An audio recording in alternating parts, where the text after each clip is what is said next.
Hello everyone and welcome to this week's episode of Beacon in the Dark. Not much Beacon, but I guess plenty of Dark edition. Last time some stuff happened, but before we get into that, as usual, I'm gonna ask these players to introduce themselves and their characters. Starting with a player that has undergone quite a significant change that I will ask them to detail if they will. So, first and foremost, Zelryn, could you please go ahead and introduce yourself and your character? Yep. Hi, I am Aaran. I play Lyri Embersorrow, the now cured Beacon, who has undergone quite a bit of change to unvoidify her stunts and, I guess, change up her aspects as well. And of course, her approaches have also been basically everything's different. For aspects, I have changed her trouble to ends justify the means, and I have given her the new aspects of former cult following, death to all who oppose us, and yeah. In terms of approaches, we have oh god, I need to remember what everything was before. We have a flashy of 5, which was swapped with quick. Quick was swapped with sneaky. Sneaky was swapped with clever, and whatever. You can see the approaches. 0, 0, 5, -1, 7, 3.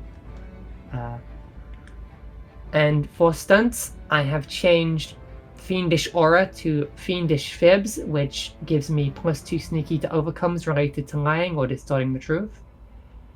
I have...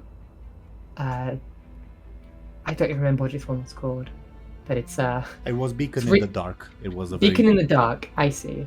Now it's Rekindle the Beacon, which is I gain +2 quick when attacking using Blink.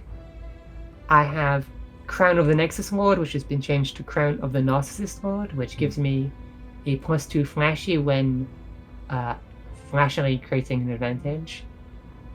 I have Zealous Visionary, which replaces Visionary, which gives me a +2 to overcomes related to verbally convincing people. So hopefully the character should play kind of the same, just without the void flavoring, I guess.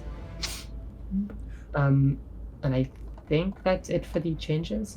Yeah, I'm looking forward to seeing this new version of Lyri in action, because I was almost expecting like a return to Lyri before she got infected with the void, but at the very least in terms of approaches, this is a very different character, and I guess you get your chance to test Lyri out in combat. I will say I have not changed the initiative order. You still go after Benjamin even if your quick is higher, just because the initiative order is dictated at the start of combat. Okay? Mm-hmm. Thank you. Yeah. Thank you very, very much, Zelryn. Then, according to the dice, we would have Khono. Khono, could you please go ahead and introduce yourself and your character? Yes, hello. I am Khono, playing Mo'ud or Moarg or Bud, the two-headed ogre, pirate, warlord, shaman, the guy of many faces, but I mean, 2 really. I don't know, not many faces. Oh, and I guess he's possessed by a fell lord. That rarely comes up anymore, but you know, it's there. It's in the background. It's lurking. Do you want it to come up? I'm joking. Yeah, thank you very, very much, Khono. Not particularly, but you know. Yeah. I get what you mean. Alright. Thank you very, very much, Khono. And then, according to the dice, we would have the final member of the Duskwood crew and the cause of this whole thing happening. Sir Thompshire, could you please go ahead and introduce yourself and your character? Sure.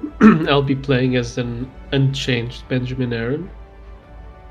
And he's no longer underwater. He's probably an unarguably...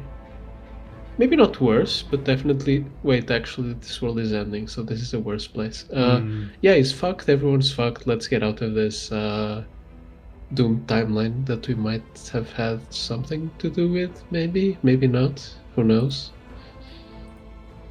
Yeah, best not to think about it too much, I guess. But yeah, thank you very, very much, Thompshire. And then in the Eli side of things, we would have DoomGoblin. Could you please go ahead and introduce yourself and your character? Yeah, I'm DoomGoblin. I usually play Captain Bladebeard from the main timeline, but last time I played a different kind of Captain Bladebeard, who managed to kill his own Lyri. Hopefully the main Bladebeard will soon be able to do that as well.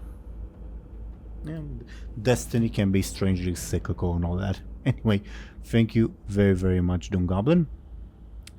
Now, before we begin, start the recap, I should mention that Zelryn's birthday is coming up very, very soon, on the 16th specifically. Now, this video will come out on the 20th, so I guess everyone feel free to wish Zelryn a happy birthday and a late happy birthday, I suppose.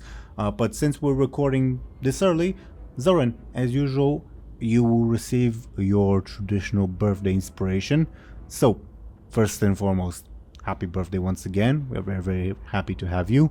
And afterwards, I, of course, would like to ask you in which form you would like your birthday inspiration to smaller cakes, which again function just like typical advantages, or to receive the coveted triple cake, which works as a +8 one-time boost, if I remember correctly. Let's get the big cake. Alright, we will do that. And because you have 4, you have one big one and one smaller one. Because that's the way things have lined up. So congratulations and happy birthday once again. We're very, very happy to have you. And speaking of Zelryn, I was not feeling particularly well, and so Zelryn has kindly helped with writing the recap. There might have been others as well, but I admit, in case I missed them in the Google Talk, sorry if I did. Feel free to say that you also helped perfectly fine. But yeah, as usual, let's see what happened last time, and I suppose we're gonna go in our traditional alphabetical order. Our hero's quest to confront the infinite dragons remains bifected. Blame Zelryn for that word. Bifurcated. Bifurcated? What a word. As they fight tooth and nail on 2 separate fronts. Back in the real timeline, in Ilalai, the 2 Makrura simulacra of Chronic and Petronimi emerged from hiding. Seizing the opportunity to trap part of our group, Chronic quickly killed the last remaining Blood Elf, Andronimi Greenfield, which caused the time rift to collapse. He disappeared afterwards, refusing to help. The simulacra of Petronimi, on the other hand, horrified by her father's action, was convinced by Captain Bladebeard to lead the group to Chronic. What the fuck is this?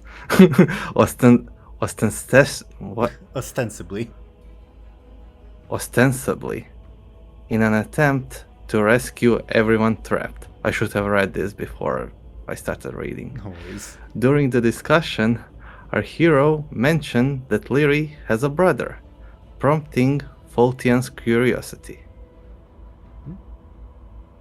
Khono?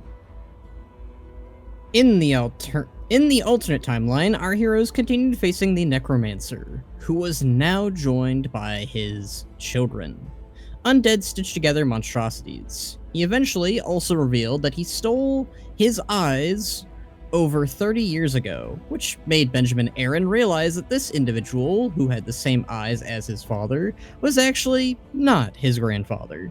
Still, our heroes got the impression that they were being watched, and bizarrely, the rock in Chief Captain Moad's pocket, with the personality of Shallan, began weeping and demanding that it not be seen. The ogre asked his chronomancer and sister for aid, Becca, strangely seen wielding the ephemeral orb, who opines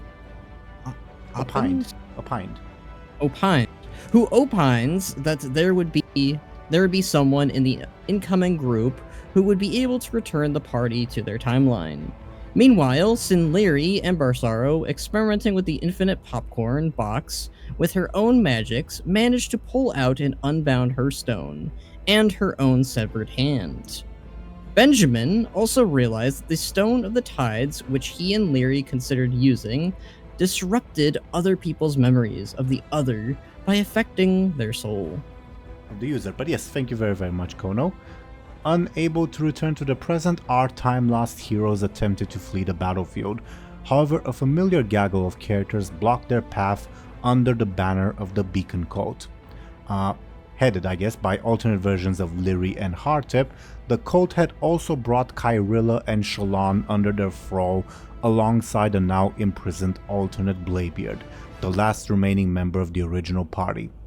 Outraged by the sight of alternate Shallan, Moad set his sights on the Tortollan while Benjamin kept the battlefield under control, taking out several of the Necromancer's children.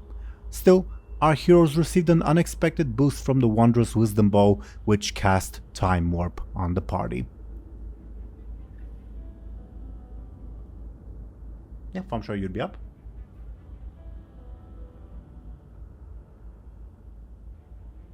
He died. He fell asleep. Are you right, I'm sure? Rest in peace, Thompshire. When you keybind is fucking me over because it's typing. Oh. Oh my god.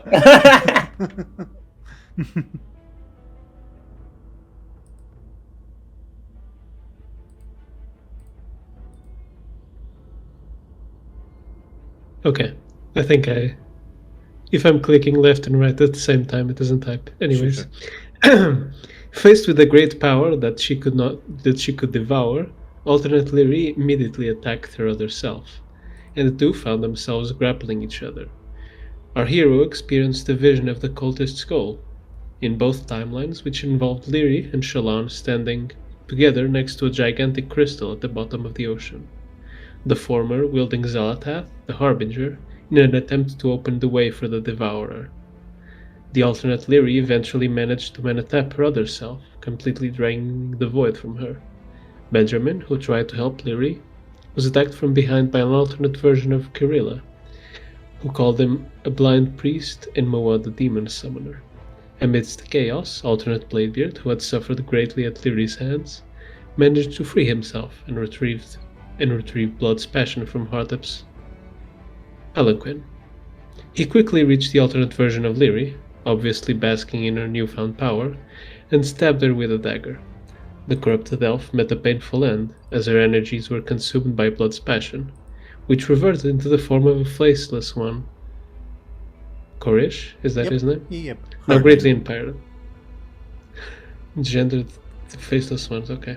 Well, neat. when they're Now like, greatly empowered. yeah, in their like mortal forms, when they revealed each other, they were one male, one female, if you remember, in Stormwind. Oh, right. It proclaimed that the doom of this world has arrived and departed, thwarting the plans of the cultists. Following alternate Lyri's demise, Shallan also found himself liberated from the cultist's control. He joined our group's efforts, promising to return them to their timeline in exchange for defeating Hardtip.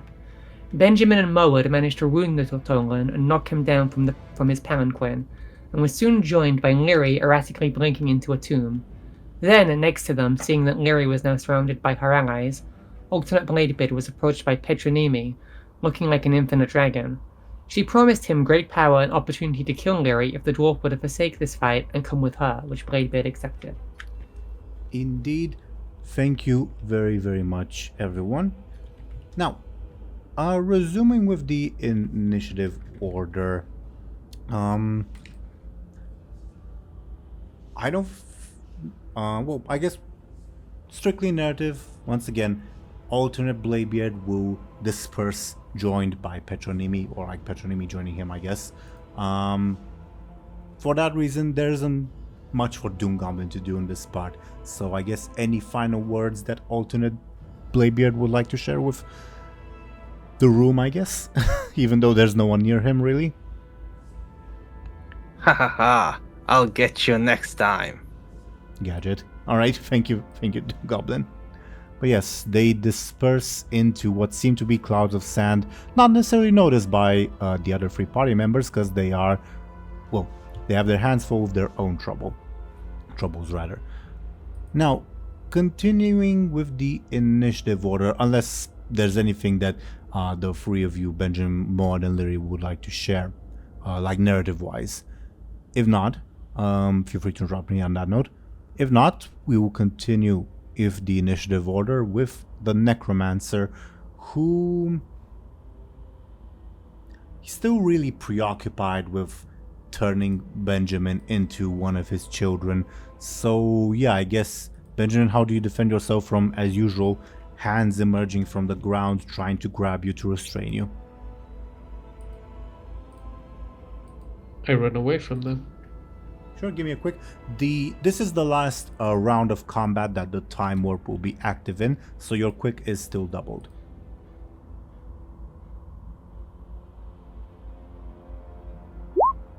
Yeah, you defend yourself successfully for 12.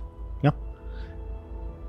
Next in the initiative order, Fake Kyrilla will not really seeing much of an opportunity to strike. He'll instead go invisible. So I'm gonna roll his sneaky to see how well he does. Creates 1 advantage, but that's about it. Though he already has 3, so maybe that'll be useful. What's an icon for invisibility? I guess I'll put an X on him just to signify that he's still there. Okay.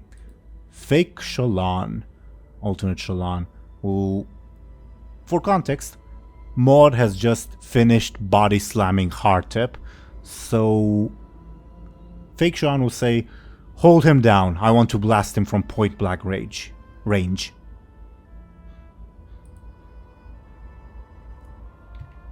I assume Maud does, at least narratively, of course.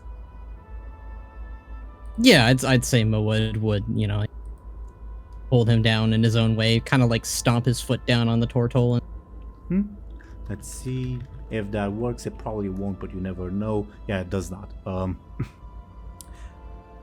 I guess with that hard tip, wounded as he is, frees himself from Moad's grip and redirects Shallan's attack, creating a tiny explosion that allows him like a window to, at the very least, get up. So hard tip gains an advantage. I'll give him another charge of erratic power. Benjamin, it's your turns. As usual, because of the time warp, you guys have 2 of them.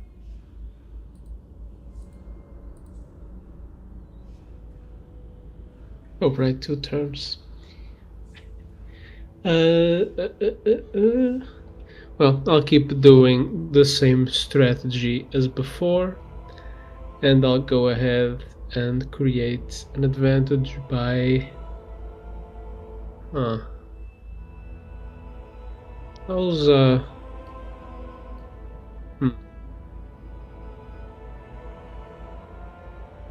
Does the Necromancer only have 1 stress box taken? That is correct. Oh, we're so fucked. And what's Hardtip looking like? Hardtip Okay. is I think we quite can wounded. finish him up. Yeah, it's quite wounded. I'll create an advantage by trying to spot a weakness in Hardtip's shell. Let's go with that. I mean, you obviously have to roll, and I'll ask you to roll, but it's very obvious because the last thing that happened in the session was Moad cracked his shell, like very badly. Sure, give me a careful, please.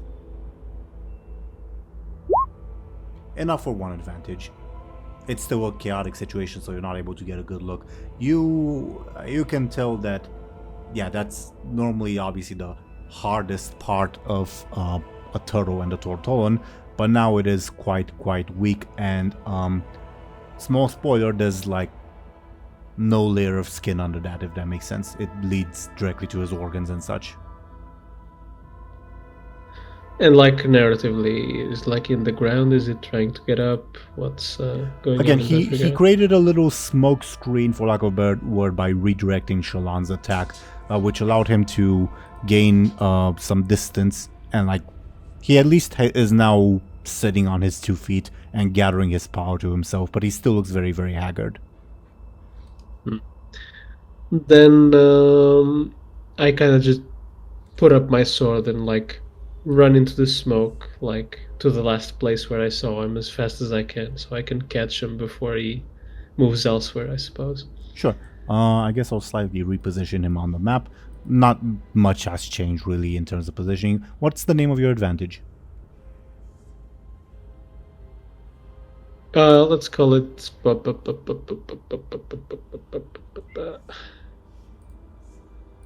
that? No. I don't know. Analyzing gaze. I don't know. Something like that. Sure, will do.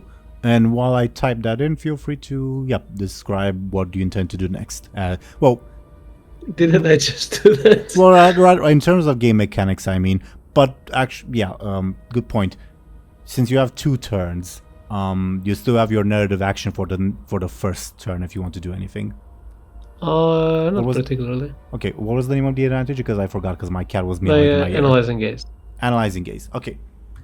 Then it will be your second turn. So you rush into the little smoke screen, not letting Hardtip gain any window to recover.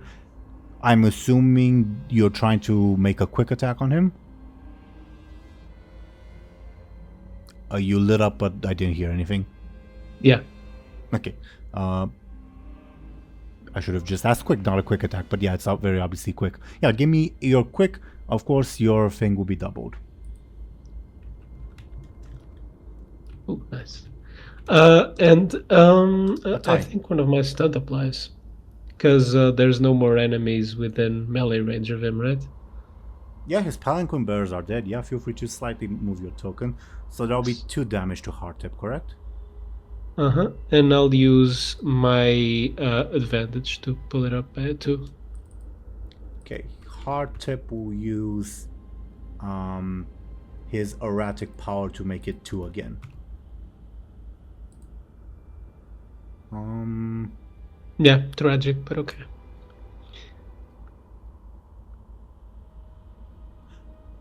I guess if you use Lyri's advantage and your last fate Oh point, yeah, you could kill and he him. dies. Yeah, but you'd have to use both Lyri's advantage and your last fate point. So up to you if you want to expend those. And well, up to Zelryn, of course, if she allows you.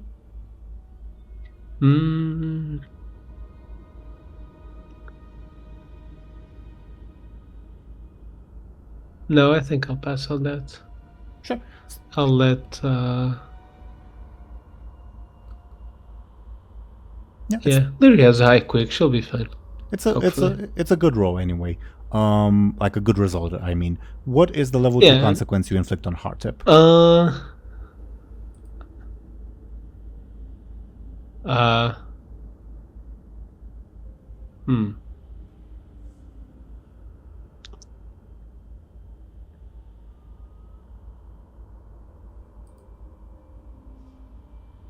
I don't know, nerve damage or something, I don't know.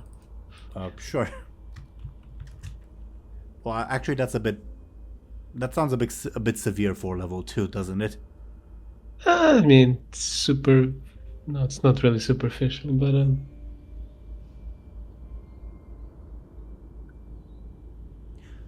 don't know, expose something. I don't know. Exposed works, because it's a very temporary thing, I think.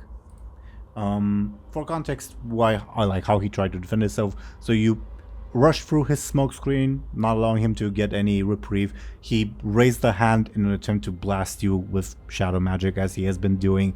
You probably very easily anticipated that, and nevertheless got under his guard. So at best, he unleashed a spell into nothing. And I don't remember if you described how you hurt him, other than keeping the pressure on. Yeah, I kind of run in and as soon as I catch him in my actual field of view, I'd probably try to poke said weak spot given my previous advantage. Yeah, because he has already been hurt there, he lets out a groan of just agony. He's in very, very much pain. Good job on that. Anything else on your turn? Not really. Okay. Lyri's next. Okay, now that Yeah, you have 2 turns is what I was going to say. Go ahead. now that Benjamin has kind of stopped him from running away, Lyri will kind of run in front of where he was going to kind of block his path. You know, so before he's able to kind of start retreating again, Lyri's already kind of in Behind him. position, I guess. Yeah. Could I do that as like a advantage? Oh, sure. Yeah, give me a quick. Like creating advantage by quickly, yeah. I'll roll his own, what's his... Yeah, that's his quick to establish the difficulty. Yeah, you gain 2 charges on that. Okay. What to call it? Sorry, I sneezed. What's the name of the advantage that you create?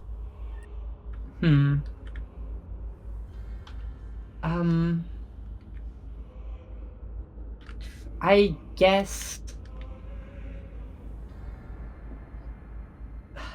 just calling it fast steps. I was going to try to make some kind of tortoise in the hare joke, but I couldn't think of one. Fast steps, like stepping, or is that what you said? Yeah, fast steps. Okay. Wasn't sure if that was a EP or AB. Okay. Anything else on your first turn? No, I don't think so. Okay. As for your second turn?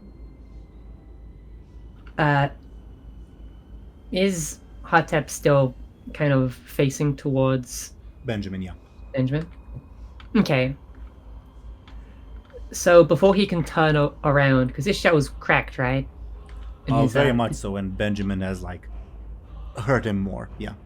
His organs are showing. Well, before he can turn around to kind of, I guess, hide his exposed weak point, Lyri will kind of quickly toss in a fireball, or I guess a firebolt, kind of basic magey spell. Sounds forceful, I guess. I can also see careful or quick. Do I go for something that's fun, or do I just go for the confirmed kill? Just kill him. Okay, I'll just go. We still have another boss to kill, so we should probably not play No, we around. don't. After we do the show, it'll take us away, right? We'll see. Oh, it's scary. It's a bad. Well, also there's also Kyrilla, not just the Necromancer. Shit. Yeah, feel free. Did you roll? Yeah, I got Then it. Okay. Why does Kyrilla have a cross then? Because he's invisible. Okay, Oh. I'll spend some of my fate point advantages. You also have a Hard Tips level 2 consequence. Yeah, I'll spend survival at all costs and my fast steps and the consequence just to get rid of this guy. Well, you only need, other than the consequence, one more thing. Okay, I will use the consequence and 1 fast steps. Okay, will do. I don't have fate points and Hardtip doesn't have any advantages, so how do you dispatch Hardtip? Let's set the scene, yeah. Okay, let's set the scene. I just think that what would happen is Lyri would, I guess, shoot the kind of fireball at his weak spot, and maybe Hotep would fall forward, I guess, onto the ground. And then Lyri would kind of motion for Benjamin or Bud or someone else to finish the job, because, I mean, he's kind of a tough nut, and I don't think Lyri really wants to get her hands involved in there, so Yeah, it's kind of. I'm more I than will willing pass- to, like, I will pass the torch for someone else to finish off his execution. I guess I'm closest, if Khono agrees with that. Yeah, that's I guess it fall over, right? Did you say that? Yeah. So Benjamin would kind of raise his sword and like stab it down through the like big cracked area and like completely go through him. No hesitation. He gargles in pain and looks. I guess the person in front of him is Benjamin. He says, "You have doomed it all." Then Benjamin kind of twists his sword and like takes it out. Yeah, gargles and dies.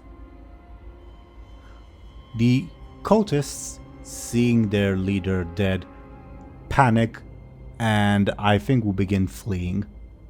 So basically they'll concede the fight, the cultists. Do you want anything from them as a concession? Do they have any money? I was gonna ask if like by them running away they could like in some sense distract the zombies / necromancer. Answer to Zelryn's question, they have apparently 85 gold on them in total. As for Thompshire's question,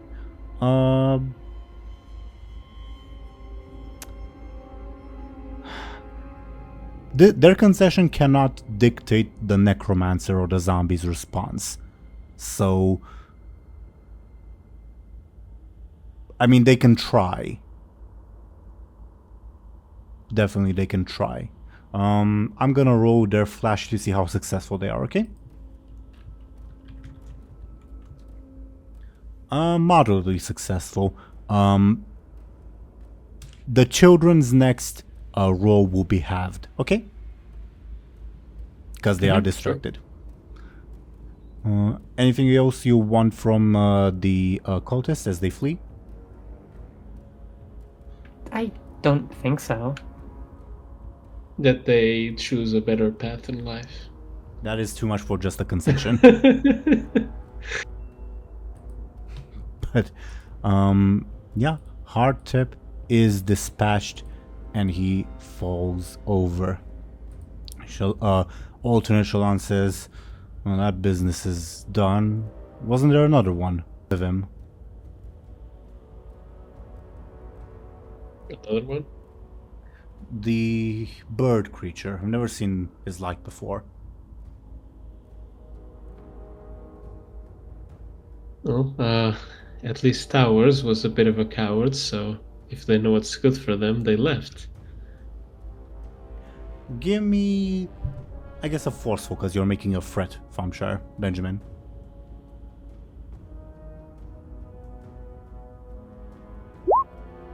Noted.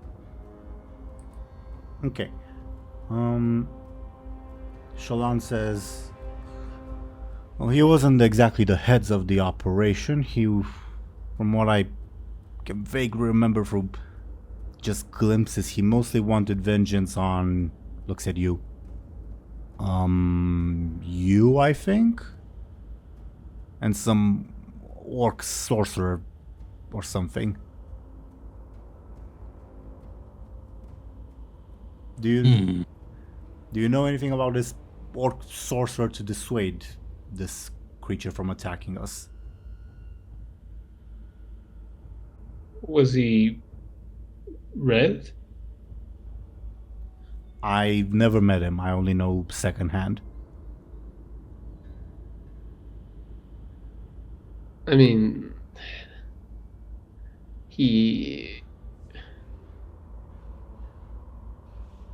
they kinda all hung out together. There was like a couple red orcs, an orc in the body of a human, a blood elf. Yeah, not sure what happened to them here exactly. Well, that is unfortunate, I suppose. If you need it, I'm willing to send you back. I believe our task is done and I can escape.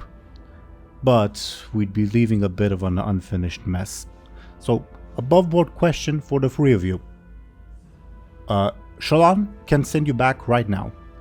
Or you can finish off the Necromancer and Kyrilla, it's entirely possible that Kyril might flee before, like ahead of time, to receive this encounter's loot. So yeah, your choice. Of course, no promises of like how good the loot might be, etc., etc.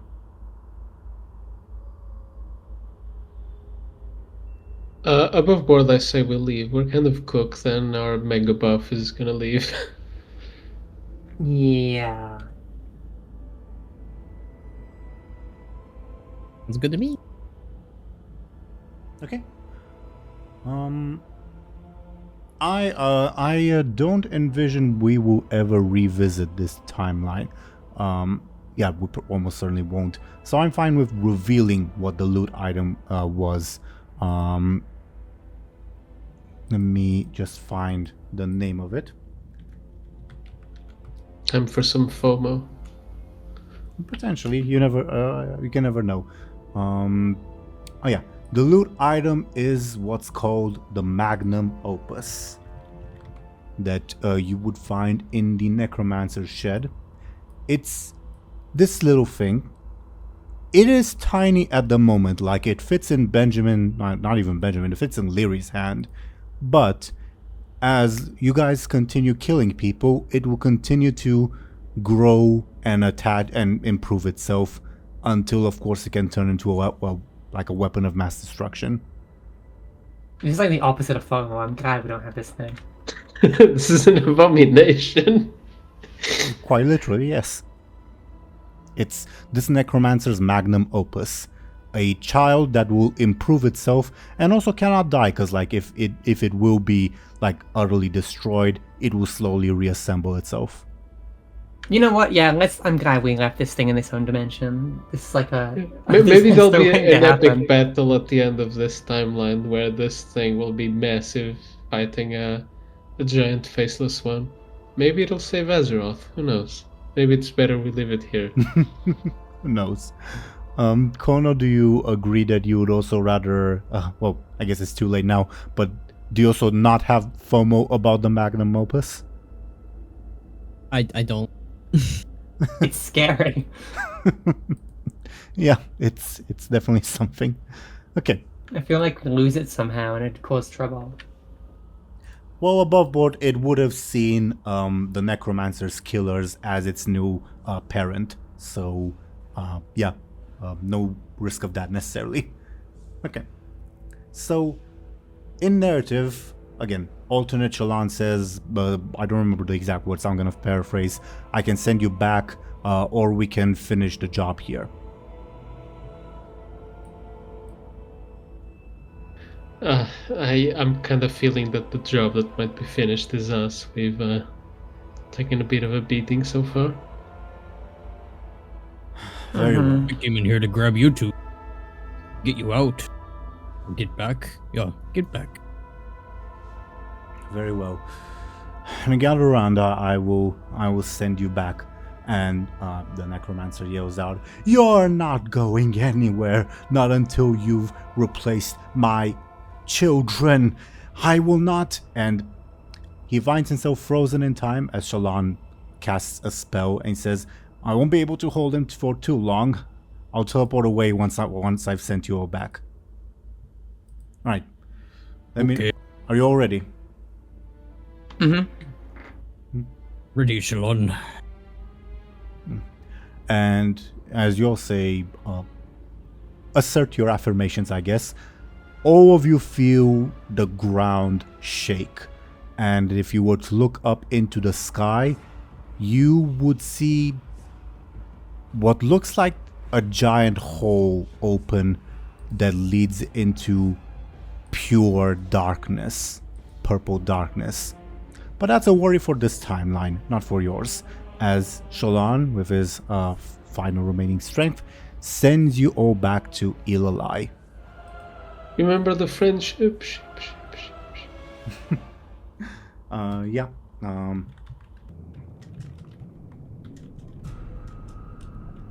So, as you all return to Ilalai, it has not actually been that long time, because time warp only works for like the length of a minute in game, and the time warp has not ended by the time you all are being sent back. So yeah, funnily enough, that was fairly brief.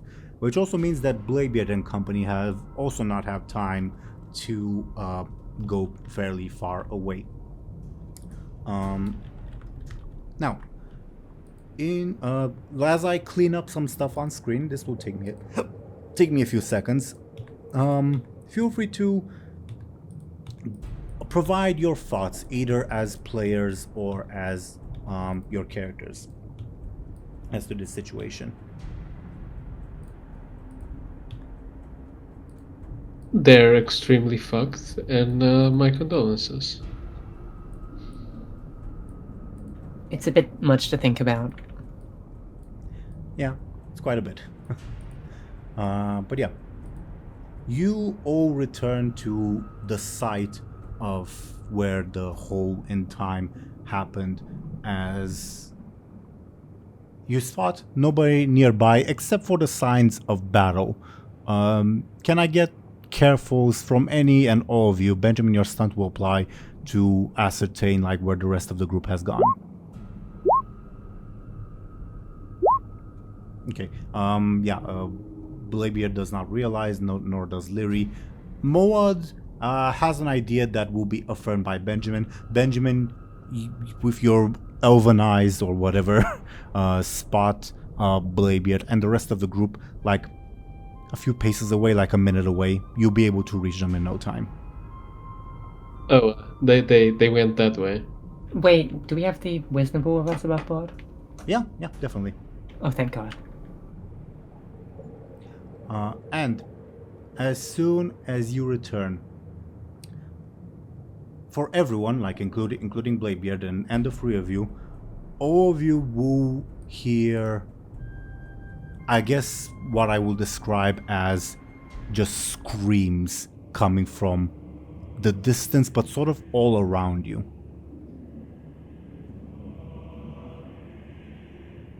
Like, as if a great number of people or individuals have just experienced something horrifying. Is this a bad time? What is this? Says Kyrie, as, with the Bladebeard group. I imagine, for convenience's sake, Benjamin, Moad, and Lyri, you're heading towards the Bladebeard group. Mm-hmm. Yeah. Lyri is kind of lagging behind a bit because she's drained literally, but yeah. Okay. I guess depending how fucked up she is, I guess Benjamin could help. We're all fucked up. Well, yeah, but you got like super sucked off, so I don't know. Wonderful sentence. You chose that wording on purpose. purpose, of course. Yeah, it was on purpose. Okay. But yeah, Bladebeard, as you guys were following the simulacra of Petronymi, she suddenly halts in her tracks. Kyrie asks, "What's wrong, Petra?" And says, "Oh, look behind you." And then you begin hearing the screams as you see Benjamin, Moad, and Lyri rushing to rejoin the group.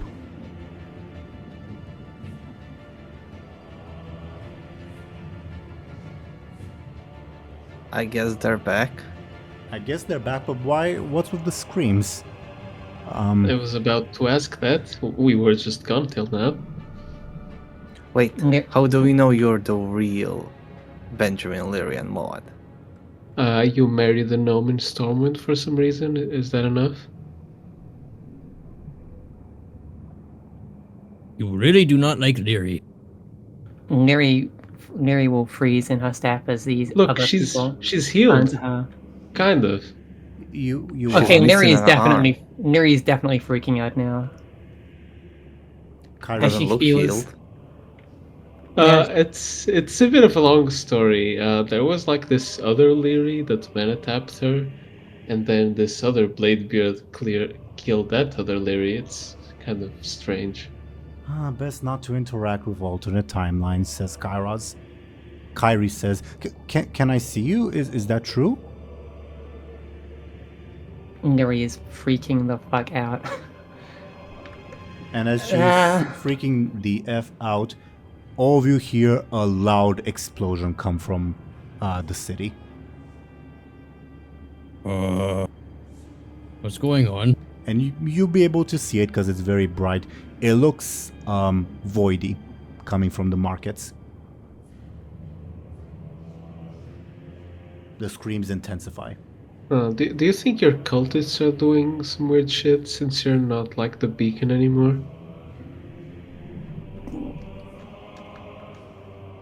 Oh, maybe. Can I get carefuls from all of you to see if you notice something? Maybe does not. Benjamin does not. Lyri does not. Moa does not. Okay. Yeah. Kyrie will say, I'm gonna get a better view. I'll be right back. Lyri, I hope you're doing well. As she turns into. Are you sure you should go off alone? I'll just be going upwards. I'll be right back. I'll stay within eyesight. I just want to get a vantage point. Okay. Can you not swim up? I was thinking it would be faster if I. Well, actually, teleporting would be fastest. Never mind. I'll be right back. As she teleports upwards.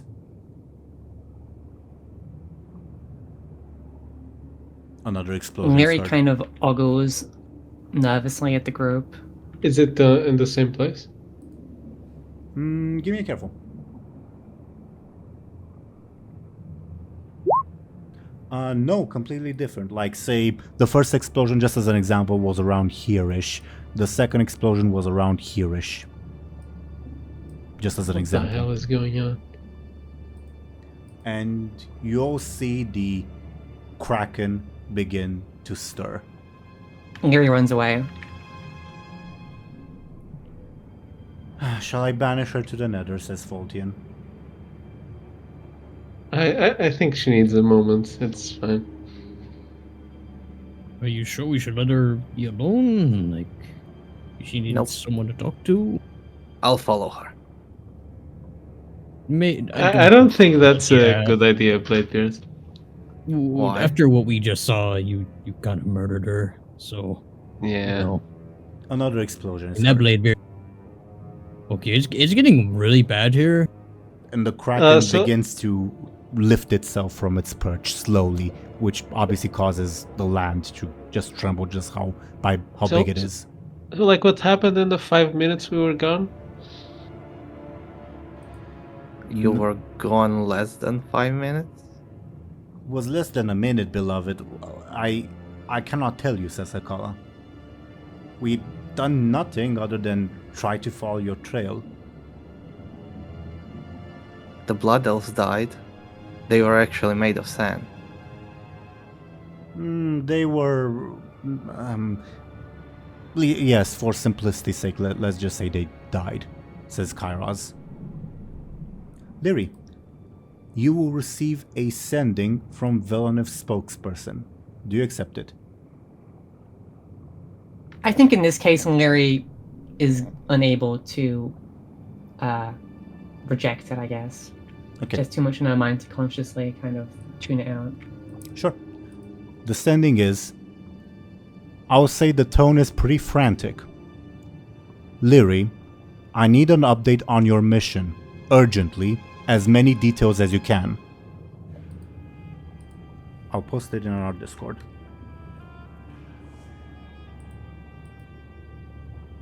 Oh, there's gonna be some like void terrorism all over the place. Okay, let me kind of type up a response and I'll give it in a second. Thank you. But kind of, as this is happening, Lyri is going to try to find somewhere, where people aren't looking at her, because now that she doesn't have that passive invisibility, it's kind of really freaky that people are like... Can I get your, I guess, sneaky to see how well you do that? Okay. Okay, that would be the difficulty people need to roll to find you, I guess. Okay, let me type up something. Okay. While you do that, for the main group, I guess Hekala will approach the three of you, mainly Benjamin, and say, I'm glad you're well. The way it was described, I wasn't sure I was gonna see you again. I wish I hadn't seen you again, says Faultian.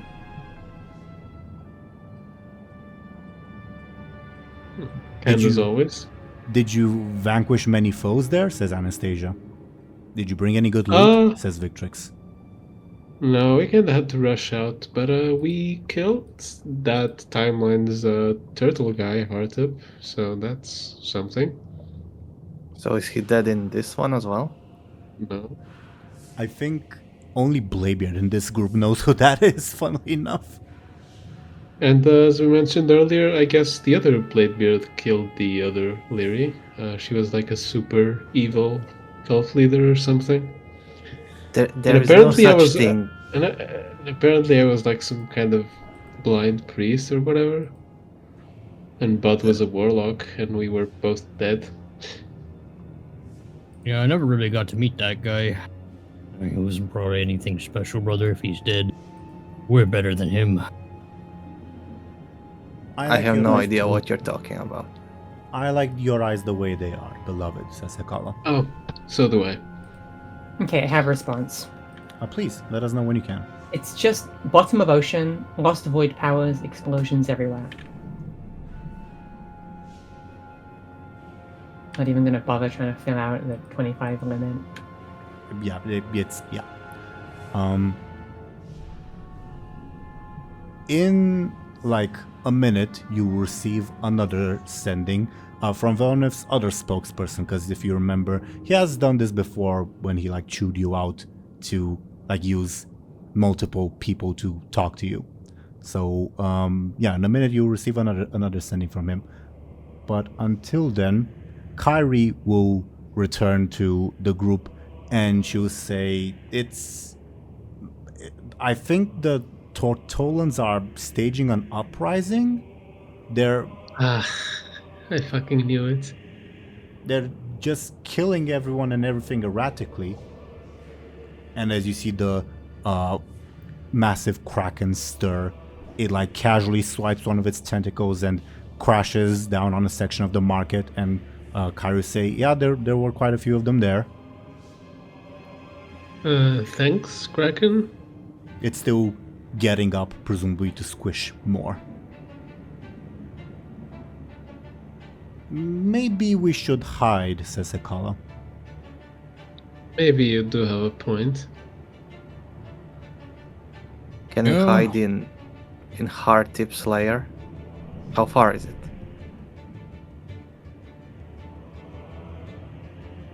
Petra? She disappeared. Wouldn't it be a bad idea to hide where the Tortolan people should be? Actually, Wait. Where did Petra go? Was she here? Aye, she was sent. It was the simulacra we encountered when we first approached the Time Rift, says Kairos. She felt bad about her father banishing you to the alternate timeline and tried to help, but it seems her help was not necessary. Okay. Do you know where they are, Kairos? I have a clue. Bladebeard.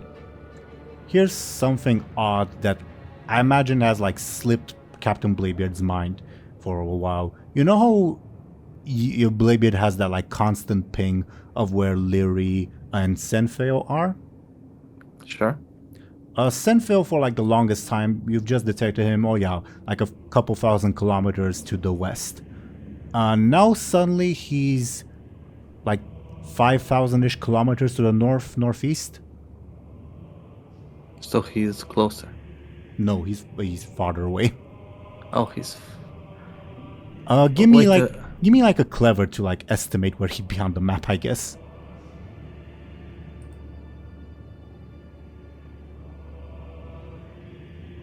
Oh, that's careful. Sorry. Yes, clever, please. You're not super sure of the exact location. Somewhere in like either Northrend or the Northern Eastern Kingdoms. You're not super sure. Oh, Now, Lyri, here is the second sending spell that you receive from Velnev's other spokesperson. It seems similarly alarmed. Lyri, you, Senfeo, Kaish, Solaf, and Loris are facing execution. I need a detailed update on your mission urgently. Oh my god. By the cinema. Infiltrating Aaran. Doing mission. Water. Did you miss the word detailed in You're there? so cooked. Lyri, everyone you know is going to be executed. Response? The fuck is horrifying. Okay. Let me type that out. Please. But yeah, I can't remember it. as for the rest of the group, yeah, Hekala suggested that you all hide. Bladebeard has this strange revelation that Senfeo is now thousands of kilometers in a different direction. Don't know if that's in any way relevant to him. yeah. He's just curious how. How can someone be so fast? It was instant, I'll say. It's like he teleported, but that's impossible. Who did? Says Kyrie. Huh? Sorry, I thought you were talking to me, says Kyrie. No, I was talking to myself. Pay me no mind then. I apologize. No. No need. So where are we hiding?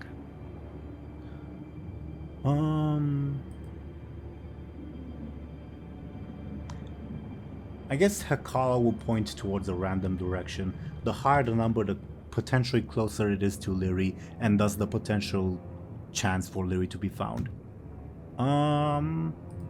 Not too far from Lyri, but probably not be able to find her unless someone gets a very grow, I think. So she'll point to... Can I feel where she is? Oh yeah, definitely. Can I try to find her? You don't need to try, you know where she is. Alright, let's get Lyri. She's probably behind this.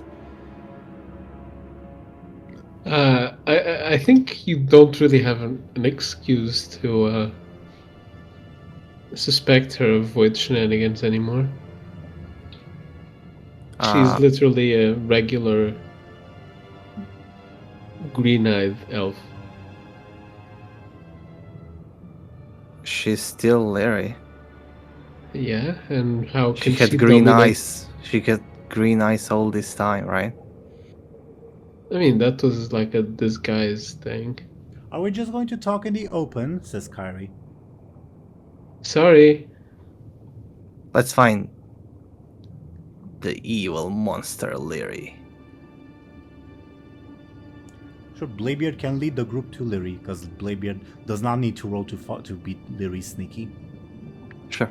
In this particular case, at least. Yeah. Lyri is chewing all of her nails. At the All same 5 time. of them. Yeah, okay, all 5 of them. She looks catatonic. I'll grab her. I think she'd be, I don't know, more sane now. Lyri, What? you receive another sending, Lyri, from... I don't even know if you remember this person. Vorden Firehawk. He was the male nerd blood elf that you guys found in the casino ship. How random. His message is, "This is Vorden Firehawk. Message from Solaf Trueblossom. He's being recalled to Quel'Thalas urgently. Accusations of treason. Wants to know if you can help." Oh, That'll help. Just give me a second.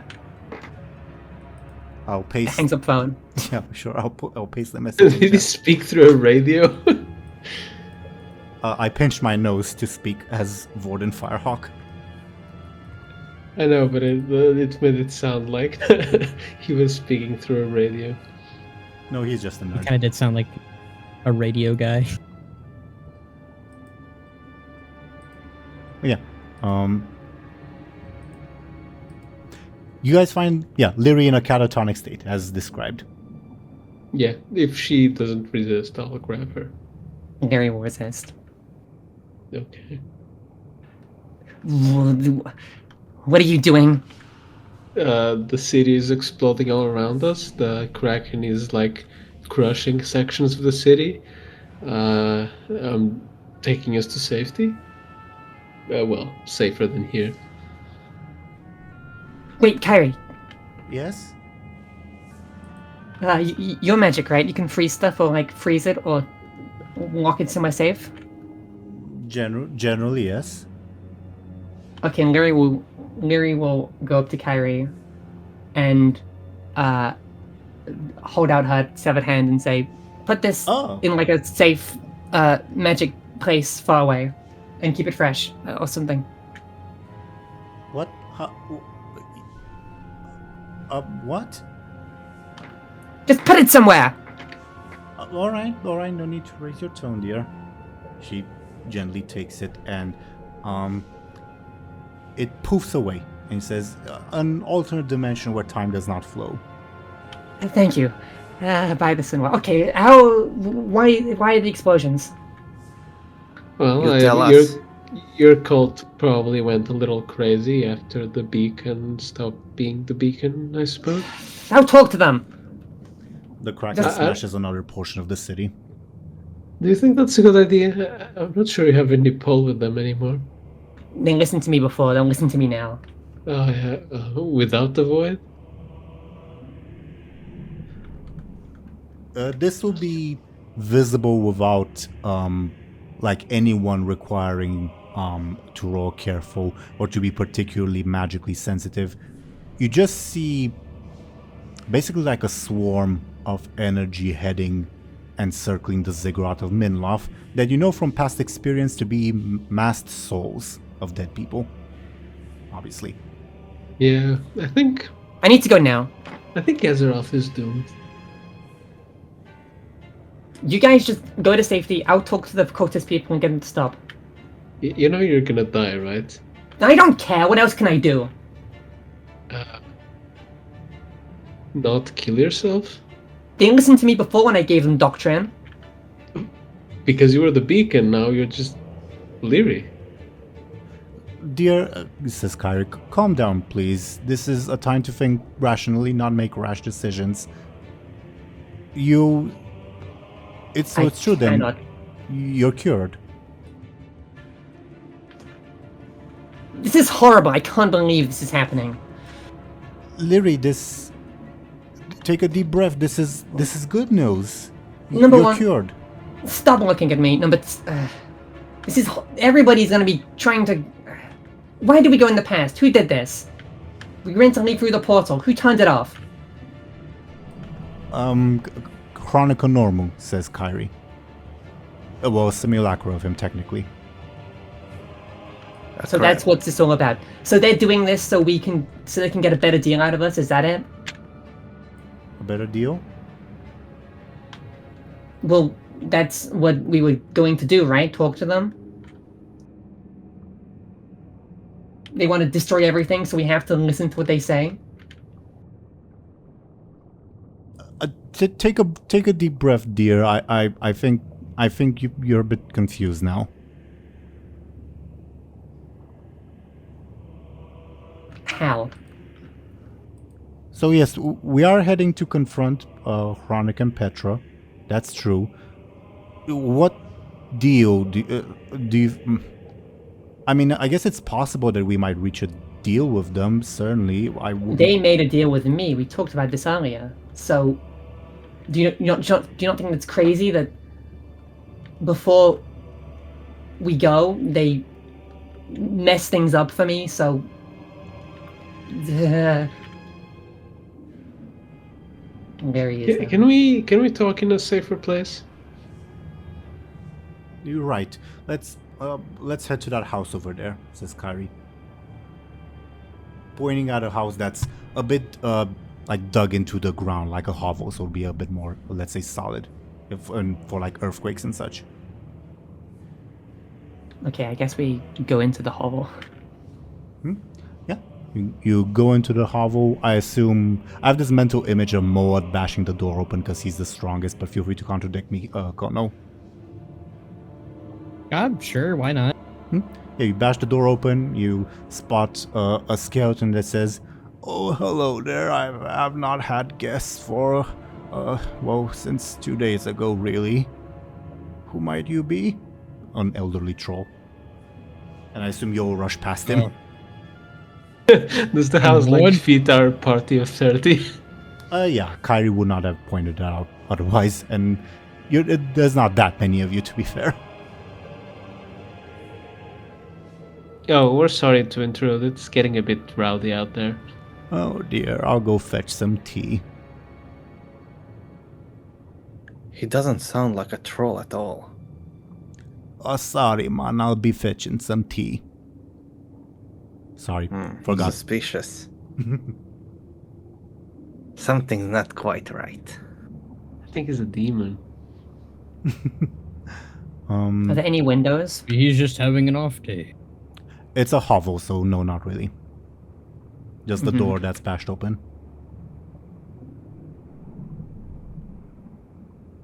Yeah, as you all huddle down, Kari says, "Alright, if worst comes to worst, we'll teleport away, I suppose. Let's figure out what's going on, alright? Deep breaths. Slowly. Calmly.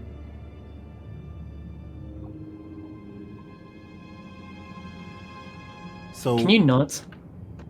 What? Never mind. So, what... so, the Tortolans are acting up. That's fact number one. You're saying it's because Lyri is no longer their beacon? Wait a second. Where's Runeweaver? You, We left him. yes, you left him to take care of Girazasham, says Kari. Oh, Yeah. This isn't great considering the present situation. He's He's a big boy, yeah. He's a Yeah. member of the Council of Six. He can handle himself. I'm not certain he'd be able to save Girazasham, but, well, we'll cross that bridge when we get there, I think. Why are we letting this happen? What do you mean letting this happen? We're just gonna sit in a hovel. What do you want us to do against a giant kraken god? Get the turtles to stop killing people? Well, we could, but that was more your thing, and now they're probably not gonna listen to a normal Lyri unless, I don't know, I don't even know if you looked the part it would work. Well, Lyri, Weird. just keep things in perspective. There's Tortolans all over the city. Even if they were to listen to you, and I'm not convinced they would, we'd have to hunt down each individual group, and there's thousands of them. And given the fact that the explosions are so close together, this was probably planned and not necessarily. No, the opposite. They're not close together. No, I unless- mean like in time. Oh, in time. So this was like all probably pre-planned to some degree, right? Where do you say that, says Kairos? I mean, we just happened to come back with a heal Lyrian, things start blowing up. I mean, it's too much of a coincidence, right? Well, there were screams that preceded the blowing up, to be fair, says Kairos. Well, 30 seconds? But if we can get even some of them to stop, maybe they can tell the other turtles to stop as well. I mean, they're really slow. How is Yeah, that I gonna was work? about to say that. We might like have to wait 10 business days for the explosions to stop. So we're just gonna sit here and let this happen. All of you hear a rumble. A very loud rumble all around you, more than an earthquake, as if the sea itself is disturbed. and Warcraft Rumble? Sorry. you hear what you assume to be a voice speaking in a language that none of you understand, at least not anymore, and a loud whisper that's almost shouting in your minds, although Lyri can block it with her crown. So everyone but Lyri hears it, but Lyri only optionally hears it, I guess, as the voice of the Kraken Kurum says, "Leave, surface dwellers. Leave and never return. Your presence has upset the balance." Ooh. Doesn't want us here anymore. Funnily enough, it seems that the sea dwellers upset the balance. Yeah. Turtles are sea dwellers, right? I think it means us. That was loud. Turtles. Are you going to also release my crew? They're also surface dwellers. You hear no reply. You just hear Hey. the sounds of violence in the distance as the Kraken continues smashing portions of the city where Tortolans are. Kraken, can you hear me? I don't think it works that way, Captain Bladebeard, says Kyrie. I have to stop this. Well, for someone with, like, Titan powers, you sure are creative. No, I cannot sit here like you guys. This is so pointless. I don't understand. How about we breathe and formulate a plan instead of just throwing yourselves out there? These turtles are the only thing I have, and they're just being squished. What do you mean the only thing you They have? They don't care about you. Lyri, Yeah, but they listen to me. They won't. Lyri, They used to listen to you. they're cultists whose faith has been utterly broken, and they're lashing out. They're not prone to listening to anyone at the moment. Even you. Well,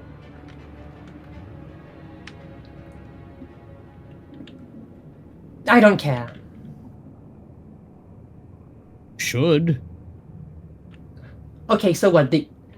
We wait until the entire city is destroyed, then what? What do you are you want me going to to do to stop that? Like, none of us have that power to do anything. It doesn't matter to stop it, just get some turtles out of there. And you think You they'll can kill go the with Kraken. you? I think they'll fight you all the while you're trying to get them out, says Kyrie. I don't care. What do you want me to do after we leave this hovel? What can I do? I don't know, we haven't talked about it yet because you're freaking out. Yeah, I'm freaking out because I have one hand and I can't do anything anymore. You're plenty capable, even without the void, even without a hand, says Kyrie. Yeah, I'll just be casting my blink with the 4 fingers I have, holding one dagger. Great idea. I mean, I can attest that you are capable. I've seen you fight without the void and, well, with just one hand as well. It's not your dominant hand. What do you mean back when we first met, when I hid behind a rock and just shot at people? And you ensured Chronicle Normal's first death, if you remember.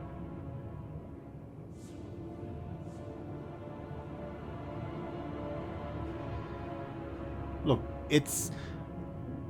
I don't think we can do much about this situation. I suggest we go through with our original idea, and she looks towards Kairos. Says, well, at the very least, when we're at the place we're headed, I imagine time will not pass out here.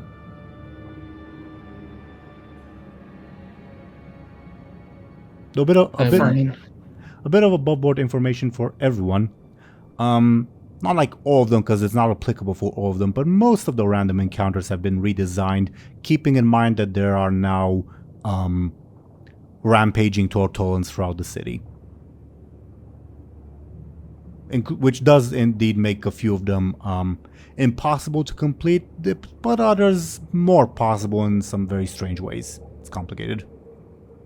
I'm honestly inclined to agree with our suspicious companion. Wait, shouldn't there still Suspicious. be a beacon though? You mean Shallan? Rob- Yes, but he's, not near here. No, I mean my clone. I don't think they know that. Like, Do I not know that? I thought I knew that. No, when I was on... she says, I don't think they, aka the Tortolans, know that. Oh.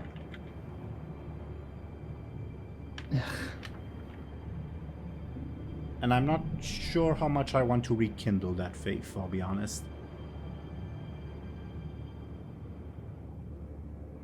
And I mean, I'm not sure the clones could replicate the intricacies of whatever was going on with you.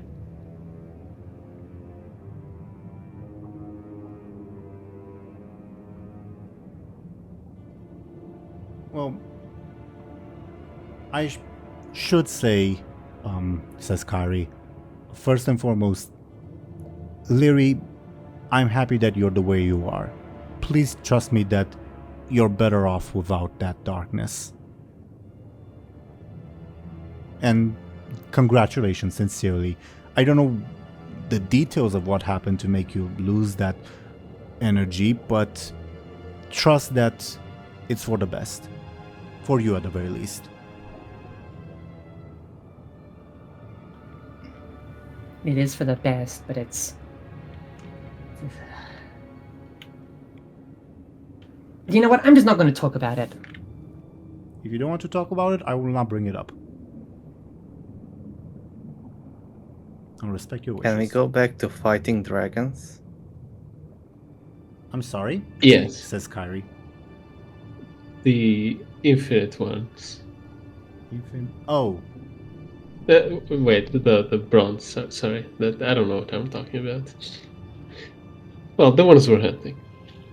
Wait, Petronimi is a bronze dragon?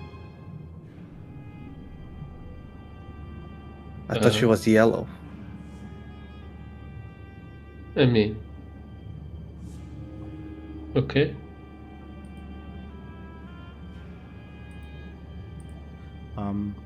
right. I think the biggest tremors have died down, I imagine. Oh, and there's another tremor, as if you were to look outside, you see the Kraken, like, putting itself back into its perch. And Kyrie says, I suppose the largest groups of Tortolans have been scattered. Probably best from its perspective not to cause too much collateral damage. The Krakens, I mean. I don't think the Tortolans will be gone. It's just we probably won't be seeing them in large groups, I guess. Okay, then let's go. Well, if we find any, I guess it's time to teach them that not all the turtles make it to the water. How? aren't we underwater right now? Let's teach them that cycle of life can be cruel. Is that better? Sure. I mean, it can be, but isn't that a general statement? Says Kyrie, obviously not understanding the reference. Is there a reference of some kind, brother? I don't know. He does. Can I get careful's from all of you to see if you hear something? Benjamin's stunt will not apply.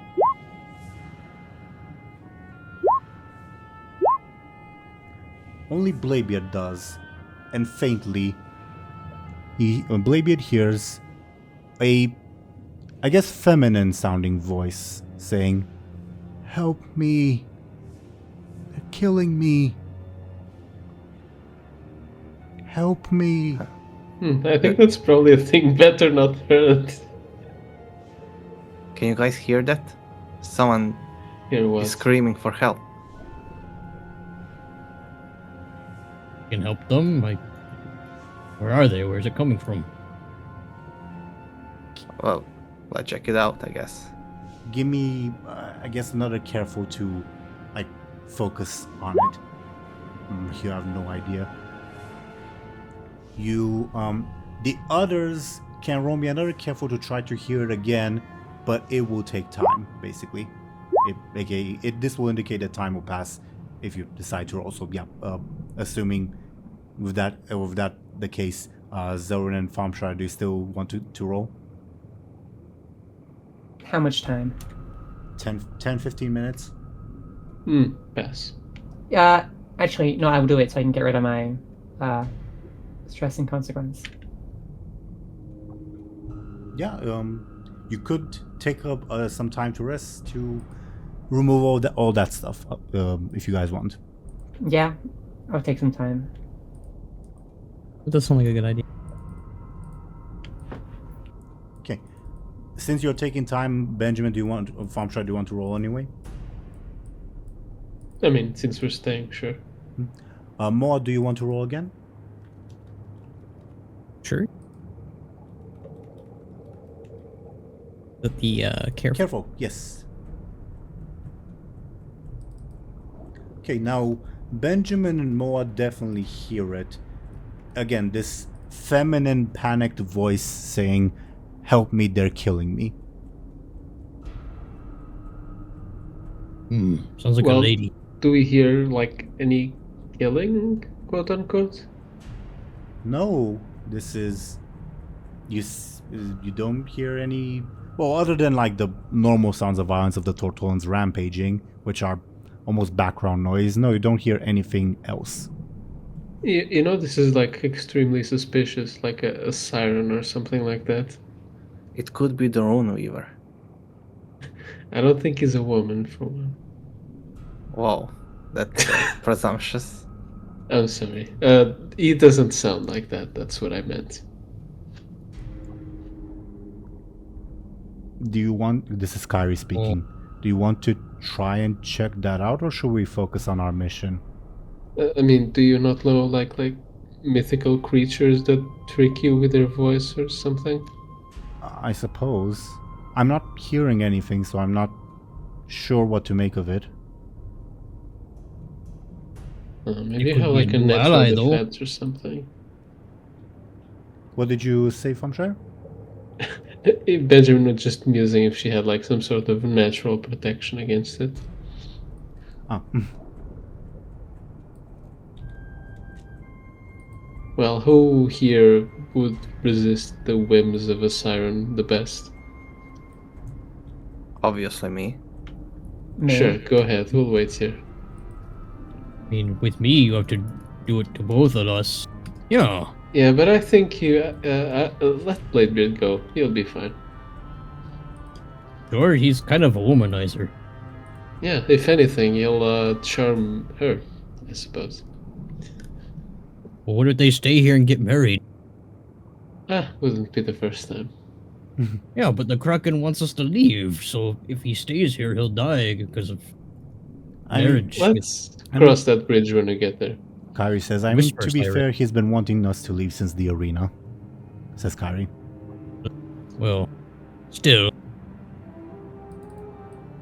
Bladebeard, don't get married. I never got married. That's a weird warning. Oh, don't get married here, specifically. The Whisper Siren thing. We'll come up with a name for her eventually. Bladebeard. Benjamin? Go ahead. Yeah. No, go on. So yeah, Bladebeard, do you exit the hovel and try to follow this whisper? Sure. Give me another careful. You cannot unless you spend more time trying to find it, aka it will take you like another 10 to 15 minutes to find the trail. Yeah, he'll just yell back. I hear nothing. I guess it's over. You do still hear the occasional whisper of "help me please." You just can't pinpoint it.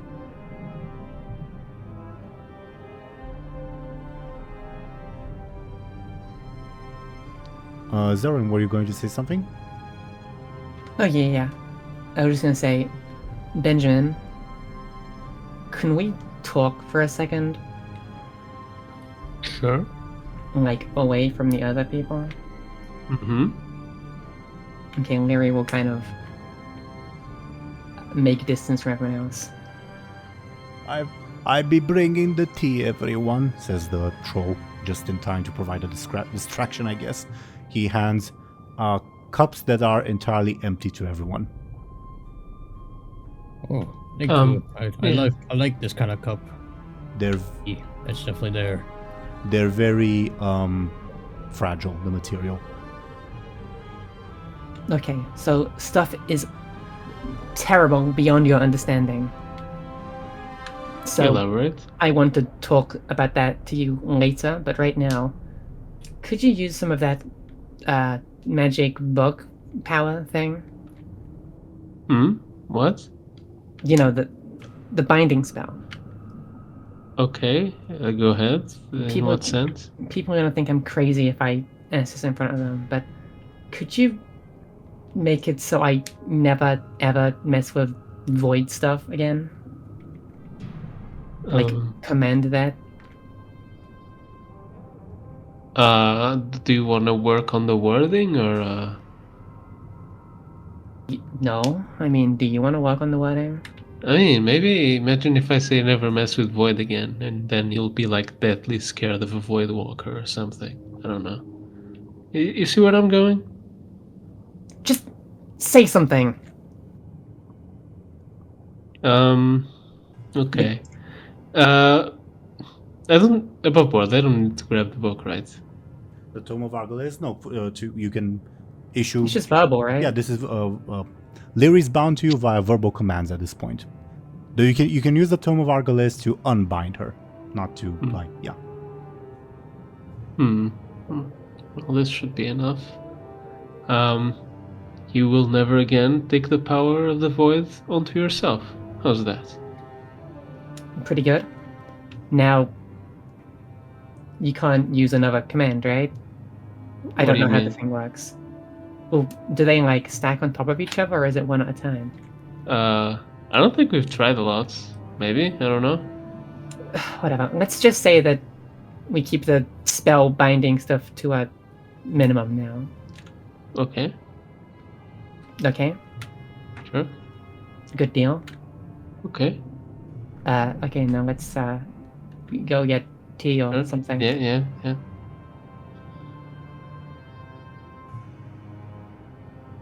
Please, I guess we go get tea. I'll be the tea, everyone, says the old troll. Lovely, says Kyrie. Never had any like it. Good to hear, good to hear. Very, very low on calories. Probably good for us. What be that? Is it just water?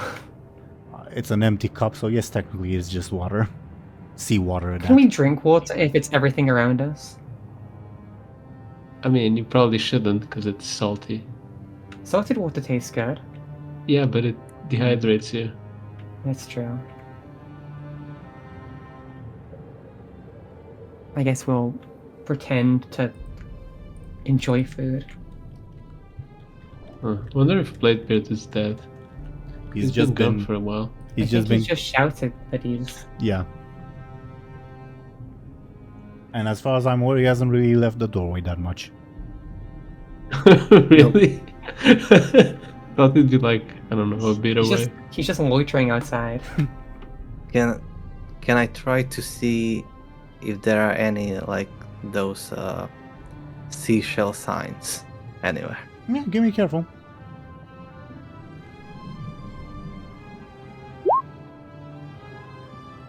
You have no idea? That doesn't mean that there aren't any, it's just that you can't spot any.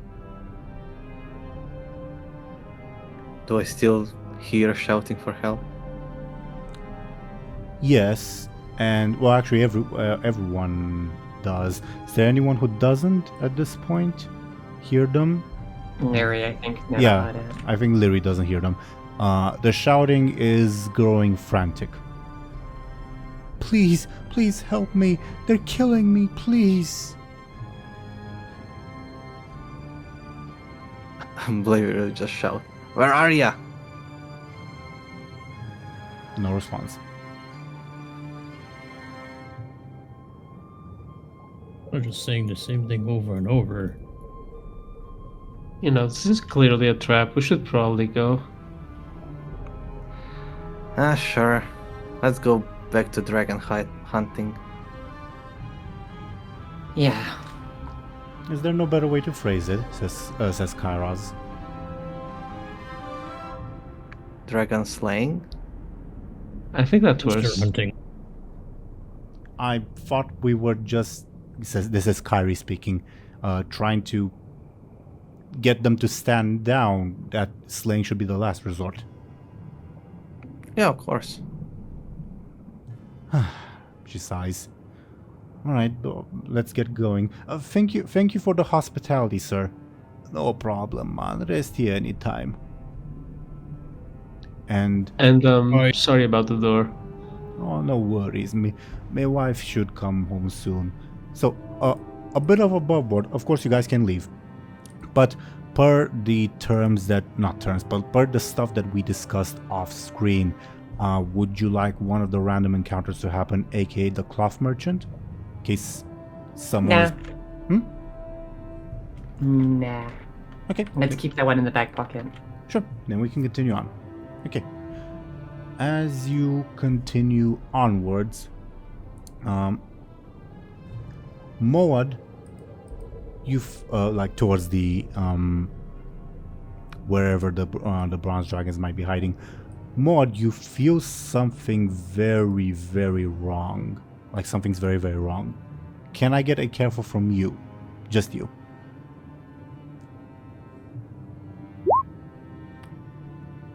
You are not super sure why or how, but you gradually feel the element of water around you growing weaker. The water is much weaker. The water, says Kyrie. He means the elemental. The Lord of Water here. Benjamin, can I get careful to see if you remember something?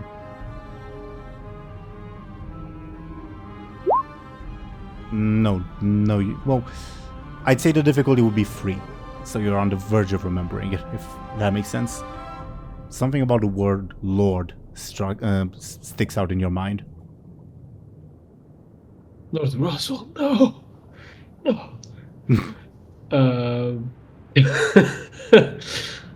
I want to use a fate point? Yeah, sure. Why not?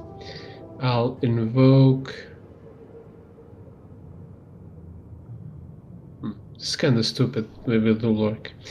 I'll invoke Traveling Swordsman because I'm recalling something from my adventures as a Traveling Swordsman. Yeah. Does that work? Yeah, it works. It's also a very recent memory. You remember your conversation with Kyrie Gosa that prompted you to go and search for like for the whole bronze dragon thing in the first place. Specifically, you remember the part of Kairos possibly bringing the horde in to target the elemental lords/lieutenants. Okay.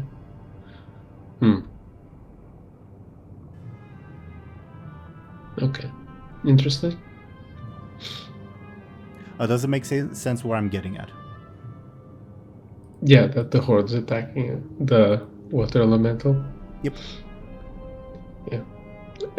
I mean, I don't know if Benjamin has a lot to say about that, but good to know. Okay. As you got, feel free to continue the scene, of course, but I'll just describe for Moat's benefit that as time goes on, yeah, you really feel the element of water growing weaker and weaker until at a certain point it just weakens completely. Like, you can still summon water to aid you, but it feels, especially since the other 3 elementals are in conflict and ascendant, it feels heavily diminished, if that makes sense, after a certain point. With that, brother, I did. The water, it's way weaker than it was before. And What do you mean weaker? I would say also with the weakening of the element of water, first and foremost, you feel at least a small sense of physical pain yourself, because a shaman is connected to the elements, and so he would feel this eventually missing this wounded part of him, if that makes sense. As if it were on his own body. But also the element of water is the one most associated with bringing balance and having a flexibility of thinking. Because shamans again are connected to the elements, you are your own person, of course, but you at the very least slightly feel those mental acuities of yours growing weaker, like your ability to navigate complex situations and to balance out your emotions, just a little bit weaker.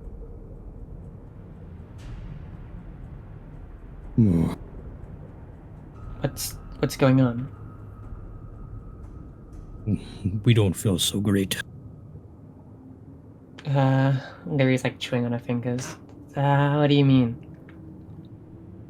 Well, ever since we became a shaman, it's kind of as a two-way street. If it's not feeling great, we don't feel great. Yeah, it's not doing great, whatever's going on with it. What, like the elements, I think the words are? Yeah, the water elemental, the big guy, the big one in charge that's, been fighting the other ones, the other elemental lords or whatever. This one, he's not doing so great, whatever's going on with him. If he ate something bad. I think it's something bigger, brother. No, it's happening. I swear it's happening. What? What's happening? Think about what just happened with me and the turtles. They took something away to put us in a bad situation, and now they're doing the same thing for you. No, I don't. No, it's not. They're trying to get us into a cage to control us. Calm down. They are trying to calm down. It's not them. Then what is it? Says Kairos. It's the horde. The horde. Kairos, our deal's over, by the way. I don't want to. I hate these people. I'm not sure we had a deal in the first place, but sure. Look, can we just move on? No, I'm curious. Why do you think the horde is responsible for this? Says Kairos. Because there's a goblin that hates my guts, and they somehow keep finding me. So. Give me a sneaky. Who else could it be?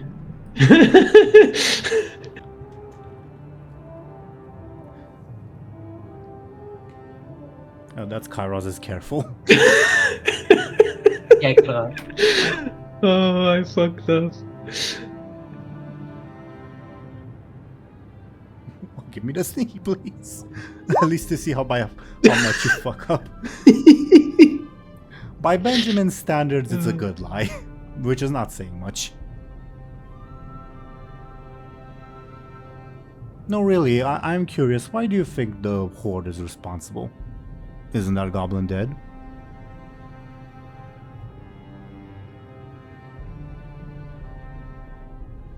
He has this sort of smug smile on his face, sort of like, I know what you know kind of smile. Or at least I think I know what you know. So what do you think it is, Kairos? Could be anything. The elements wax and wane for whatever petty reason they deem fit. Why jump to the horde of all things?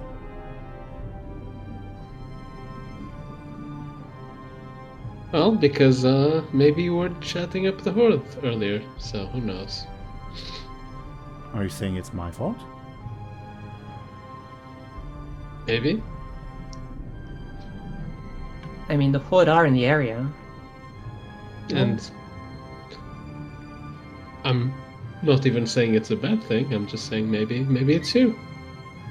Why would you say that?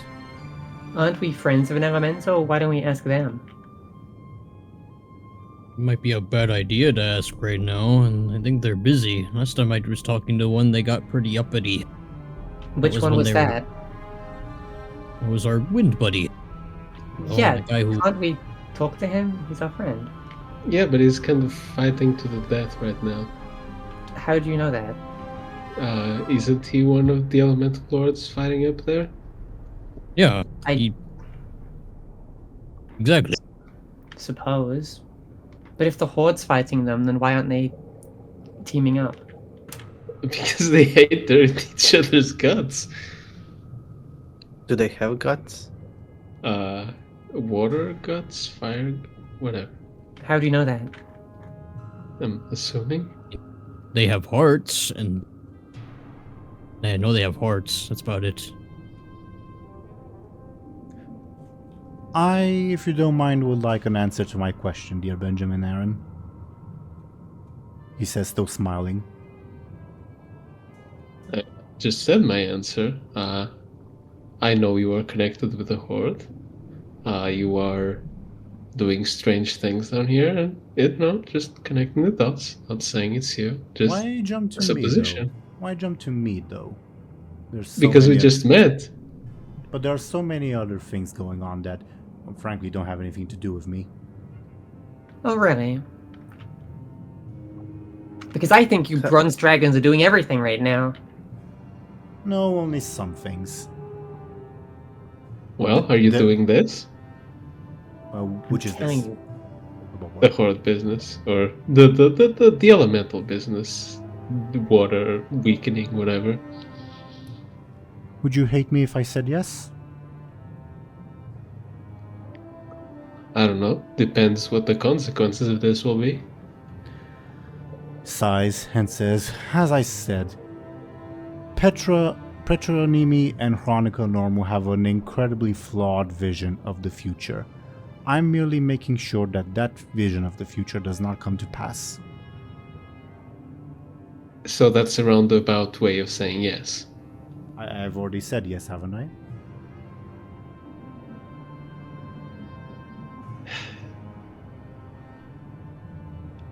Benjamin kind of just keeps walking.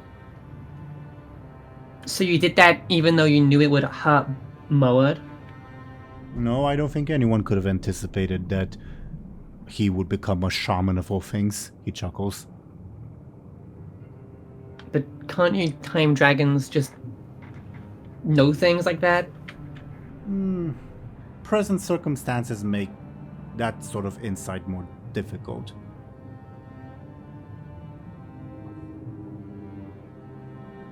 Guess it could have been other things.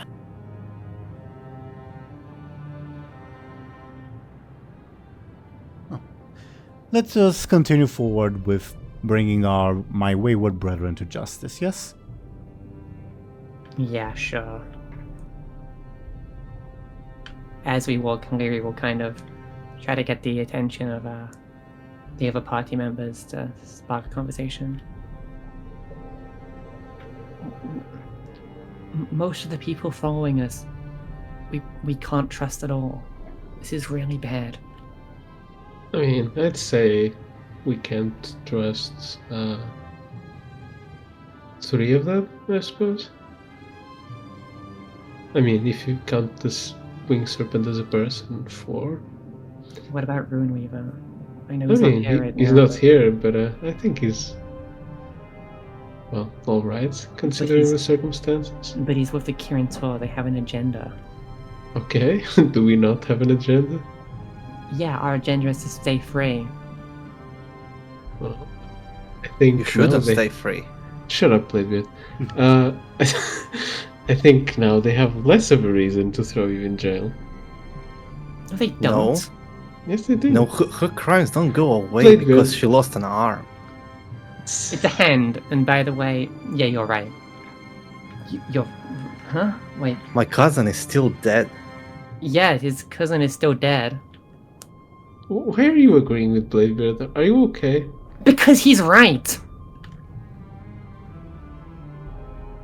What, I meant to What? disagree with him because he hates me? Yeah? if I still had those void powers, I could all make it worth it by doing something. But they got taken and they're gone now. Okay, just Nothing I you don't know. could have done would have been worth Just it. meta tap like a holy librum or something. It would be like No. you would be a nice No, lady. You would do no I'm wrong, done. and you'd have the I'm- powers to save the world. Is that what you want? No, I'm done with that. I don't want to. No more stuff like that ever again.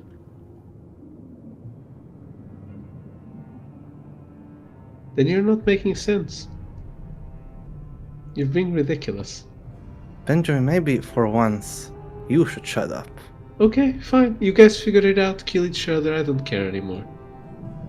Awesome. Maybe let's just, not kill each other and not do stupid things. Both plans are good.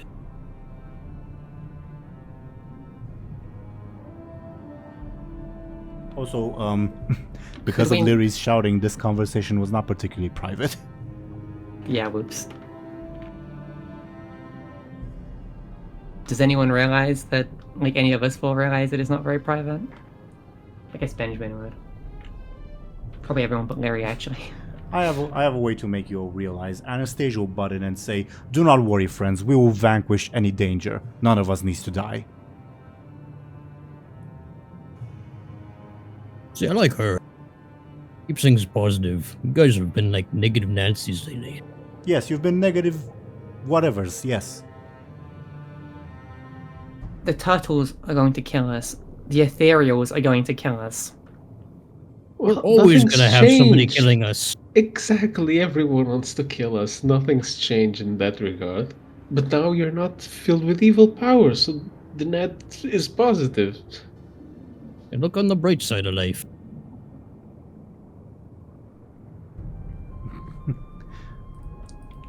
Okay. I don't understand why you're so hung up on this. Yeah, you wouldn't. I don't understand why are you not.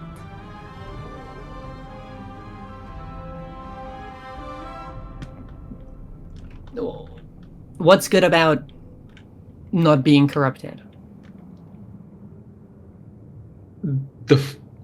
Is that a real question?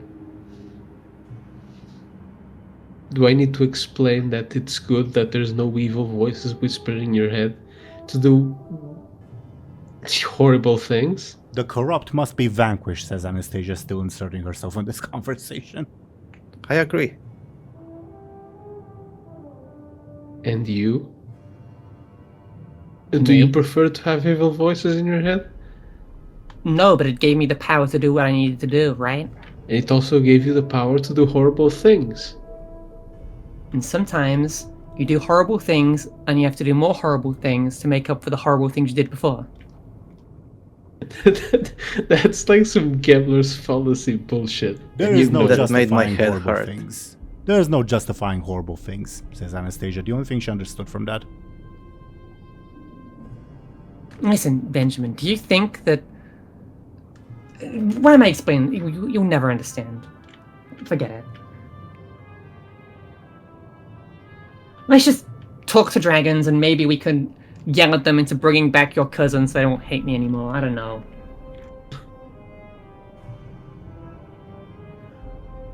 All of you will see Bezzy's laser fire once again into the sky. For the next 24 hours, it will be unavailable because Bezzy used it in self-defense to protect the oil rig from rampaging Tortolans. Oh, Damn it. Oil. Again, unavailable for 24 hours. As it recharges. Okay. Do you guys continue on towards where Kairos is leading you? yes. Yep. Okay. Let me put some stuff on screen. As what you see is in the...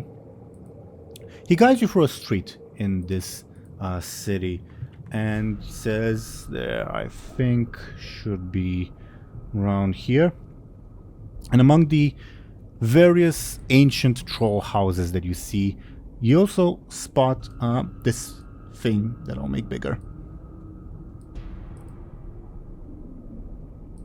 That should be it. A house. A human house?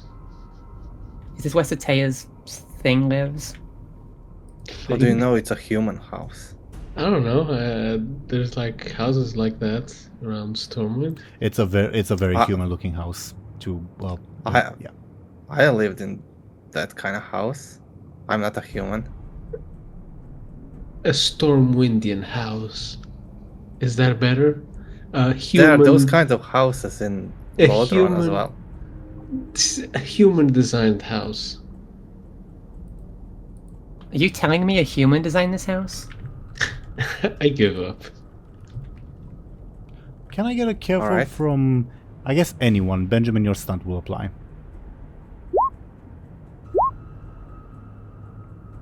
More Chronos roll. Okay. Only Benjamin realizes, especially with the stunt. This house is clearly very dilapidated, but you realize it has pretty much no water damage. Every element of its dilapidation, it's simply the result of age, but not water damage.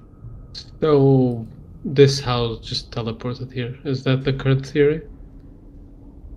This is an above board question, I'm assuming. Hmm? Is this an above board question?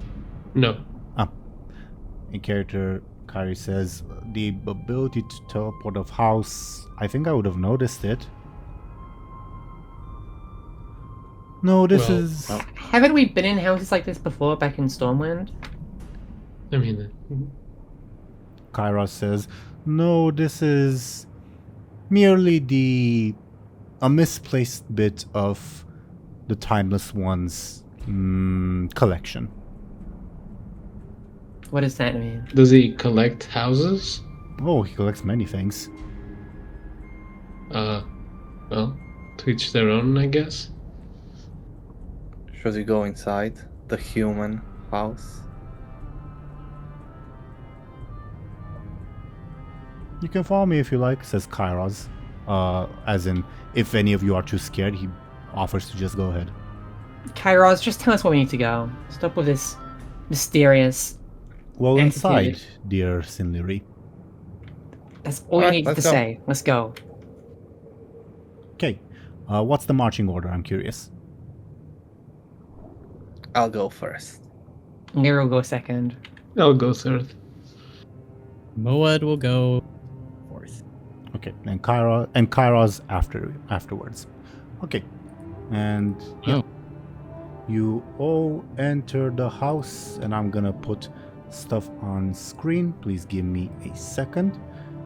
As first and foremost, when you look behind you after all 4 plus Kairos are finished entering, you spot no door. Wonderful. Great. Which is And not adorable. no companions except for Kairos. So this was a trap. He's not displaying hostility, let's say. Where is... This isn't funny. Oh, Are you well, starting to see what I mean, Benjamin? I suppose this was slightly rigged. Oh, interesting, says Kairos. You know, for a guy with time powers, you're awfully selective. I'm facing Isn't- other guys with time powers, dear mortal. Isn't I mean- playing weak like a manipulation strategy?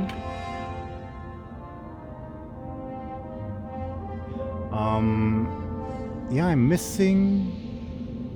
That is frustrating. I'm missing the specific map. Oh, TLDR.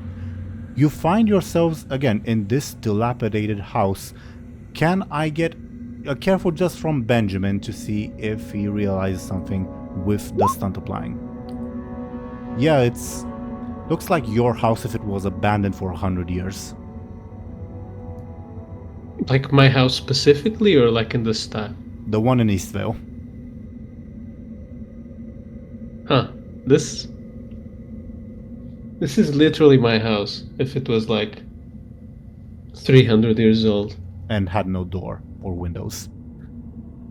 Can I like check something silly, like something I left like under a floorboard.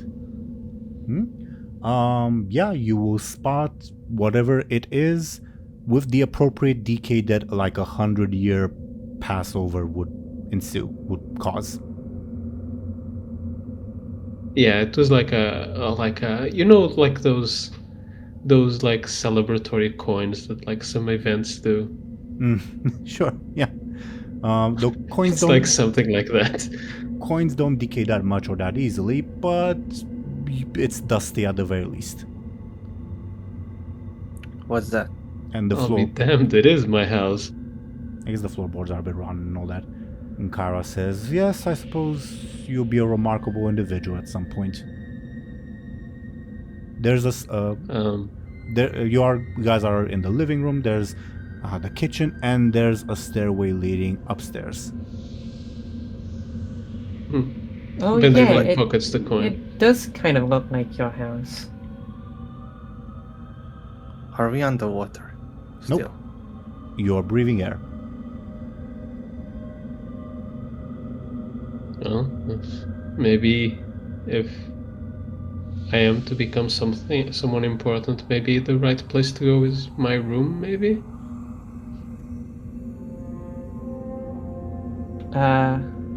Okay. I don't know, I'm as lost as you guys.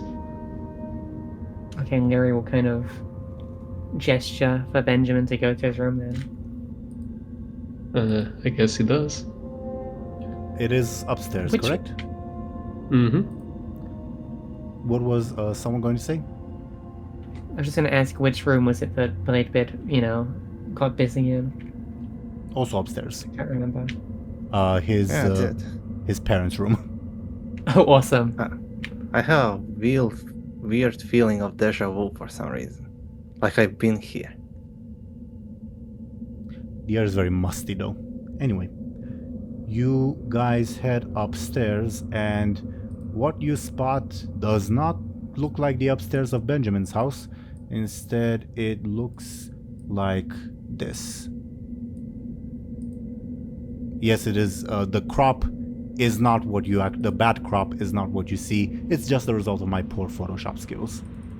Isn't this where we killed the... Endo? Yeah. By pure coincidence, yes. As in, it's not the actual place, it just looks like it. Oh, okay. You come Does in- anyone recognize... Sorry, go ahead. You come up from the stairs to like the left side of the image, I'll say. This seems vaguely familiar. Was this in your house? No, I do not have a kitchen of like incapacity in my house. You hear Why not? you hear frantic footsteps from the other stairwell, like a group of people is climbing up. Who goes there? Benjamin takes out the sword.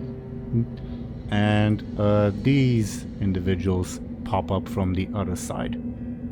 As let me find, where is it? There it is. Yeah, this group of individuals comes up from the other side of the stairs, and yeah, they all freeze upon seeing you. Bladebeard says to Captain Bladebeard, "Whoa, hello, handsome." And alternate Benjamin says, "Oh fuck, don't tell me you are." Bud, Lyri, go ahead. Where's your mustache? I'm 15, says alternate Benjamin. And Maud says, are these our future selves? And Lyri will hide her hand. So, Lyri says, "I'm so fucking done with this. Let's just go, everyone." Jesus. Whoa, little lady, what? Lyri hasn't changed at all. And I mean, true. young Benjamin will say, "Look, just don't do anything out of character, all right?" And the four of them will try to rush past you down the stairs that you guys came from. I guess we do the same with their stairs. So you're heading to the stairs on the right, I assume. Wait, what was that? Are we just letting that happen? I don't want to think about it, so I think we should keep going. I think one of those people was me. No shit. You hear young Benjamin say, "Really remember what I said. Don't do anything out of character. What's that supposed to mean? You'll know it when I know. you see it." And young Lyri says, "Let's fucking go already." Were you really like that? There's a reason I had to work in the bar. I guess that explains a lot. Wow, we looked normal back then. Yeah, my face looks really old for some reason. Or maybe you were aged by hanging out with us. Well, mostly young Lyri, probably. Is that why you grew out the facial hair? No comment. You call that facial hair? Very Oh, funny. um, At least I have a mustache. Have you looked at yourself in the mirror? One detail I forgot to mention, very important. I forgot to mention it. Let me find it. Basically, Zemo is with you. Because he's constantly following Bladebeard. But has said or done nothing so far. Where is Zemo? Is there like a tadpole on that side as well? What about Gorin? Gurin is not. Just Zemo. They stole our Aaran. Yeah. So you head down the stairs that they came from, or Yeah? you look behind you and you no longer see Kairos. Of course. You head down the other stairs and arrive in a similar room to the one you came in from. Like, it looks like Benjamin's living room rather, if 100 years have passed. Only this time there is a front door.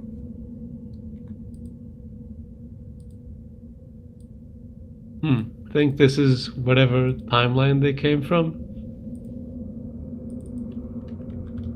Maybe. Shall we find out? Let's go outside. Alright. And as you open the door, what you will see is this landscape. And a Landscape. and a pathway made of sand that allows you to walk across it. Yes, I realize that's an interesting term to use. I really don't like this. Reminds me of the Twisting Nether. We are on Outland. It's like the Nether So Stone. like, oh, What do you figure that planet is? Mars. What? what the heck is a Mars? I think Mars a it's like fan? a bar in like Silver Moon or Booty Bay or something. Hello? Who are you? Who are you? And you turn behind and you spot I'll use this version. This little, let's say, cutie, for lack of a better term. Hello? My dad said I'll learn stuff by watching you. Who are you? I'm Benjamin. Is your name Petronimi? Yeah, how did you know that? Long story. Don't worry about it. Magic. Wait, we know Petronimi. Hi, that's me.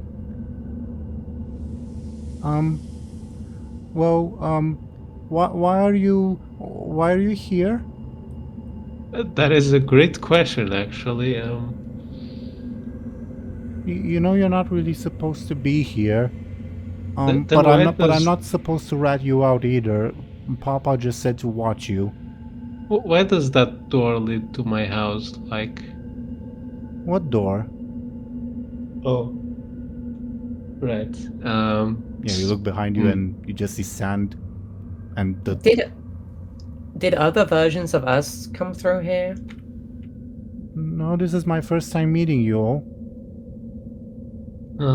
What's that way? Depends. I'm not sure how much I'm supposed to tell you.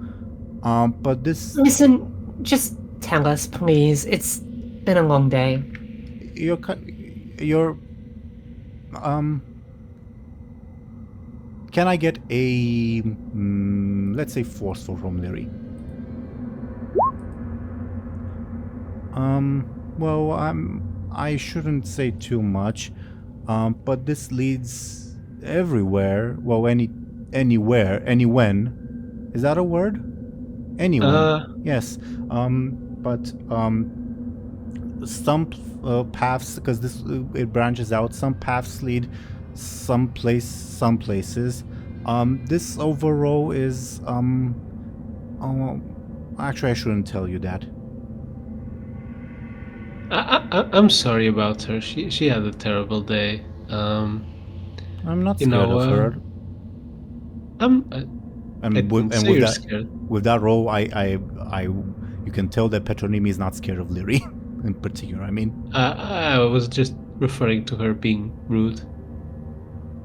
No, it's okay. So this what? is like your first day on the job or something? No, I'm too young to assume my duties yet. Father just said that I'll learn something by watching you. Hopefully something good. She looks at Bladebeard.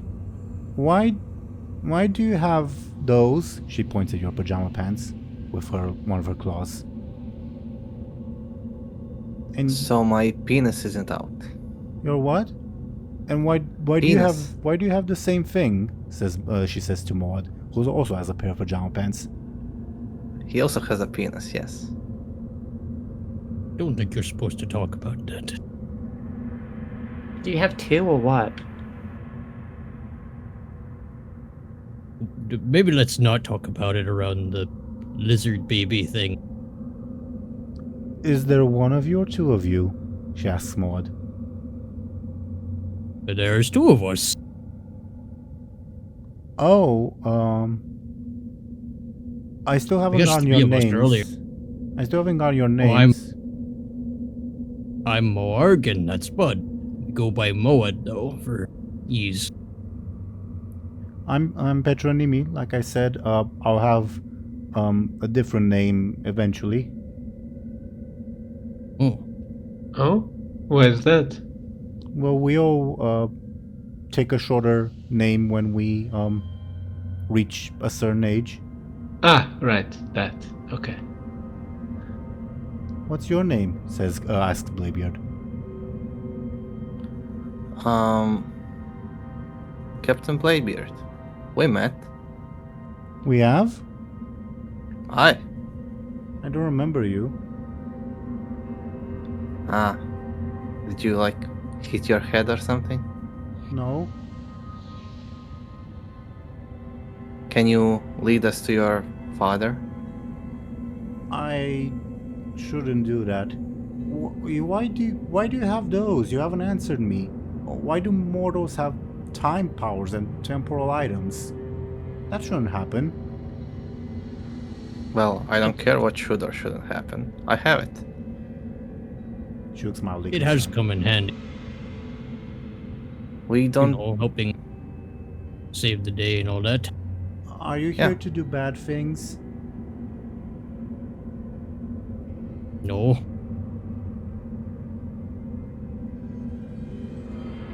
She is looking mostly at Bladebeard when she asks that.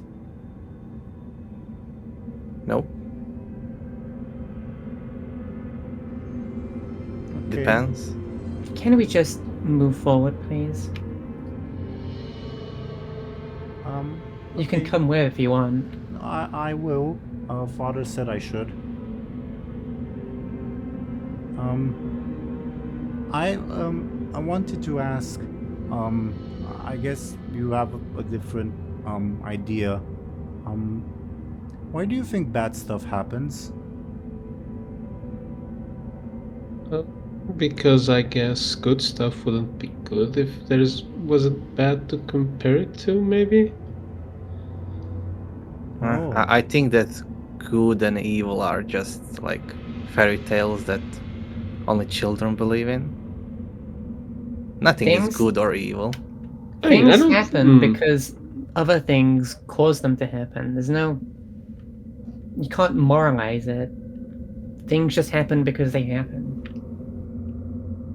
So you're saying you're unpredictable? Of course. She looks frightened at that. We are not bound by destiny or fate.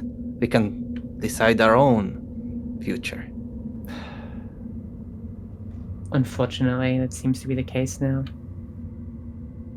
The future is set. That doesn't make sense. If the Future future doesn't set, exist. what am I gonna do right now? You're gonna walk forward like you already are. Benjamin takes a step back. She looks Ooh, aghast.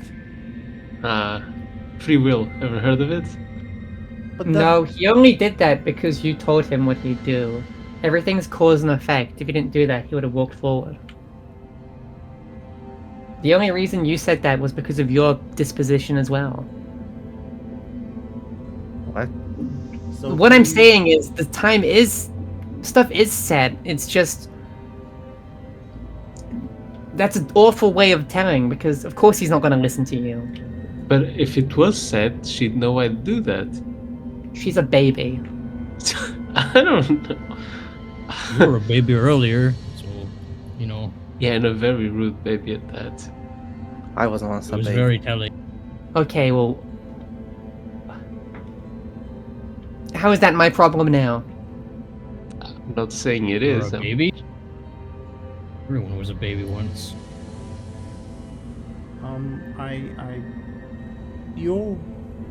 You have very different perspectives from the bronze dragons. I'd like to learn more from you, but you're kind of scary. I'm gonna be honest. Why? You said I wasn't scary. Why don't you follow me? She does. Begins following Lyri. Says, you have a hint of weird magic on you, but like it's gone. Yeah. Why is that? Why would you have weird magic? Well, it was something that I was given. It was a destiny that I was forced upon me, but it was taken away because of How can something Time take away dragons. destiny? A time Like- dragon took away your destiny? well, they meddled with what was going on and Why? changed things. Why would that happen? We're not supposed to meddle with destiny. That doesn't make any sense. Yeah, well, some people are just destined to not follow the rules. That's horrible. Why would they do that? Why would they follow destiny? Destiny is bullshit. Destiny is everything. Destiny No, it's not. makes you would not be here without destiny. I don't know what your destiny is, but you're putting one step forward because of destiny. I'm talking to you because of destiny. You're right, but No, you are Some talking people- to me because I chose to come here. Because you are destined to choose that. Right? No. yeah, Petronimi's right.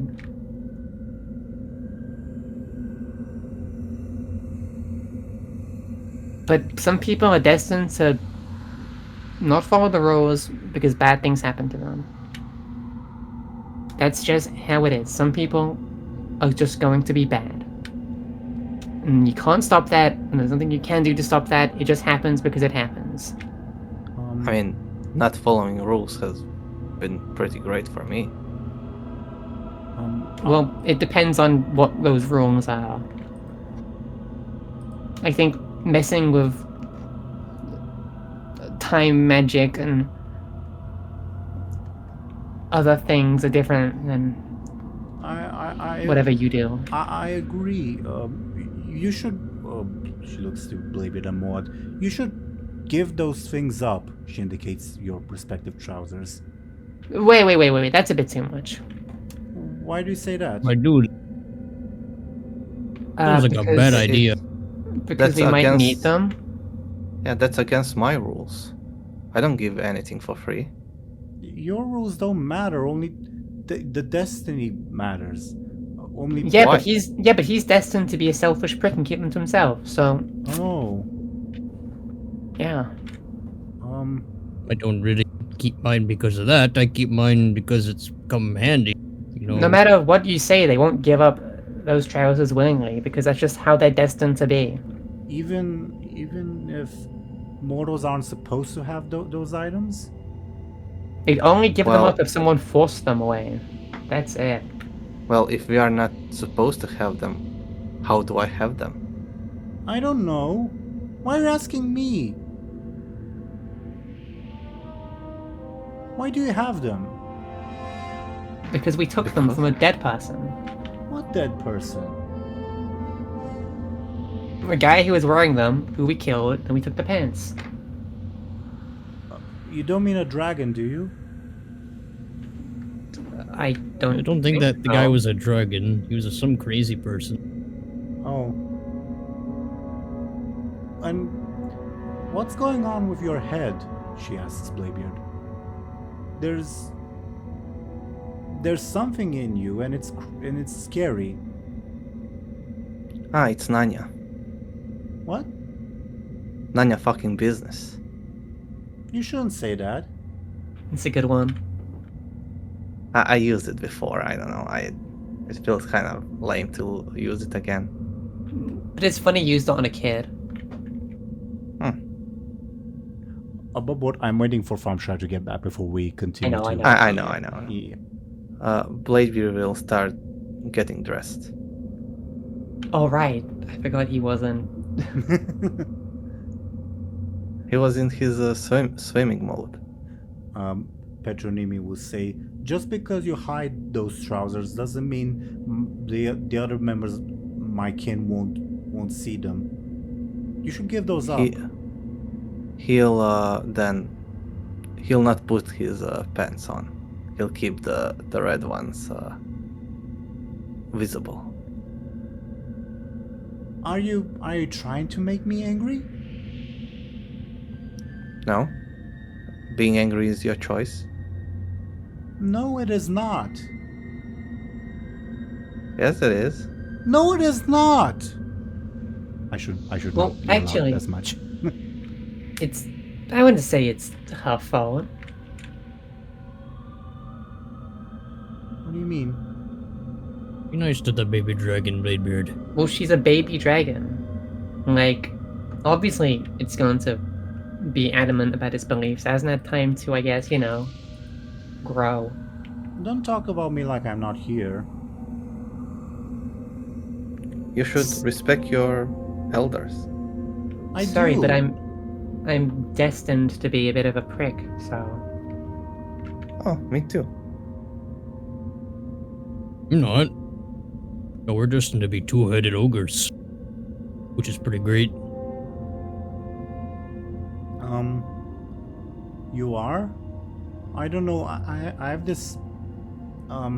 It's hard to put into words, but when I look at you, I keep thinking that I should only speak to one of you. It's hard to put into words. Sorry. Well, you can speak to one of us. Yeah, I don't mind. No, as I in don't mind. there should only be one of you. But that's bogus. Yeah, I'm right here. But you shouldn't. What do you see when What? you look at me? Me on some kind of spiky iron ship with a bunch of brown orcs? I don't know.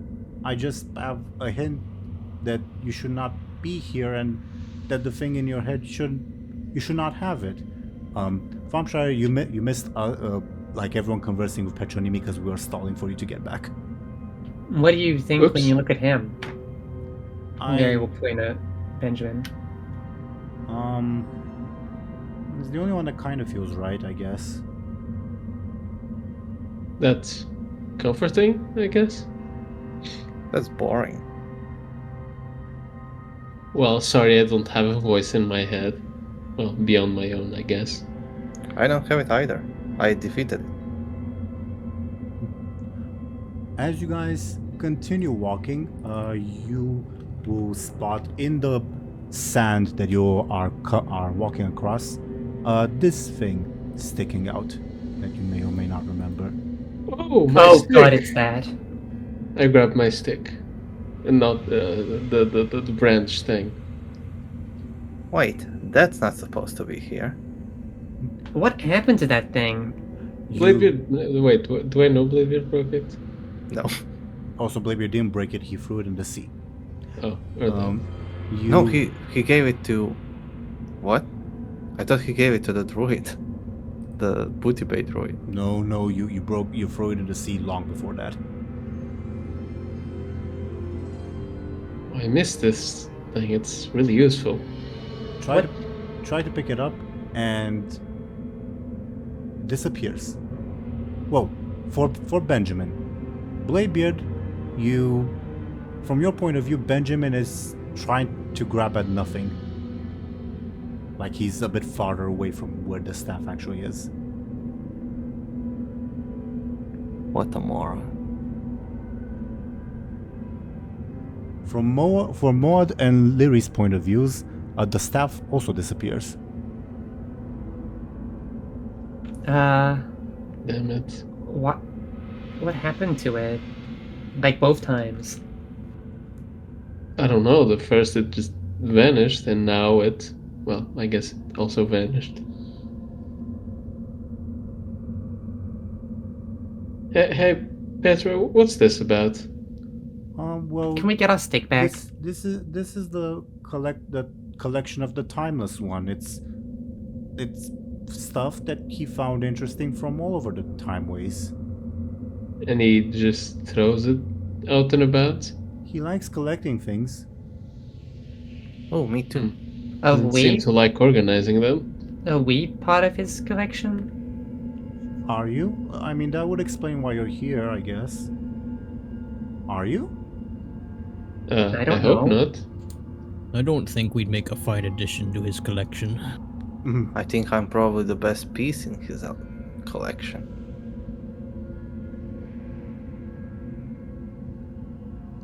Oh yeah, you missed Bladebeard putting his clothes back on, by the way, Thompshire. His what? His clothes. Yeah. Let me know if you'll continue on, or like if Bladebeard wants to pick up the staff or whatever. Nope. Okay, you guys continue on, and as you all continue, you will spot another item in the collection of the Timeless One. This thing. Of course, that would be here. Wait! Lyri will run for it. You run for it, attempt to grab it while running, and it once again disappears from your hands. Bladebeard, from your perspective, Lyri just ran at nothing. Like she did not even run in the direction of the ephemeral orb. Well, this God damn item it. I will try to get. Try and pick it up. From everyone else's perspective, Bladebeard is reaching for nothing.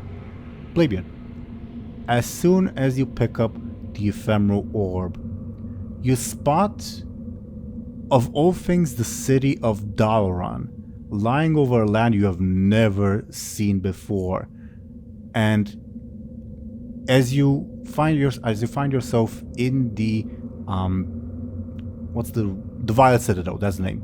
In the front chamber of the Violet Citadel, you spot Khadgar fighting with some weird purple elf, and it causes Lyri. does not look like Lyri at all, other than the pointy ears, I guess. And it causes this purple elf a massive explosion, enveloping Khadgar and the entirety of Aaran. But in the midst of it, you you see as time freezes in this vision, so pauses like mid-explosion, and you spot a figure that you have never seen before that I will put on screen in a moment, as he rummages around and enters what is certainly a secret room. You would recognize that from like all the tales of thieves and pirates from your youth. And as he enters the secret room, you see it as a massive archive of items. He pauses, opens a particular, let's say, folder for lack of a better term, even though that's not the right term, and picks up the ephemeral orb and vanishes, and the explosion resumes, and you see it envelop Aaran. And you return to this sandy corridor, and the ephemeral orb in front of you is nowhere in sight. Did he just ignore us? Bladebeard is frozen for a couple seconds, yes. Or who do you mean? Nosdorm. Well, Nosdorm appeared in the vision, not in... Oh, okay. Gotcha. Okay. Why is Have you guys seen Bladebeard just... Let's see, what? What? What? What? What? Have you seen what just happened? What just happened? The elf and the explosion. Khedgar, Dalaran. No. I think you had a glimpse of the future, says Petronimi. Is that really okay? For us bronze dragons it is. I'm not sure about mortals. Visions of the future ain't real. I'm taking a drink of water, so excuse me for a bit. I can still hear you. Future doesn't exist. I guess that's a good way of seeing it. I saw a purple elf and a pink elf. Pink elf? I guess a white elf, alright? A night elf? No, more like what Lyri is, a sun elf, day elf. Oh, a dark elf.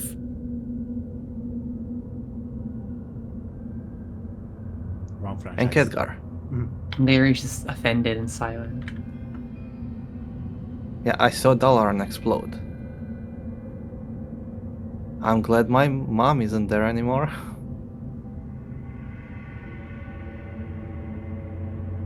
Wasn't she? Oh yeah, I guess she isn't there.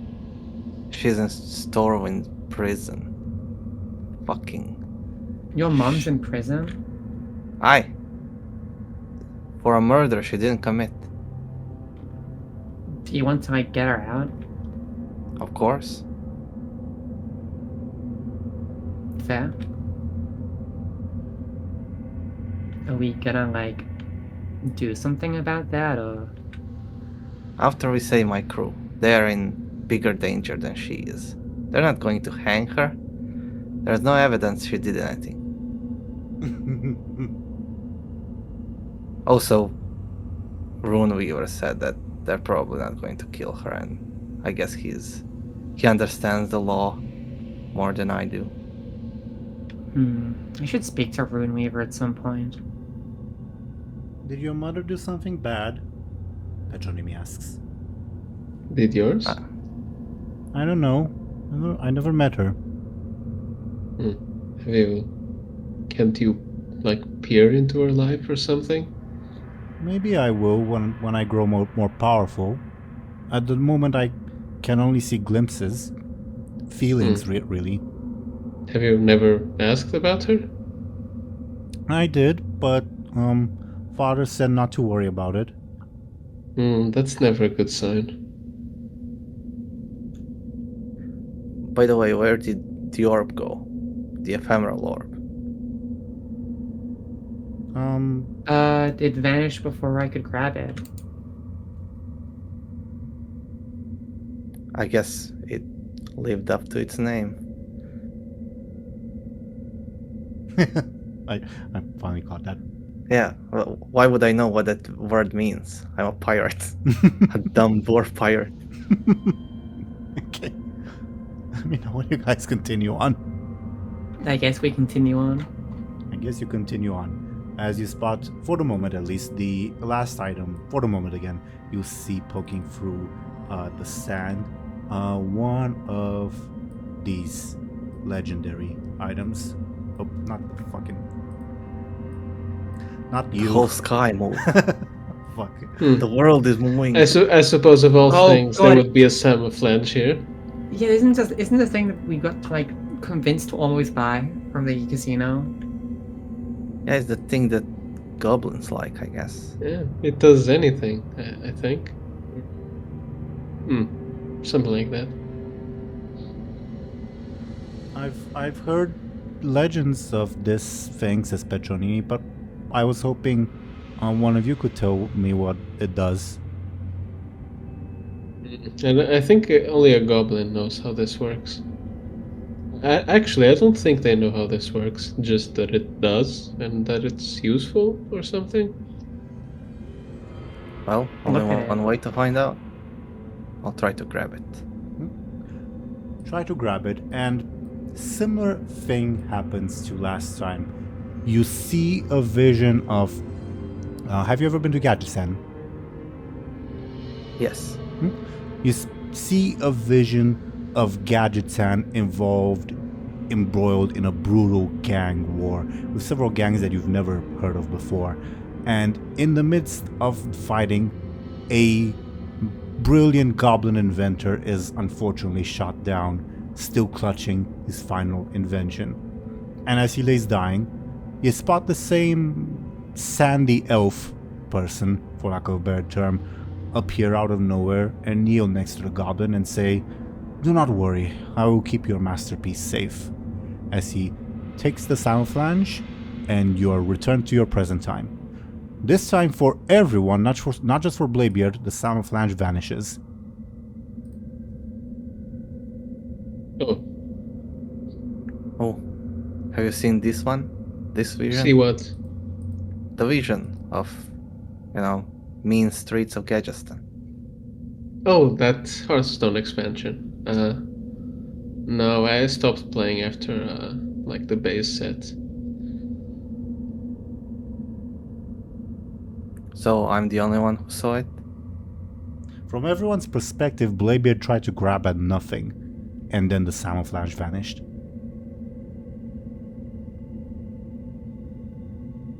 I tire of these illusions. Yeah. If you continue on, you will see this sandy path branch in two directions. It's basically a T intersection. And from the other intersection, you will spot several figures approach that I will put on screen briefly. I guess let's start with the biggest one. You will spot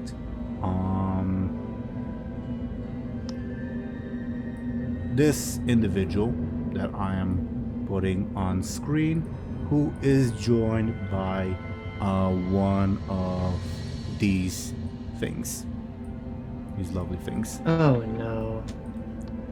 He is Oh, it's also Bud. He is also joined by, I guess, let's say the next noticeable individual. A blind priest. Yes, a blind priest. And they are also... Oh my god. Barefooted priest. It's the Scarlet Onslaught character.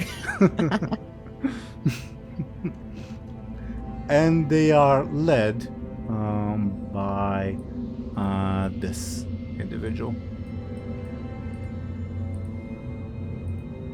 As they Bladebeard, Sunstrider.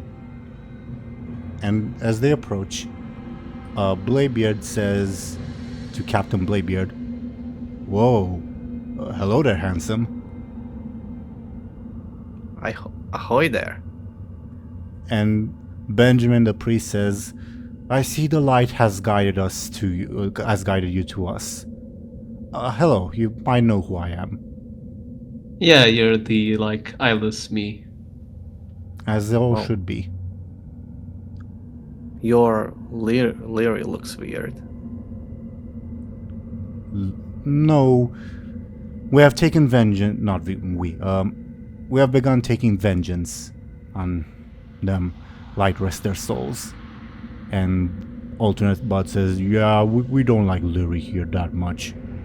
I think we killed the Lyri from your universe. I mean, your actually spoilers. Never mind. No, I did that, says Captain Bladebeard, and you can't steal Yeah, my kill from me. Yeah, you did, but we were there. Do you not remember? I do. Yeah. Weren't you guys Cool. dead, the other two? I'm very confused. Did we get better? We were supposed to die, says Blind Benjamin, but Captain Bladebeard has rescued us. Light bless his soul. And we have joined him in his crusade. What crusade? Like Why- a burning crusade? Yeah, I why are mean, you yes. surrounded by burning spheres? What? A gift from someone who owed me a favor, says Captain Bladebeard. You don't need to know about that. Oh my fucking god. Is it like a... Huh, okay. And Bud says, "Yeah, we've been pretty busy. We've been traveling the multiverse and listening to this purple dragon person, well, blue and purple with some weird coloring. Pretty bad Photoshop, if you ask me." Did you guys end up dealing with the guy who stole, like, my alternate dad's eyes or whatever? Or is he still doing his thing? Alternate Benjamin says, "I'm sure this must be difficult for you, me. But what happened to Father was a wondrous thing. It gave us the vision of the path we ought to follow in life. A path guided to us by the light." I'm not quite sure I follow, but sure. Well, it is simple. Vision is but a trick of the light, a trick of one's organs, a trick of one's body. Only the light can show you the truth, and so I have submitted myself to its truth. Now I see more than all of you combined. That sounds like Demon Hunter talk. Please. I merely follow the will of the light. Yeah, Very well. he's always been babbling about Okay. the light like that, says Alternate Bud. Well, can you let us past like the last group? Oh, we're Yeah, here. did you guys come across like a very rude little baby Lyri? Alternate Bladebeard says no. Alternate Bud says, and Alternate Benjamin says, unfortunately.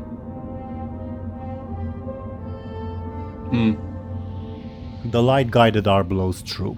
That I can promise. What? Did you kill a child? The light guided us true, as I said. Why- What kind of light guides people to kill children? Why? Benjamin, why you weren't kill Benjamin, you weren't supposed to say alternate that, selves? says Alternate Bladebeard. What did Lyri say? Where did their accent go? I asked why did they kill our ultimate selves? Their destiny was one of darkness, says the Alternate Benjamin, and Alternate Bladebeard says, "Aye." So I'm guessing that means you won't be letting us past. Nah, we're here to help you, says the Alternate Bladebeard. And Alternate Benjamin says, "Indeed, the light has driven us to this place, and it seems that the light has guided you here too. We are here to aid you in your quest." And Bud says, Yeah. I thought we, okay, I guess that's what we're doing." And what quest might that be? Benjamin says, "Your quest, whatever Which it may is? be." So if I told you our quest was to, I don't know, make a sandcastle, you would help us?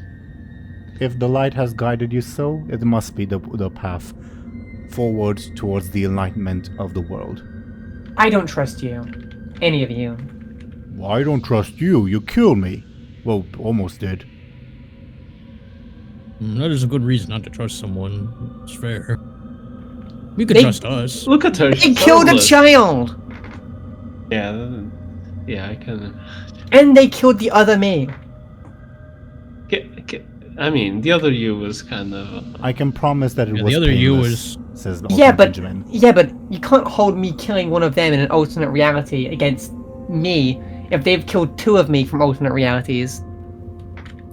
Is refusing you guys' help an option? Yeah, can you go away? The light has guided us to aid you, and so we shall. But we don't need your help. You know, it helps us to get out of our way. And we will. And we will follow wherever you head. Well, can you follow where we don't head?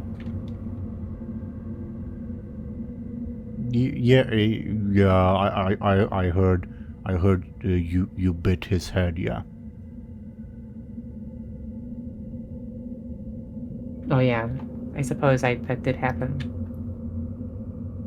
I Blade. can't believe you did that though. You're an Embersorrow and you killed another? That's kind of gruesome. It was as swift, as merciless as the light allows it. Trust that her soul is resting in greater peace than all of us shall ever achieve. I still feel bad about that, says Alternate Bud. And You should. Alternate Bladebeard says, whatever. So, where are we heading? How is the warlock the most moral person here? It's still Bud, I That guess. It is me. Yeah, it's still Bud at the end of the day. Yeah, I'm still me. There are good warlocks. Then why are you Yo, with but these he's guys not me. killing kids? Maybe you could reconsider that, Bud. Benjamin will say, I have only spoken and acted according to the voice of the light. I think How about you hear the little voice in your head? Do you have that still? Do you have an original thought? Or is it just the light? I hear and listen. Its blessed voice guides me in all, as I hope it will come to guide you too one day. And We don't want your help. love of put on some socks, okay? I do not need to walk. What would be the point? They're merely comfy, they're warm. Do I need more reasons? I'm merely expressing the humility that best suits the priesthood. God. Your whole outfit is the opposite of You're humble. infuriating. You literally have a golden crown. Yeah, And You know golden that- crown is on your shoulders. You know that Benjamin would never ever damage his tap dancing feet. You've really given up everything that made you an original person, huh? Look at that. It's disgusting. yes, I gave up tap dancing a long while ago when I realized that what happened to Father was destiny. That's a horrible Here we thing go. to What do say. you What do you mean? Did you kill him by tap dancing? No, of course not. What do you Why take does it me as? matter? Why did you stop tap dancing? Because your dad died. I didn't say he died. I said I felt inspired by his example. Your dad stopped tap dancing? No, my father dedicated himself, our father dedicated himself to the life of an ascetic. I still don't know what that means, Benjamin, says Alternate Bladebeard. I don't know either. I hate them. I hate all these people. Yeah, you're gonna be hearing from my lawyer, Bladebeard. That look and that name is mine. And you're infringing on it. Wait. But I still have trouble with What- Bladebeard's accent. Any inconsistencies are my bad, not Bladebeard's fault. So do I. wouldn't it be better if you could have like people write about you freely so they could tell tales, like a bunch of them. You know, write stories and stuff, spread the name around. Why? The name Captain Bladebeard is already on the lips of every lass across the seas. Yes. But no one else should be Bladebeard but me. Well, that rhymed. Well, I'm Bladebeard. All of you Well, are I'm Captain Bladebeard. All of you are Bladebeard, says Benjamin. And Bud says, well, there was that one place where there were lots of Bladebeards. That is not what I meant, says Benjamin. You know, I think I fully understand why this Lyri went crazy and killed everybody. Of course you would. She was Look at them. She was corrupted by the foul artifact of darkness. I pity her truly. You know it too well. The dagger. Right. We have 2 of those. Well, It's kind of fucked up. that's 3 too many. Yeah. Oh, but our Lyri is okay now. Yeah, I don't sense anything evil from her. Hi. She's not fine. Did you sense anything evil coming from the kid? The light guided us through.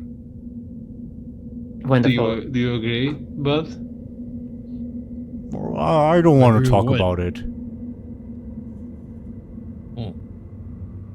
I can't believe we found a group worse than us. Why are you all here? Says Petronimi. I don't know, says Captain Bladebeard. And Alternate Benjamin says, we are here because the light has guided us through. And Alternate Bud says, well, I think you took us here. Maybe? I think. I wouldn't have done that.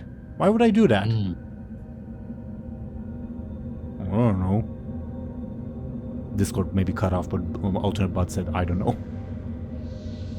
This can't be healthy for a child. Aye, so let's... Listen.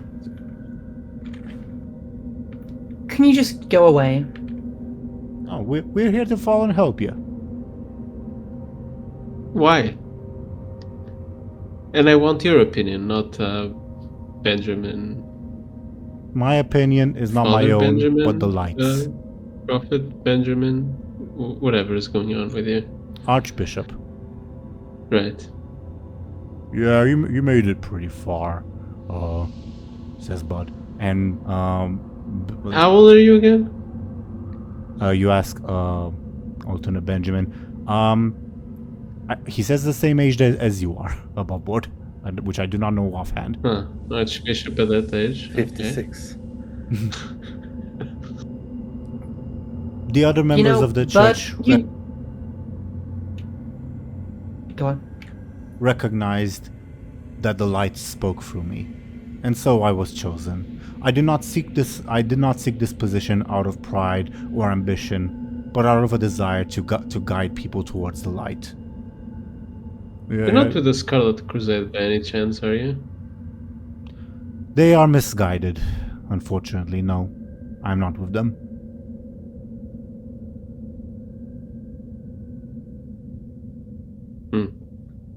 But you know this is wrong. Why don't you, tell your friends to leave us alone? But Yeah. we aren't gonna do anything. We just want to help. Be I honest. think. Is that what you told the other group?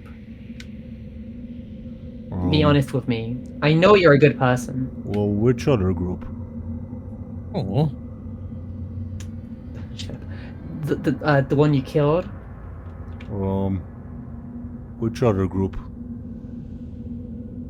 The one with the baby Lyri you killed? Wait, what do you mean, which other group? Did you kill more than one? He looks increasingly uncomfortable as he says, which other group of the baby Lyri? You're saying you killed multiple baby Lyris? Well, no, I never hit her directly. We're not baby killers, bud. Yeah, we're not. No. No, I'm not. And I'm also not.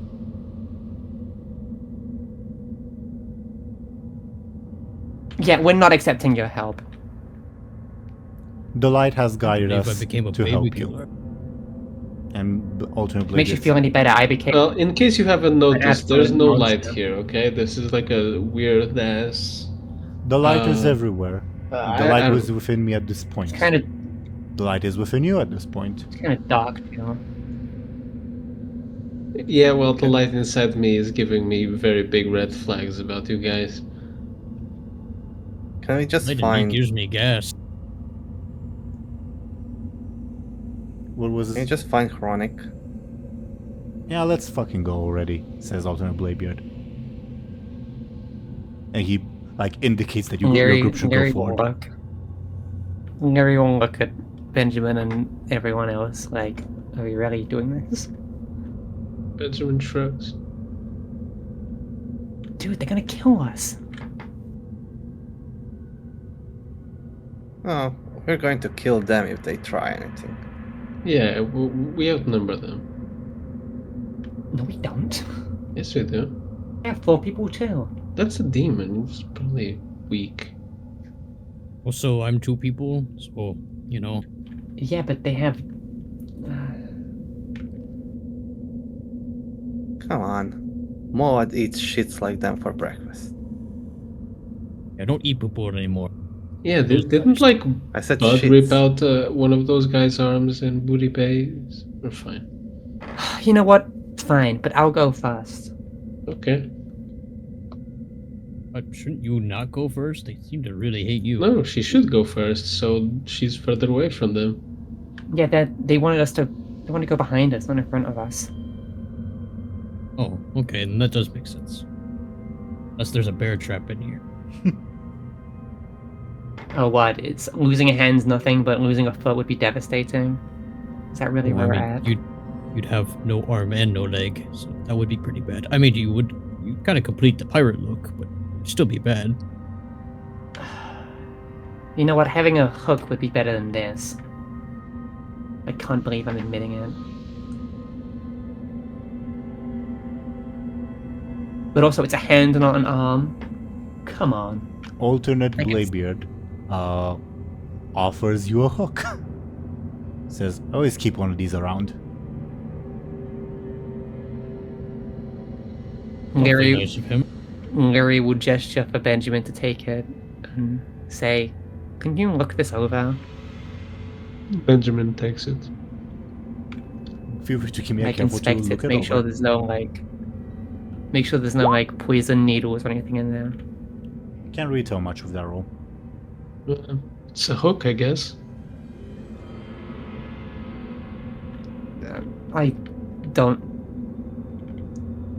Okay. Just stop being a baby, put it on. That's an order.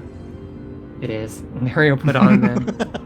Like, it can literally rip a guy's face with this. It's awesome. Yeah, but like, I expected you to like bust out like the magnifying glass or whatever you usually do. You just kind of looked it over. Magnifying glass? Well, you see things. What's with the second roll? With my eyes. Oh, might have been a misclick on my part. Fair enough.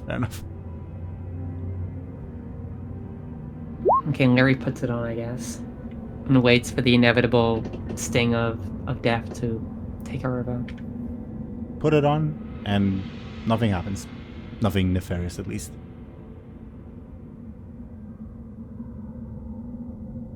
I'm so fucking scared. It's gonna happen any moment. Let me know what Okay, you I guys guess we go first. I guess we go ahead with Lyri first. Yeah, guess we keep walking. Okay, sure. I'll need to rearrange some stuff on screen because I'll I'll basically turn you all into tokens and put an actual map on screen. As you guys continue walking forward, you spot this hodgepodge intersection, let's call it, of timeways. Let's put Zemo up front. And yeah. Wrong thing. Bleh. You guys would be approaching from this little point. I'll put all your tokens on screen. It'll take me a second or two, well, a minute or two, because I need to put your new tokens, give you control over them, etc., etc. So while I do that, what are you all doing in the meanwhile? Bladebeard is a bit nervous because all this is reminding him of quicksand. Yeah, and it's understandable why you would be nervous, because the sands appear to be moving underneath you. Not like changing direction or tripping you or anything, but yeah, they nevertheless are. Zemo is with our Captain Bladebeard. You should have control over your token DoomGoblin, by the way.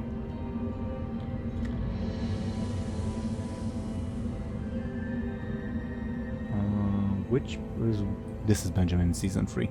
Yeah. What about everyone else? What are the rest of you feeling? Nervous. Worried. Moed is off-putted by himself, or the warlock self. Yeah, Benjamin's. Go ahead.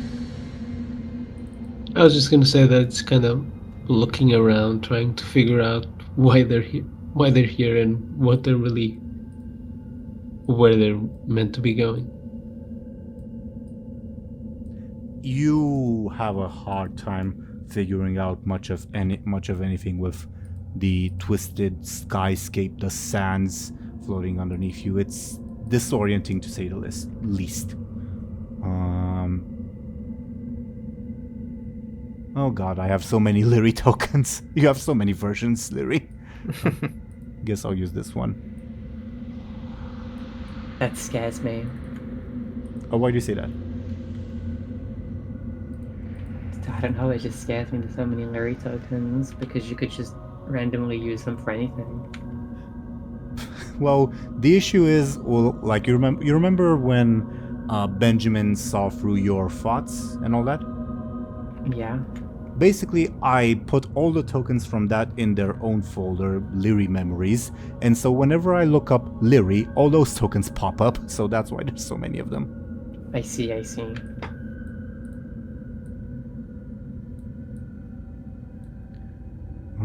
Okay. Still have, just Priest Benjamin to add in.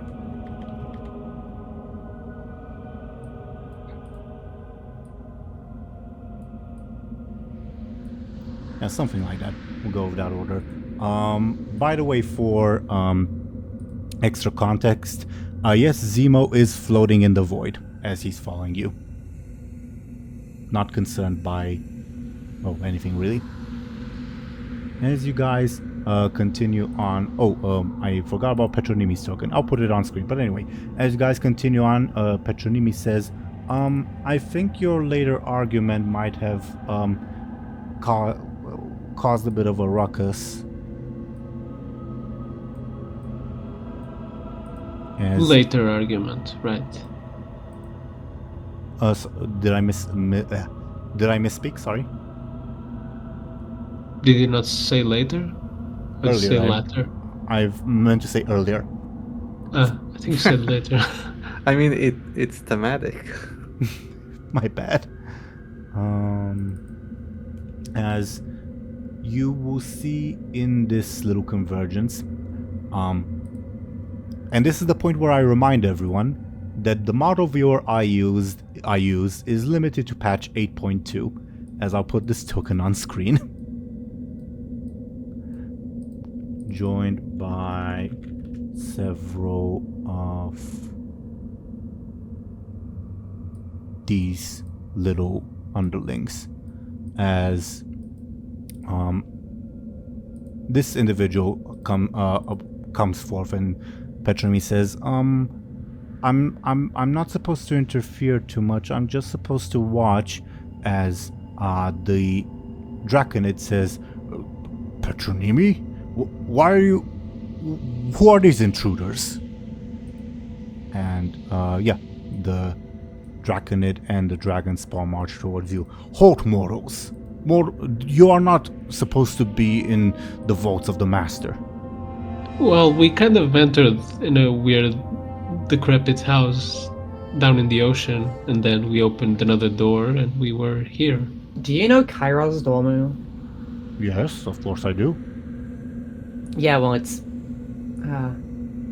well, it's... Yeah, we entered said house with him, but he kind of vanished on the way. Regardless, mortals, I need you to leave. I am able to return you to your present. You walk forward, please. He indicates Moad, rather. All right. Feel free to click and drag your token. And after Moad walks, he says, "And you," indicating our Captain Bladebeard. "Forward, please. Why? I need to inspect you. Why? Because I sense some off magics about you that you perhaps should not have, and I need to make sure that it is not the case." I do have magics that I shouldn't have. Walk forward now. He clutches his weapon. We're surrounded on both sides. Sure. You walk forward, and as the two of you walk forward, he says, "As I suspected, mortals are not supposed to have these kinds of items. I require that the both of you surrender your pants. I know this is a sensitive topic for mortals, but I need you to surrender them regardless." All right. Are we really letting them do this? Petra. She ignores you because she does not recognize that name. Petronimi. No? If anything, like, bad starts to happen, you need to, like, fly very far away. Like any kind Why of would anything bad happen? fighting. Fighting? She says out. I She screams just- out loud.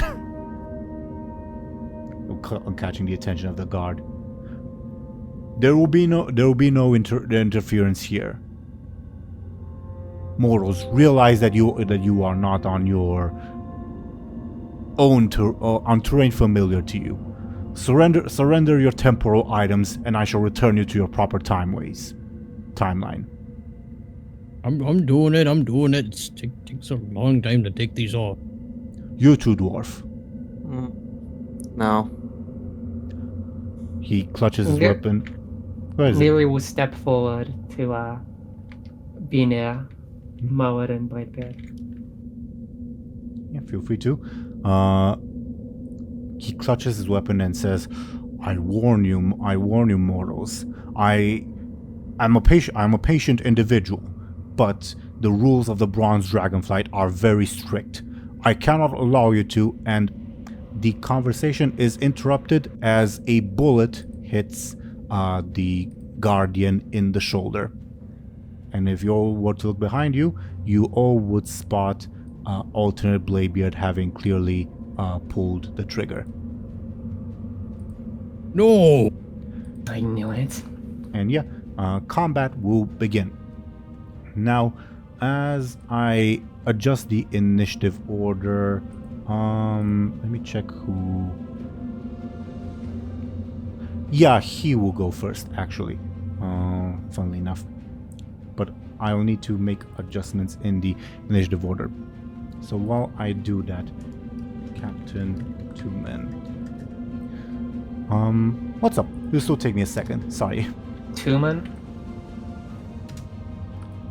It's a historical reference, slightly altered. I'll say that. I see. It's a reference to like the medieval Mongolian Khanate, like a military unit of 10,000, basically.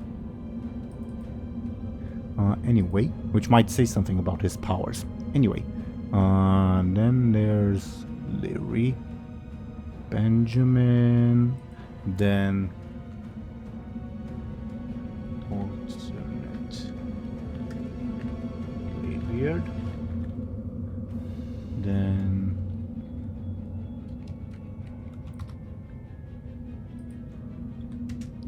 Oh, is the wisdom ball with us? yeah, it always has been. Yeah, has not. It's an item, not a person that will be displaced.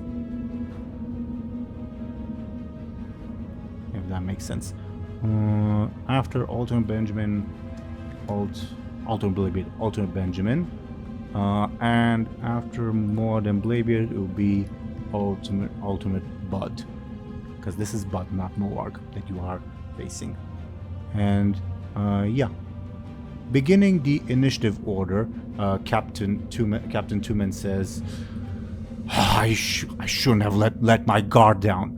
Prepare yourselves, mortals, as he first and foremost strikes, I guess, the person that is closest to him and the one that is most reticent. Captain Bladebeard, how do you defend yourself?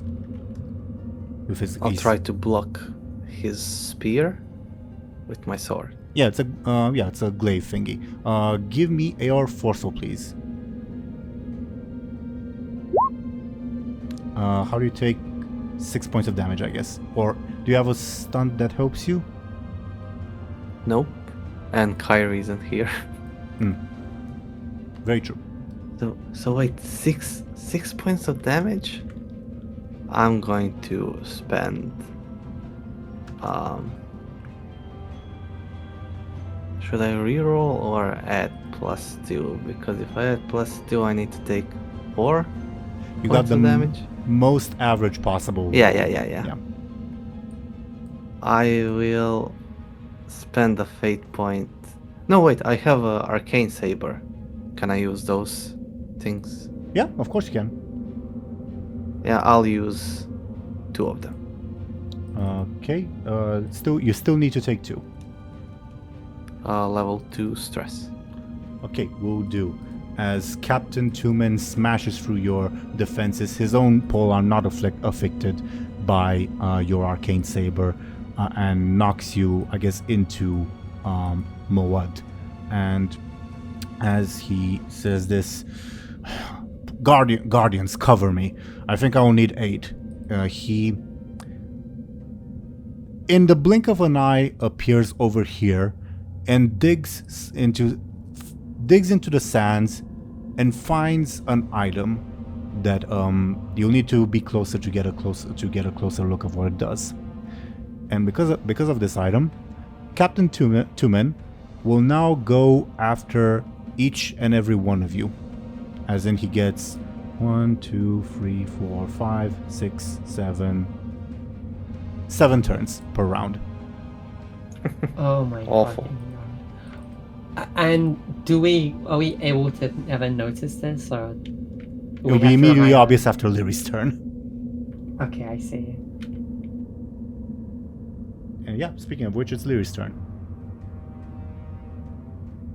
Lyri will look to Bud and say, wait, okay, above board, are these like sand trails above like a big void in Yep. whatever?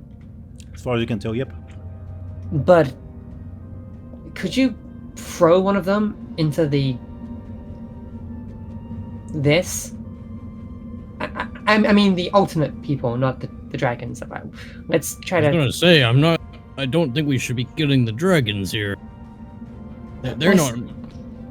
Yeah, I'll go and talk to the dragons. Or try to explain or something, because we can't fight on 2 fronts. I guess I can throw... I honestly think Benjamin, ironically, not our Benjamin, but that Benjamin. But he can fly. Ringleader. How can he can't fly. He can fly, He's his why flying doesn't right wear now. shoes.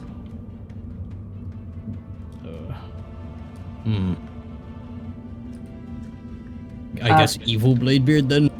Thump, if you want to know how fucked we are, Bladebeard or fake Bladebeard gets a turn after everybody's turn. So he no, gets not like fake 7. Bladebeard. Not fake Bladebeard. Captain Oh. Tumen. Oh, the Draconid? Yeah, look Yeah. at the initiative order. Oh my god, that's terrible. Alternate people are on our side. We don't want them to be on our side, I think. And who started the fight? Bladebeard shot at one of the Alternate dragons. Bladebeard. I mean, ultimate Bladebeard. Yeah. Evil Bladebeard. He shot at the dragons while we were being patted down. Well, also, Did- our did- Bladebeard refused to hand over the pants. Yeah, but that's different from shooting someone. So yeah, that's where we Yeah, are. It's my turn. I'll deal with evil Bladebeard then. Okay, I can maybe Lyri. I can maybe talk myself out of it. He seems very agreeable, honestly. But so far, he hasn't attacked us. I'm trying. Attack the dragon.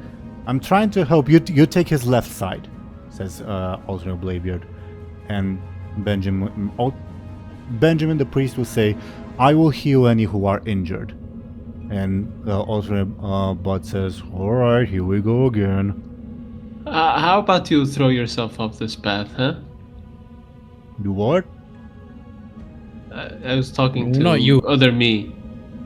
You're fine. The light has deemed that I aid you, and so I shall. He's coming. Listen, aka Lyri's turn now, or Captain Tumen will strike. I will. But I believe in you. Go talk to yourself and throw away Bladebeard. Fake Bladebeard. I'll talk to the dragons. All right. Lyri will kind of run towards the what are they called? The Draconids or Dragonkin or whatever? Captain Tumen is a Draconid, the soldiers are dragon spawn. Oh yeah, dragon spawn, right. Dragonkin is just like what they call every dragon. Yeah. Is it true that the only lore about them is from like the RPG where they were like regular people that hung out with dragons and I think the lore has been expanded in Dragonflight, but I've not played Dragonflight, Yeah. so I don't know too much about that. what the fuck are They're no they? longer mortals. They're just kind of born Freaks? that way. Okay, They're I just will. freaks. I okay. thought they were like mortals twisted by the dragons. No. Hmm. That was only RPG lore. Oh, sure. Lyri will try to create a flashy advantage by kind of approaching the dragon spawn, like throwing her weapons on the ground. They Well, I guess her snarl at weapon. you, arm themselves, and say, "Surrender, mortals." We don't want to fight. Can we just take a second, please? They snarl. We have enough enemies, please no. So you want to create a flash advantage towards disarming them? That can also be a flash attack, of course. I think I'll go for an advantage because I think these guys might be kind of strong. Oh, sure. Give me your flashy, please. That'll be a 10. Yeah, they are immediately disarmed by you as they say, "Move to the side, we have no quarrel with you." What's the name of the advantage that you create? I guess let's just call it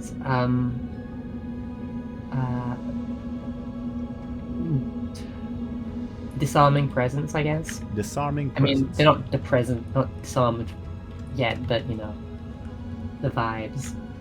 Mhm. I guess Lyri is disarmed, so it makes sense, literally. Makes sense. I forgot to add into the initiative order. I did that just now. Anything else on your turn, Lyri? Nope.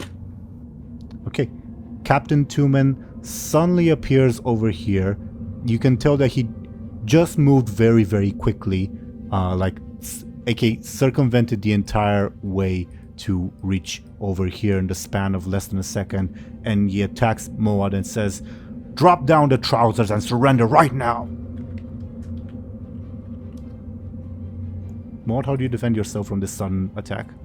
Damn, what a creep. Moad would try to parry it with his with No, sure. Give me your forceful, please. How do you take 7 points of damage? oh god. If you do nothing, you'll be knocked out. Yeah, clearly.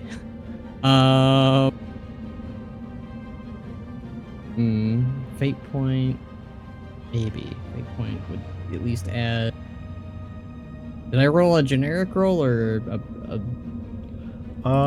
You rolled a slightly below average. Slightly below average.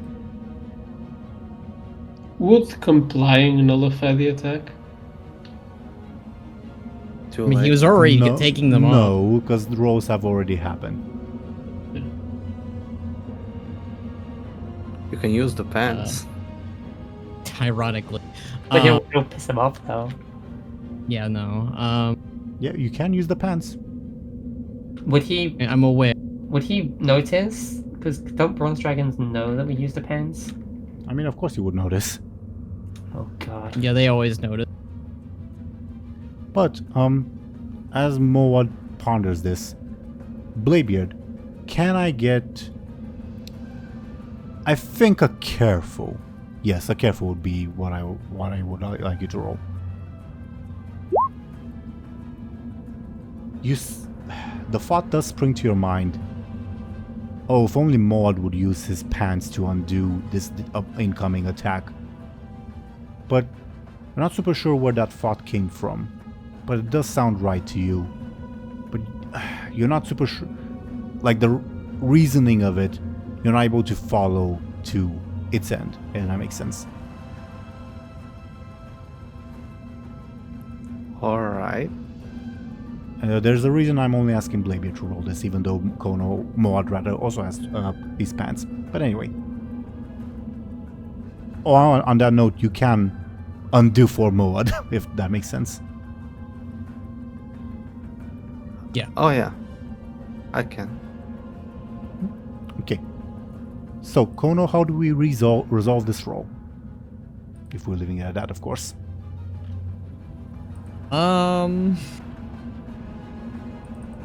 If we leave it at that, he'll be knocked out, right?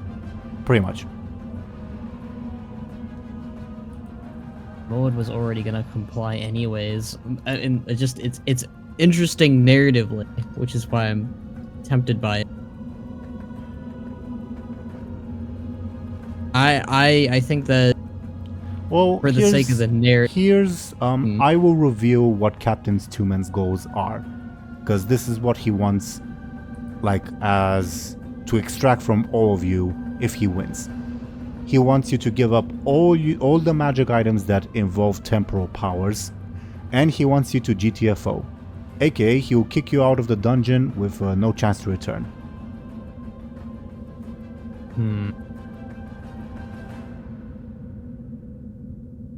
Well, I guess I'll deter to you guys. Do you guys want to stay in the dungeon? I mean, aren't we like saving the reality or something? Yeah, aren't we kind of fucked if we don't? Like, sure we'd be in less pain now, but I think like later we'll be being like, oh god, I wish we did the dungeon.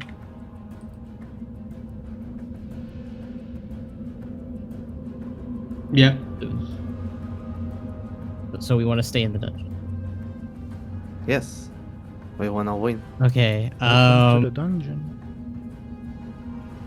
This is tough because I don't think there's a lot. I'm trying to think of ways I can get around it, because either it's fate point. Do you want me to use my pants?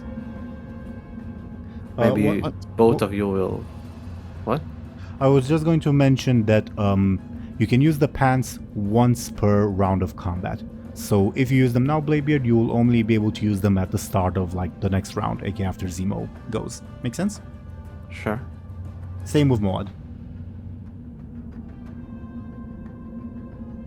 Yeah.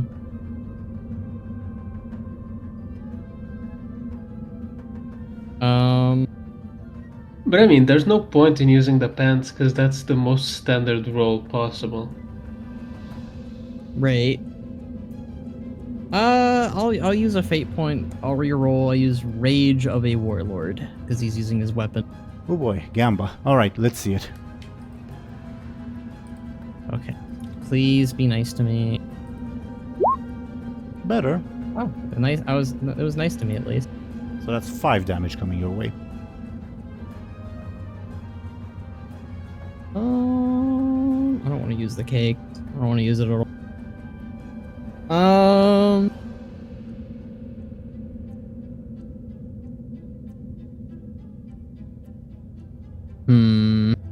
If Zelryn agrees, she can pass on her advantage, but only if she agrees. But only... I guess I would make it an 8. Well, she has 2 of them, but anyway. I don't think I agree. Yeah, That's fair okay. enough. Because the guy got an Uh, average roll, and you got an above average roll.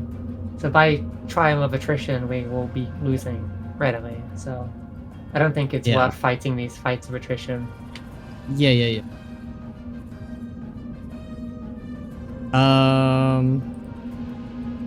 Guess I'll take 5 points of damage then. I can't really think of that much I can do around.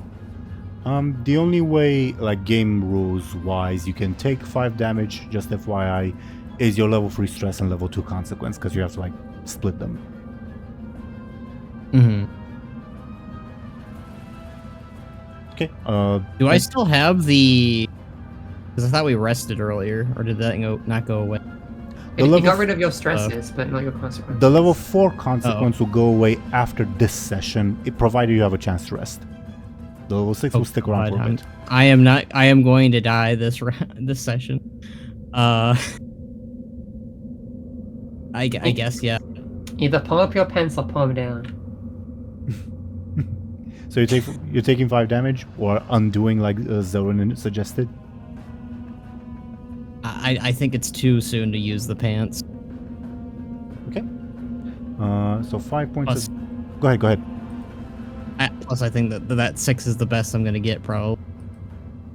No, depends if you want to gamble some more. Anyway, you take your level 3 stress and level 2 consequence. Your level 2 consequence will be bashed. That'll just keep it simple. As Captain Two-Man again appears behind you and bashes you, I guess, over here, pretty much into Lyri, really, at least narratively. Can I see the item that he has? Give me a careful. Anyone can roll, by the way. Oh god. He has a pole arm. Go ahead. Can I assist Moed's careful if he looks for it? No, that's an in-game action. I see. I would like to reroll. What are you looking? Ugh. You're not focused on Captain Two-Man at all, Lyri. I did just have an ogre shoved into me, so it makes sense. Yeah. What are you looking, Bladebeard? Professional kleptomaniac. Professional kleptomaniac. Makes sense. I get what you're thinking. Give me your reroll. Oh yeah, definitely. You see he is clutching in his he put it in his belt. Let's put it that way. Let me put the item on screen. This is the one item that I could not find an in-game way to represent it. This thing. Oh, it's a pipe. It is a pipe. An evil Smoking pipe. pipe. It's definitely not evil. I'll say that. It's just like- black and evil. white. It's just black and white. Is it like Gandalf's or Khadgar's? Is it Khadgar's pipe? It is above board. Bladebeard doesn't necessarily know this, but it is Khadgar's pipe of insight. Can I know it's not my turn, but stunts are like above turn order, right? Kinda, yeah. Can I steal it? Oh yeah. You nab it, and after you nab it, Captain Two-Man loses his ability to go after all your rounds. Holy shit, Bladebeard goated. Well, Hooray! let me rephrase that. He has the ability to do it only once per turn, per round, not 7 times. Still bad, but much better. Make sense? And I guess, in the sake of balance, I'll put him after alternate Benjamin. Well, not for this particular round because you already went, but for the future, alright? Sure. Yeah, you find yourself with this pipe, and above board, this is the loot item of this particular boss fight. As you feel yourself somewhat rejuvenated, Let me... Yeah. Khadgar's Pipe of Insight, its ability is that as long as you keep it, and especially if you use it, it constantly restores your energy, preventing you from becoming tired. And basically how it helped Captain Tumen is that he was overclocking his ability to manipulate time. That's why he was able to go 7 times. Without Khadgar's Pipe of Insight, he can only do his magic thingy once per round. Make sense?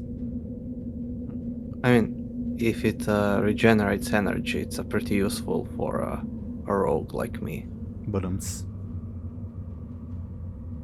yeah, all of you witness this, and then Captain Tumen becomes more sluggish out of nowhere, and he pats at his belt, growls, and says, "No matter, we will settle this."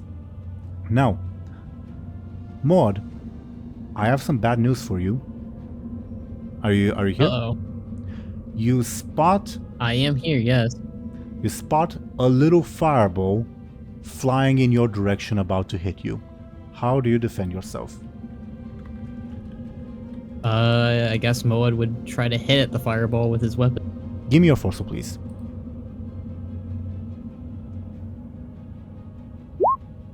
Tie means the person who attacked you gains an advantage. Feel free. Actually, yeah, all of you can roll me a careful to see who attacked you. Well, actually, Benjamin, what way are you facing? I guess I'd be facing the four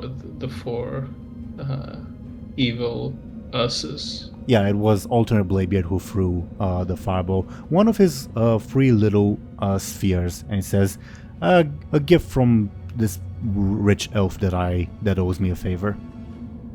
Oh, Zelryn won. Yeah, why do you think everyone's being set for treason? What? Then I'm telling you.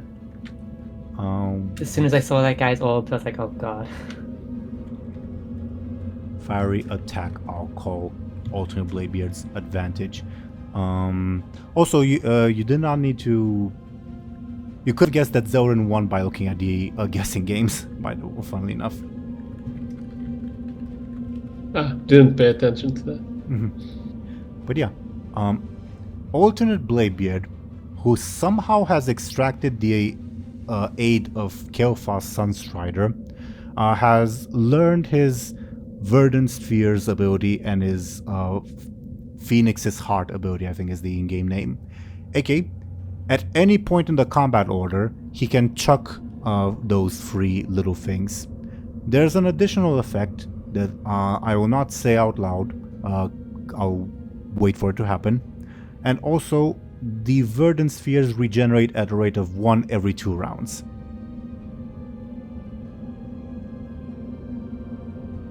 Make sense? Yep. Anyway, yeah, you have, Benjamin, you have clearly spotted this hostile action from alternate Bladebeard, and says, "Sorry, matey, I think I prefer you without eyes after all." To you, Benjamin. Well, "May the light grant you mercy. I'm sorry for what I have to do." "Yeah, I don't like this either. Sorry." then don't do it. "Kinda have to. Why? I mean, wouldn't be alive if it weren't for him. And But you're alive now. You can just tell him to fuck himself. well, the Panda Dragon also made us do it. Makes us do it. Well, beat her ass. I don't know. Can't do, sorry. Maybe if you beat me in combat and extract concessions from me." You're a coward. "Sorry." Okay. Have we had Benjamin's turn? I don't believe we've had. So yeah, Benjamin, it's your turn.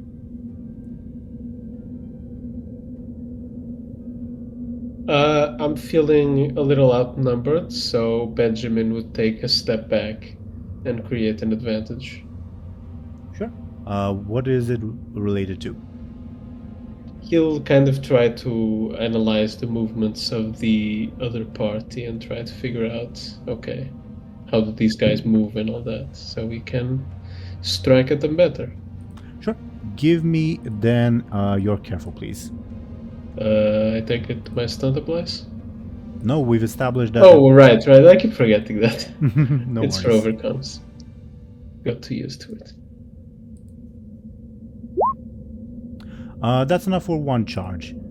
As obviously you're kind of aware of how your party works together and you're trying to extrapolate that, but like Bud's a warlock, not a warrior. You're a priest, not a warrior mage rogue thing.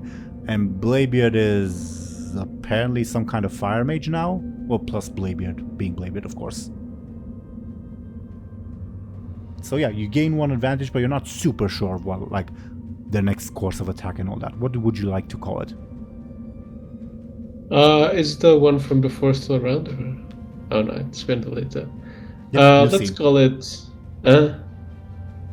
Let's call it...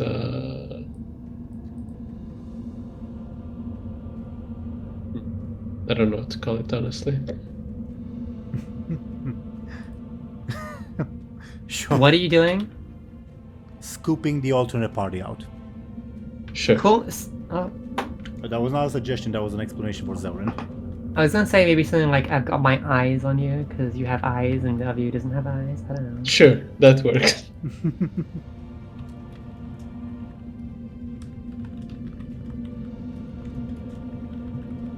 Yeah, you're, again, Benjamin, not super sure what they're gonna do next. But you, at least from your experience with fighting with your group, yeah, at least you're confident that at least Benjamin and Bud will attack you head on, and Bladebeard will definitely not. Make sense? Mm-hmm. And speaking of Bladebeard, is there anything else on your turn? I moved my token a little bit since I mentioned I guess I'd give Petra like a pleading look, like help us. She looks horrified. She is flying away and saying, "Why are you fighting? They started. Why are you hurting each other?" Oh, you missed it. Nuri They're told evil. Petra to run away if fighting started, so... She's not running away, but just getting back, panicked. She's still staying at the scene. I see. Can't you like make the sand disappear under them or something? Leave each other alone. Leave the Guardians alone. They didn't do anything. Well, that evil Bladebeard shot at their faces. Why do you mortals hate us? They do. They're the evil ones. Kill them. Alternate Bladebeard, while you're arguing with Petronimi, will try to shoot you in the leg. This is a sneaky attack. How do you defend yourself? Benjamin kind of just tosses himself to one side. Give me a quick, please.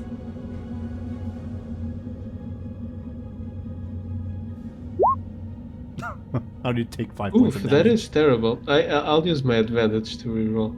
Okay, let's see it.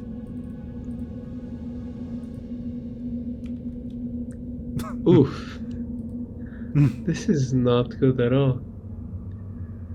I don't want to take 4 damage.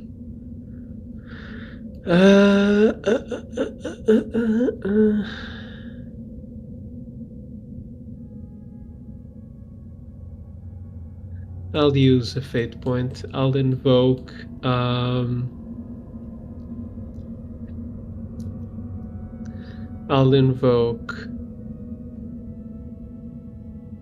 Adept in the Arcane Arts, you know.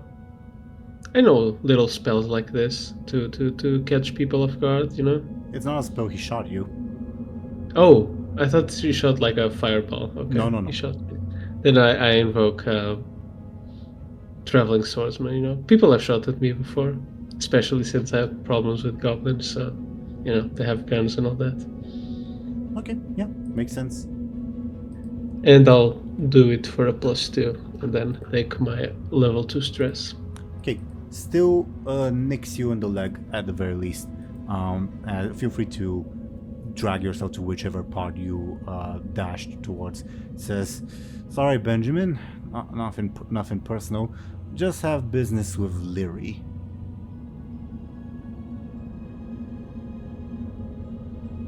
And he marches determinedly, ready to eradicate Lyri and anyone who stands in his path. Okay. If it weren't for ours, yours wouldn't even be dead, and you'd still be like a sex slave or whatever.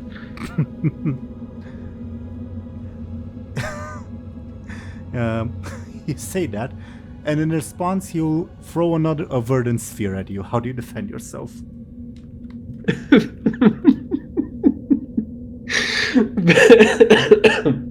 Benjamin would kind of try to roll out of the way of the fireball. Give me a quick or careful, your choice. 2 damage. Oh, yeah, it's a forceful, so tie. Yeah. Gains. Actually, he's gonna spend the advantage because he was irritated by your words. So yeah, how do you take? Did he have one before? He did. Okay. Yeah. Well, level 3 stress, I guess. Sure. You are blasted in the face with this little phoenix-shaped fireball.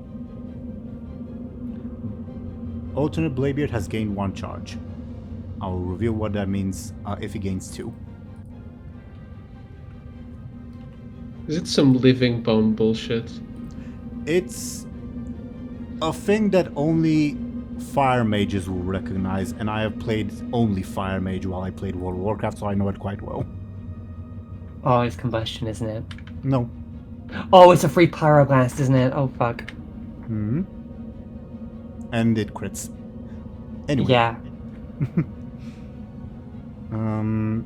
But if you play a fire mage, you also know how to disrupt that. Anyway, that's it for alternate Bladebeard. Alternate Benjamin, he will hover in your direction, Benjamin, and say, "Do you accept the justice of our crusade? Do you accept that Lyri must die for the betterment of the world, as the light commands?" How about you fuck off, okay? Then I'm sorry. This brings me no pleasure, as he attempts to burn you with a holy smite. How do you defend yourself? I keep rolling away from these. Oh god. Okay. These crazy people. Give me your quick. Oh, nice. He gains an advantage, but you still manage to dodge. Yeah, and I give him a big fat middle finger. He sighs when he sees that and says, "Didn't father teach you better?"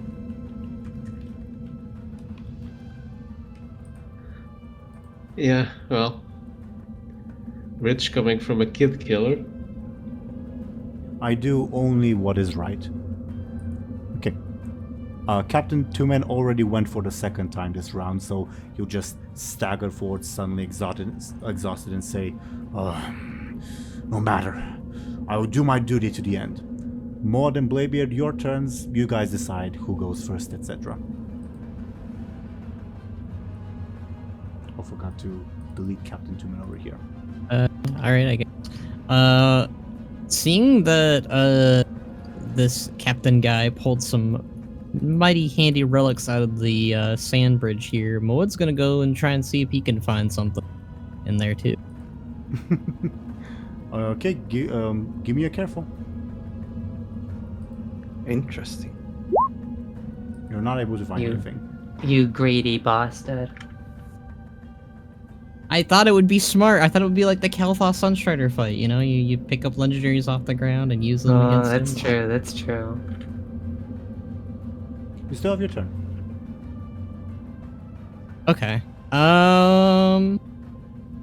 Well, seeing that evil Bladebeard is trying to shoot at us, and he shot at Moed, Moed will pick up his handy dandy You cannon. forgot he shot me literally twice. Shot me first. Yeah, Moed's gonna fire his handy dandy cannon at fake evil Captain Bladebeard. Well, Captain Tumen is in the way of your cannon, so do you Oh. do you reposition yourself to not? Oh, no, hit no, him, no. or- Yeah, Moed's not gonna hit the dragon. Okay. I think if you allow me to click and drag your token, you'd have to go like over here to get a clear line of sight. Make sense? That's fine. Okay. Yeah, Shoot your cannon at alternate Bladebeard. Give me your forceful. I'll give you a, I guess, +8 bonus. And let me see how. It's only real Like chance. 13? Oh my god, you got the 1 on another attack that wasn't a fucking blade strike. You kidding me? he puts the sword in the cannon and fires. Joke. Alternate Bladebeard is blasted away with 8 points of damage per those rolls. Do I want to invest in this? Not at the moment. Okay. So, what's the level 4 consequence you inflict on him? He'll take his 4 consequence and 1 in free stress. I will call that return fire. Turn fire. Okay. He is blasted away. Narratively, alternate Benjamin is as well, but he doesn't get damaged. And as he's blasted away, yeah, I think it's a good time, yeah, for him to throw his last Verdant Sphere until they regenerate, of course, at you, Moad. How do you defend yourself?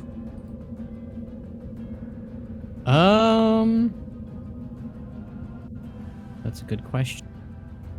I guess after firing his handy dandy fell cannon, he'd expect his own return fire to be, shot at with this whole thing. So he would reflectively move to swing that very cannon at the spear. Yeah, give me your forceful, please. This is like Ganondorf tennis. No idea what that means. Alternate Bladebeard will spend a fate point to make that an 8. Don't let this happen. I don't want it to happen. He gets a pyroblast if he hits you, by the way. And a critical Yeah, I don't want hit that. fire blast at that. I will use a fate point. Do I want to reroll? I don't think I want to reroll. Do I want to reroll? You don't want to reroll. No, you don't want to. I don't want to reroll. Yeah, I'll add a 2 to that. Heavy weapons expert. Okay. He will use a level 2 consequence. Oh, mother. I think you are getting out I of will- this. I think we're going to be hit with I have- a critical but I hit have- pyroblast. Can't I use the damage return fire as Yeah, well? you can. Then You can. yeah, I will use. He will use your friend killer. This guy is murdering me.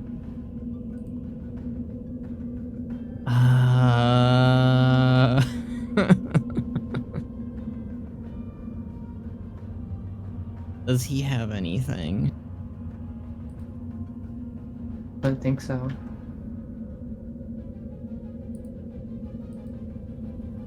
This is evil.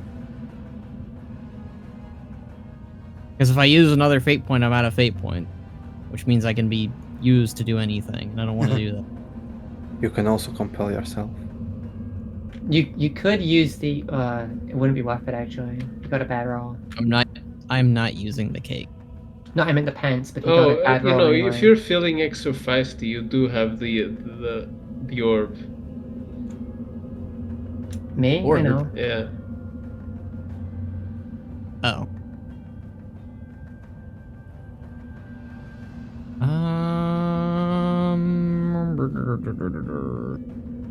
Summon your mount. Summon my mount. Your can't. jellyfish can get down, Mr. President, on you. I don't want to lose my jellyfish. Also, you need to not be in combat and have like 2.5 seconds at your disposal to summon it. Also be in water, True. right? Yeah, you're right. Yeah. But we do have discs. Yeah. Very true. Oh shit. Oh, that's ew. true.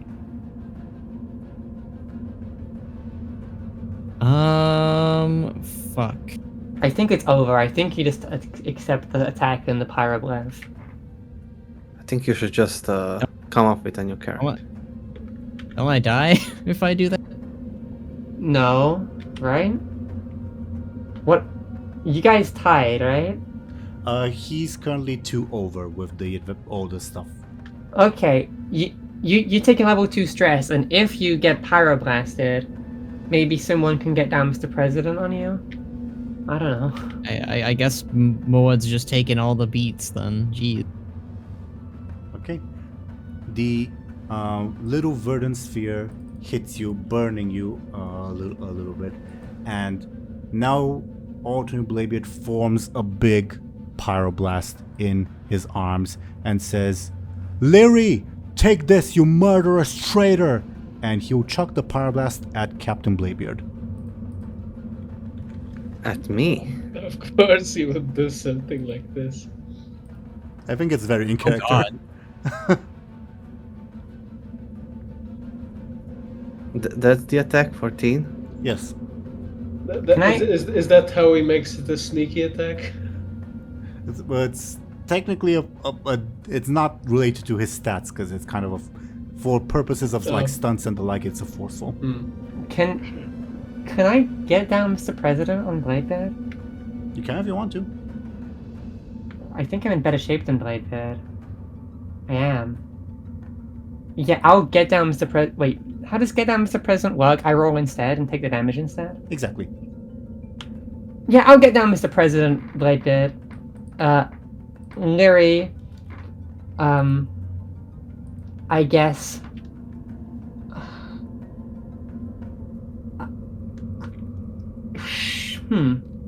How would I even word this? Wait, would I be better off doing this than you, Bladebeard? I have more advantages, but I think. Well, I already. You have a bigger stat by 1. Yeah, but don't you get +2 when defending with forceful? No. Oh. That was It's attacking you get changed. too. Yeah. Yeah, I will get down Mr. President Bladebeard by Lyri hearing her name being called and kind of feeling the surge of magic, not realizing that the pyroblast was aimed for Bladebeard. She will kind of pick up her dagger that she threw on the floor, not threw, but dropped on the floor, and kind of scream, "No, you don't!" and kind of try to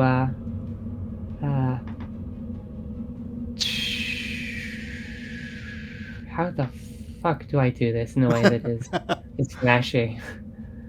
I scream it so loud. You have to perfectly replicate that Charter voice line. No, I don't remember it. Fuck, well, us. Yeah, I say, "No, you don't," and I kind of, in a dramatic fashion that radiates throughout this cave, I will try to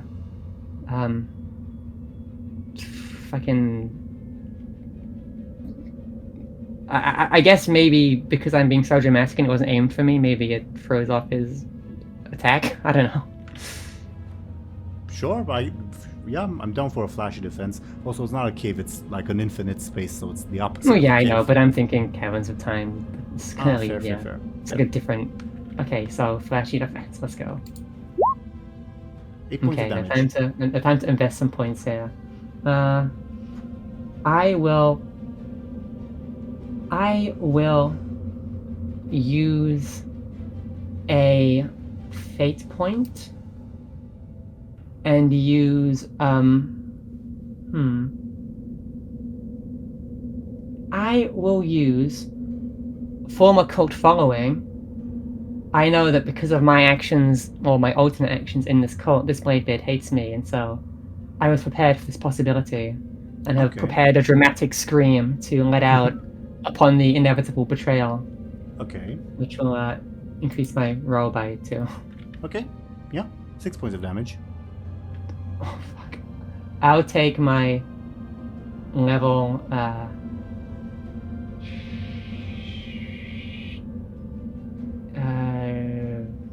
Do I take a 4 stress and 2 consequence?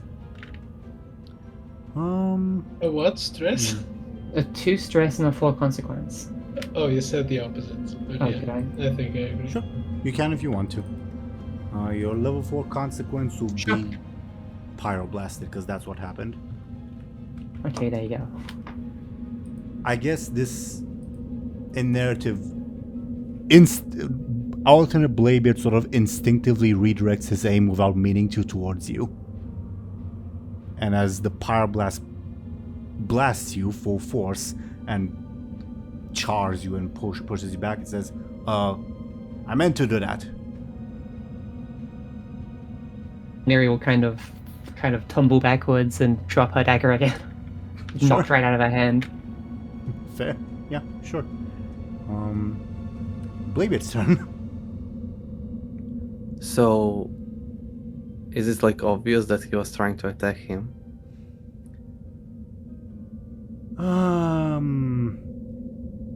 Give me a careful, but it'll be an easy roll. Not that easy. So, Bladebeard just sees that the other team is attacking his allies. Yeah, let's say so. But I guess Benjamin and Moad, you guys can roll to see like alternate Bladebeard's intentions, like, and all that. Yeah, I'm a bit too busy being brutalized. sure. If Moad doesn't want to roll, then yeah, we'll leave it at that. Alright. Can I move closer to... Oh, sorry. Moad cannot tell with that roll, unfortunately. Yes, you can move closer to... Whom do you intend to move closer to? This fake Bladebeard. Well, Captain Tumen bars your path and says, surrender at once. Hey, we are here to fight Chronic. You guys don't like him, right? Surrender, mortal. I will not repeat myself again. Can I try to run past him? Yeah, sure. Give me a quick, and he will oppose with, I guess it's careful. Ooh. He bars your path. Oh. He's not a guardian of the time waste for nothing. As he sees what you're trying to do, immediately blocks the path before you even decide to take it and says, I've seen this trick thousands of times. Have you seen this one? And he'll try to shoot magic at him. And I'll use Arcane Madness. Hell yeah. I always love prolonging the session by 15 minutes. Or something. I joke. Let me open the thing before... Yeah. Okie dokie.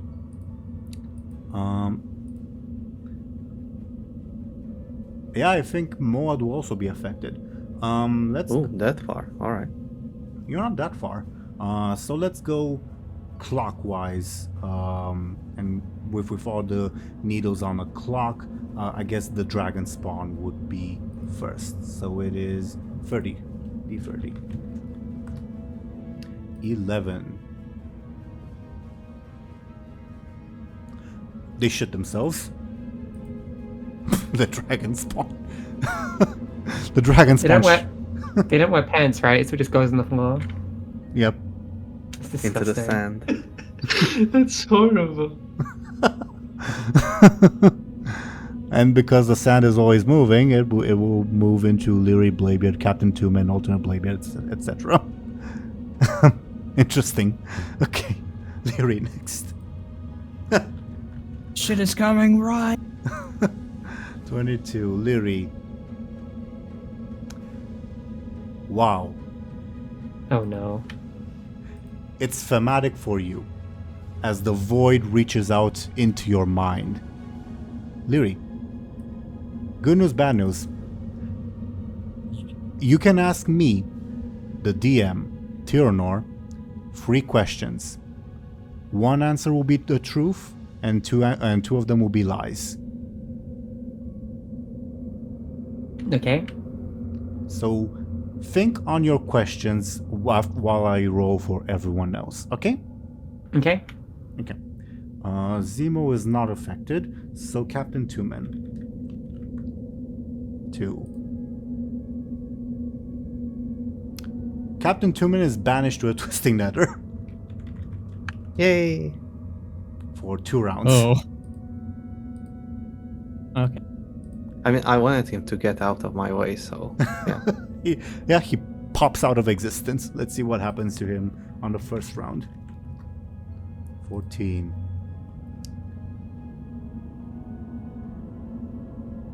Oh, that's horrible for you guys. Huh. Not horrible, but really bad.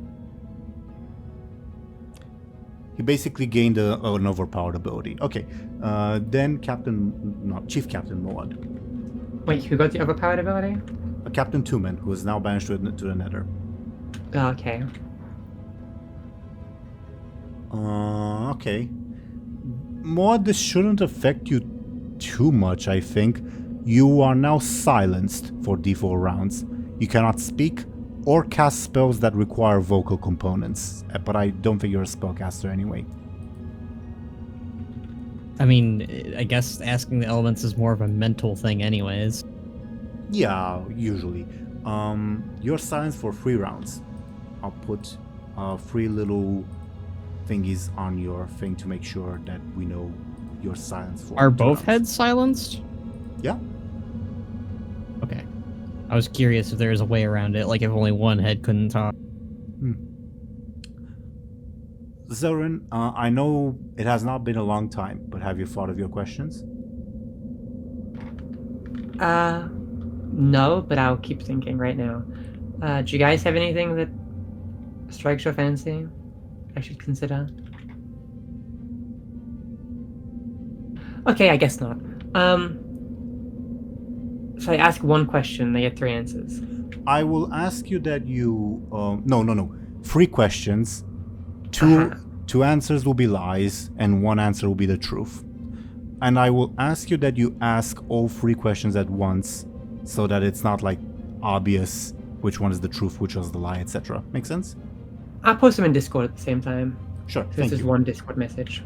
Sure, thank you very much. Separate them by numbers for like readability, okay? Will do. Thank you very, very much. So yeah, Bladebeard, from your perspective, Captain Two-Man vanishes from existence for a second. Lyri stares there stunned. The dragon Spartan shit themselves, and Moad, maybe he was about to say something, and nothing comes out their mouths. I'll move closer to this fake Captain Bladebeard. Noted. Okay. And next in the initiative order. Wait, it's what's up? still my turn. Oh yeah, sorry. You're right. Right. Go ahead. He'll say to the other Bladebeard, "You son of a bitch," and he'll throw the poisonous dagger at him, using another one of my stuns. Oh, which one? The one that halves his defense. Ah, good point.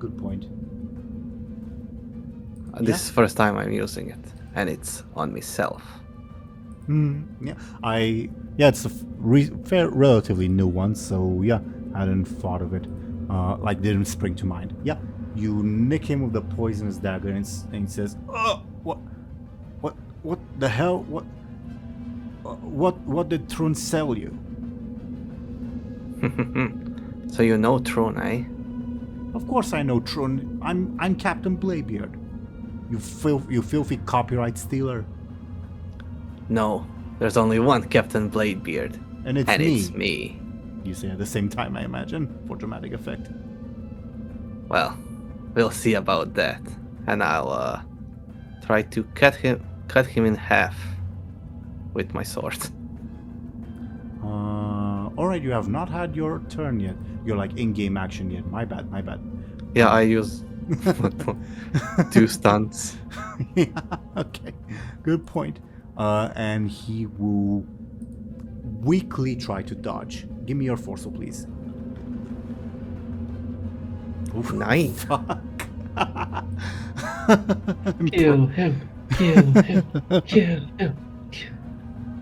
8 damage.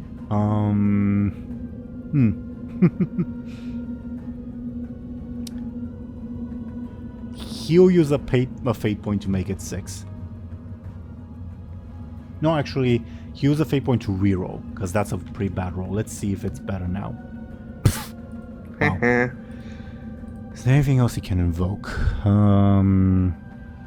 Oh, I also get +2.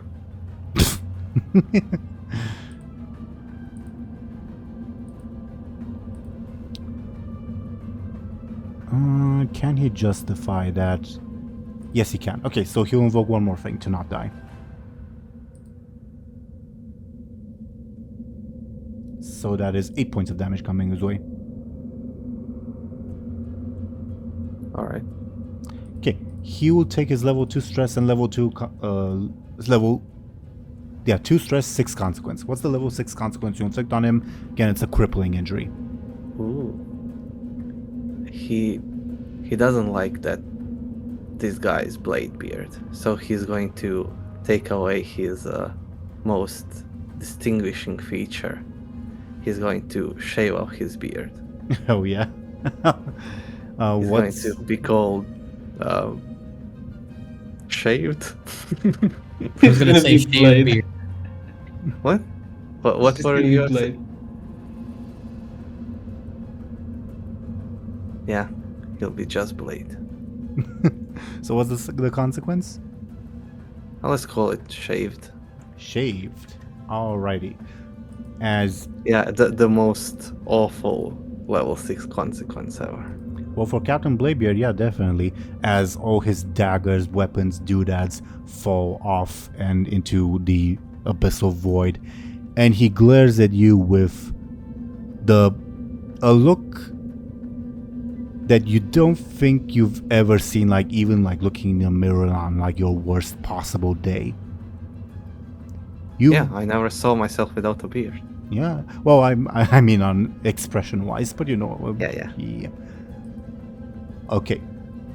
So I Okay. guess you're no longer Captain Bladebeard. I think he'd be too incoherent to reply, and he'd just go for you. Do you have your Okay, question? I've got my question. My question's 3. Alrighty. Okay, should I say them out loud and post them? Please, Discord at the please, same time? please. Okay. Question number 1. What is the most valuable secret of the Beacon Cult? Question number 2. Would saving Sunreavers and Aaran dissolve the treason charges against my family? Question 3. What is the location of the closest one of the Embersorrow family's lost powerful weapons?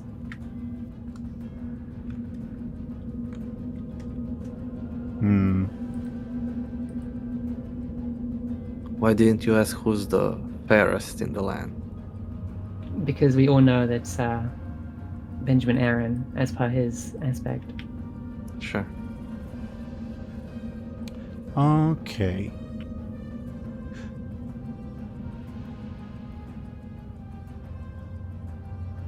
Oh, This is more interesting than you think. I see.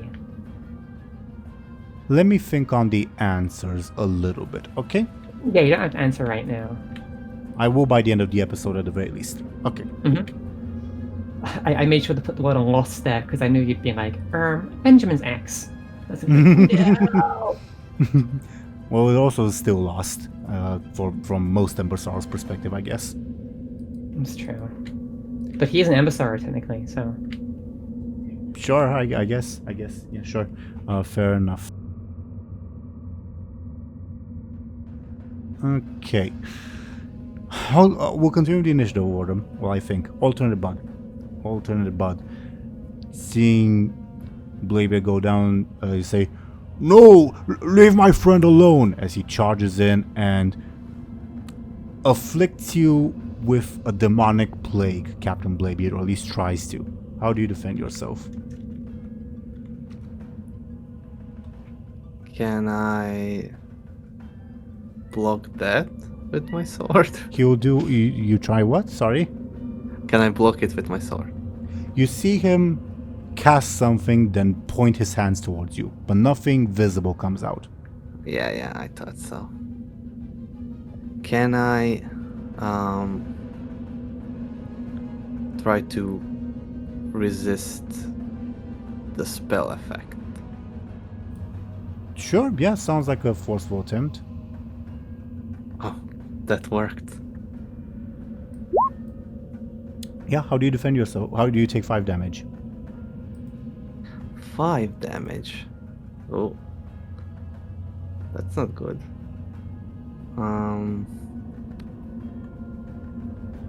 Let's take level 2 consequence and level 3 stress. Okay. Level 2 consequence will be afflicted. Let's call it. As you feel just the symptoms of a fever suddenly come up and you feel drowsy. Yeah. That was alternate bud. Next in the initiative order is the Fell Guard. It will, I guess, charge in with its massive axe. How do you defend yourself, Bladebeard? Just by the fact that you're closest.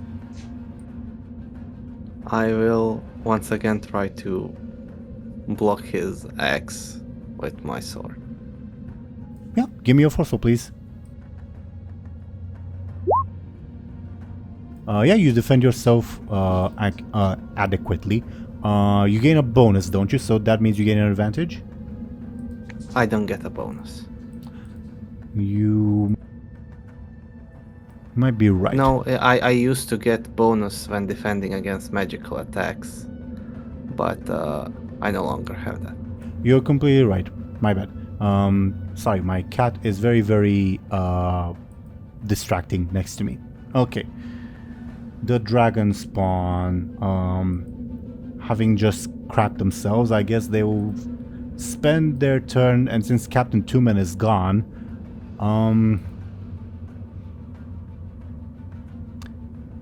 yeah, from their perspective, they're gonna flee and sound the alarm. Unless Lyri wants to do anything to stop them. Can I narratively do anything to try to stop them? You can go ahead and try. Lyri will scream, "Wait! You don't have to do this. We've almost got rid of the intruders. The bad people, I mean." Sounds, I guess, sneaky. I don't know. I joke. Sure, I did get a +2. Give me a flashy. Okay. Not quite. It's a 5. Was it a 5? Let me check your new things. Verbally convincing people, I guess it is. Okay, they pause in their tracks, not raising the alarm yet. Instead, they will try to fortify themselves. Yeah, let's see how that goes. They do. Resolute, I'll call their advantage. Guren's not here. Thompshire, do you want the Wondrous Wisdom Bow to do anything? I'll point at Fake Me and say blast them.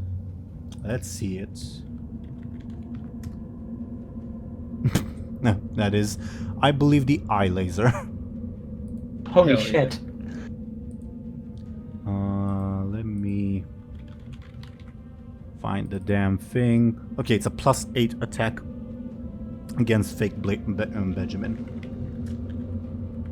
And he'll try to protect himself with a shield of holy light and God succeeds. damn it. Yeah. At least it did something useful, I guess. And let's see if Zemo does something. No. Okay. Now, before we cap off the session, I would like to try and answer Zelryn's or Lyri's questions, because this will be for Lyri to know. Do I know that one of them is a lie? Yes. Okay. Well, 2 of them are lies. Oh yeah, but there's a lies involved.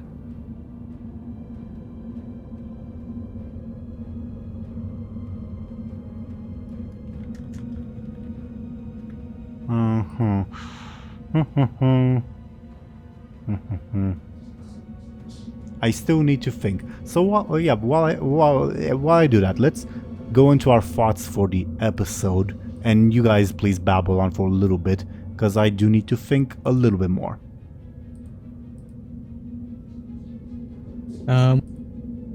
They were clearly evil from the start. That was very easy to figure out. Yeah. Yeah. Although, as always, Bud is somehow the wholesome boy. I don't know how that keeps happening, but you know. I mean, he was complicit in killing kids. I'm not sure. He was complicit, but he was like... He's a bit of a Well, doormat. He is a bit of a doormat. But like, out of everyone else, he's the most... Yeah, out of all the child killers, he's the least bad. Which is funny, because he's still a warlock.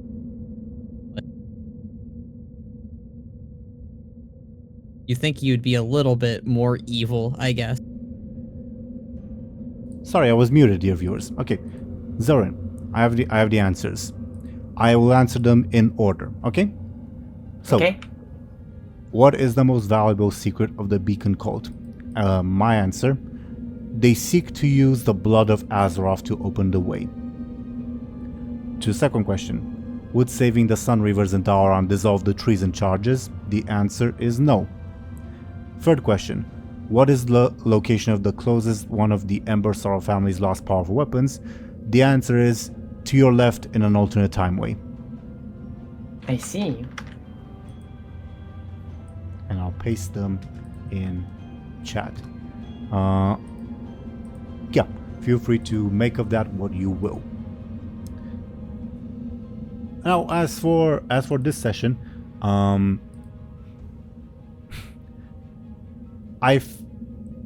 there's one more thing. Are you guys down for one more thing that I would like to happen? That will be illuminating. Trust in that. Sure. Sure. Okay. As Bud and the Felguard cover for alternate Bladebeard, he, in his rage and desperation, pulls out a familiar deck and will go and pull a card from it. Oh no. Oh Oh no. no. Oh yes. Light Lyri? No, like Bladebeard. And he has now been afflicted with the curse of Kil'jaeden. No. What does that do? That's the one that His Sateo rolls had, are right? half of his rolls get a -2. It's the one Sateo got. Yep. Oh. And also, all of his defenses are halved as well because of my poison. So Yeah. he's weak as fuck. Yep. Pretty much. But it would have been crazy if he got Void Bad. I mean, I guess Void no bad. Oh no, he's Void of a bad. That'd have been cool. What is Captain Bladebeard, like our Captain Bladebeard's reaction to seeing his alternate self pull out the deck, pull out a card, and see the mark of Kil'jaeden that he recognizes from Sateo upon him? His huge smile grows even bigger. Can I get a careful to see if you notice something? It'll be very easy for you.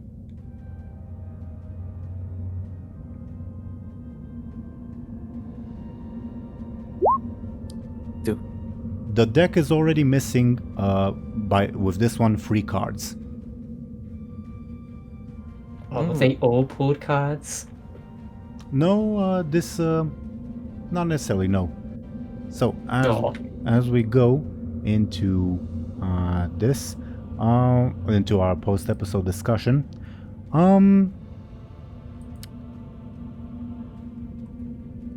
do you want me to reveal the 2 cards that he has pulled? You guys decide. Sure. I assume he pulled the one that gives you a favor with a powerful ally.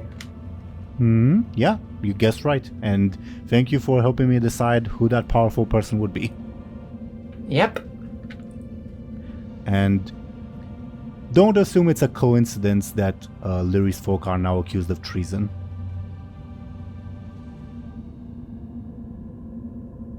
Make of that what you will. As for the... Kelthas showed up. My name is Kelsa Sunstrider, and my favorite people are Lyri, Embersorrow. I'll leave the details for some other time. But anyway, as for the other card, it is the Destiny card that he has pulled. What does that do? It's the undo button with no repercussions. Oh. He still hasn't used that. Strange. But yeah, otherwise for this episode, I'm mildly surprised that you guys decided not to finish the Necromancer off in the alternate timeline. I kind of took you guys to be like more loot goblin-y, if that makes sense. I think we also have a sense of preservation, especially when we're surrounded like that. No, fair enough. What else? Oh, yeah, shit started getting crazy. It's all Lyri's fault. Not That's really. true. Not really, but you know. I mean, it kind of is in a way. It's the other Lyri's fault. Yeah. So it kind of is like a double Lyri issue. Fair. What else happened? Reunion. Oh yeah, Lyri got a bunch of messages. Yeah, people are accused of treason. All that fun stuff. Lyri had the worst day ever. Again. I do love that this happened. It's all about, what's happening inside, It's up to you to decide if a day is good or bad.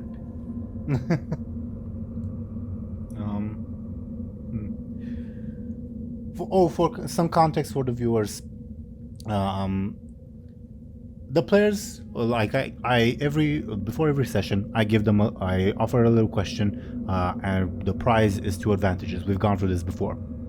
Question this time was a very vague one of who do you think is a powerful and important lore person that you think you will meet in this dungeon? And Zelryn gave the winning answer that at least I found the most interesting of Kael'thas Sunstrider.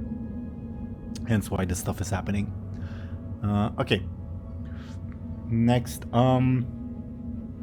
is this dungeon what you expected it to be? At least so far, of course. I kind of struggle to call this a dungeon. This is I'm not even sure what to call this, honestly. I mean, there'll be more boss encounters, is what I mean to say. 2 minutes, just the first boss.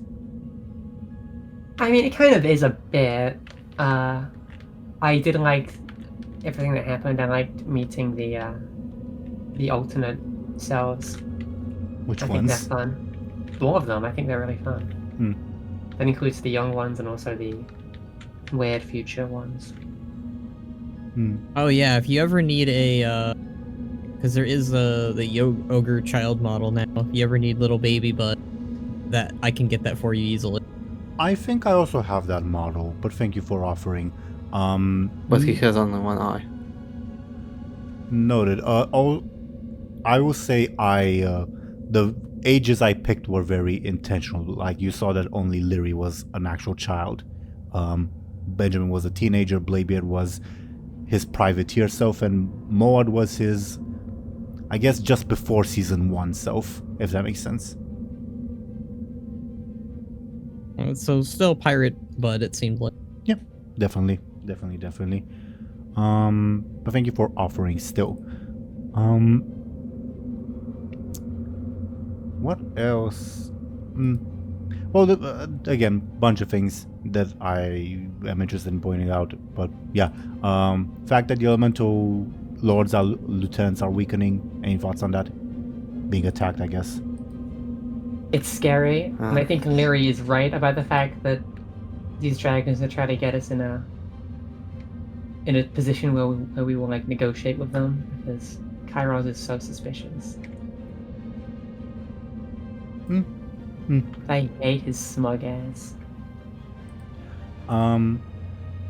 Do you all remember the warning that Benjamin gave you? This Benjamin? Or the other Benjamin? The Oh. 15-year-old I- Benjamin. I do remember. He said stay in character. Yeah. Something to keep in mind. And what else? What else? Any thoughts on Zemo not like coming along with you and not being affected by anything? I mean, he's the goat. It was to be expected. Was indeed to be expected. Okay. Yeah. I don't think there's much. Well, I'm curious your thoughts on young Petronimi. That's the final thing that I'll ask. She's very naive right now. I'm also sort of curious what you think is going on that front. mean, Time stuff. Yeah. Somehow we are a part of her own arc on how she views mortals, probably. Which is kind of funny when you think about it, because that means she's known our characters since she was a baby, which is funny. Very clever on that note, Khono. Yeah. I don't have anything else to point out, so if there's anything from you guys that you'd like to discuss. I saw a vision of the war within. Oh yeah, you did. You Kind of saw the a mean- vision of what was that in Gadgetsen? Yeah, the mean streets of Kajitsan.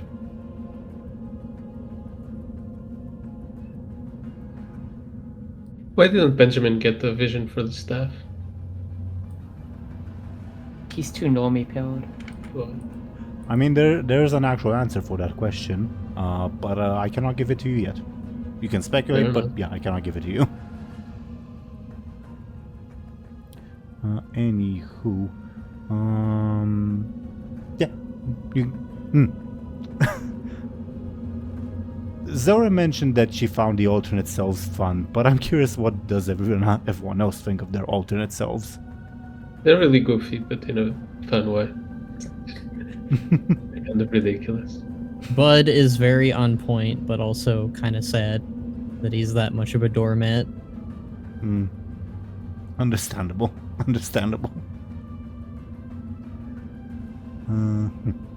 Right.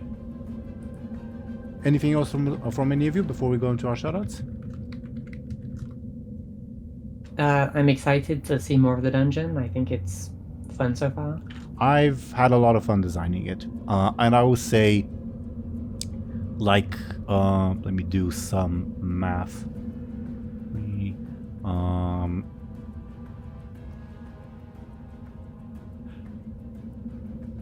Like 60% of it is optional, let's say, with some quick napkin Whoa. math.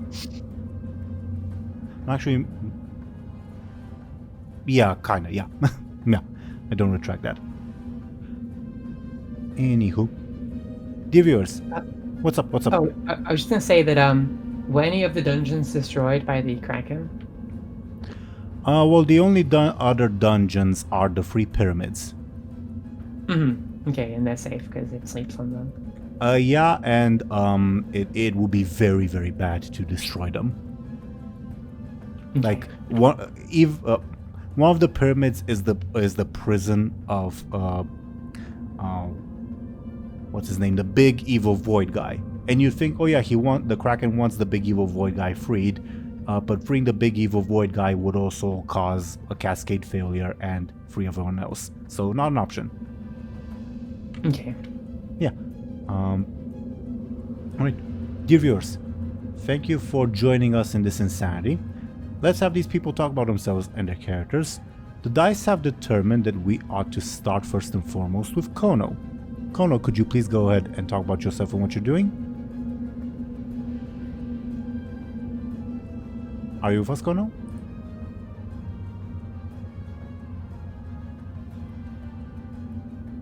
Khono Chronos, VTuber, Rexar fan, are you with us? He died. I suppose so. I'll ask again at the end in case he comes back. Then, according to the dice, we would have DoomGoblin. DoomGoblin, can you please go ahead and talk about yourself and what you're doing?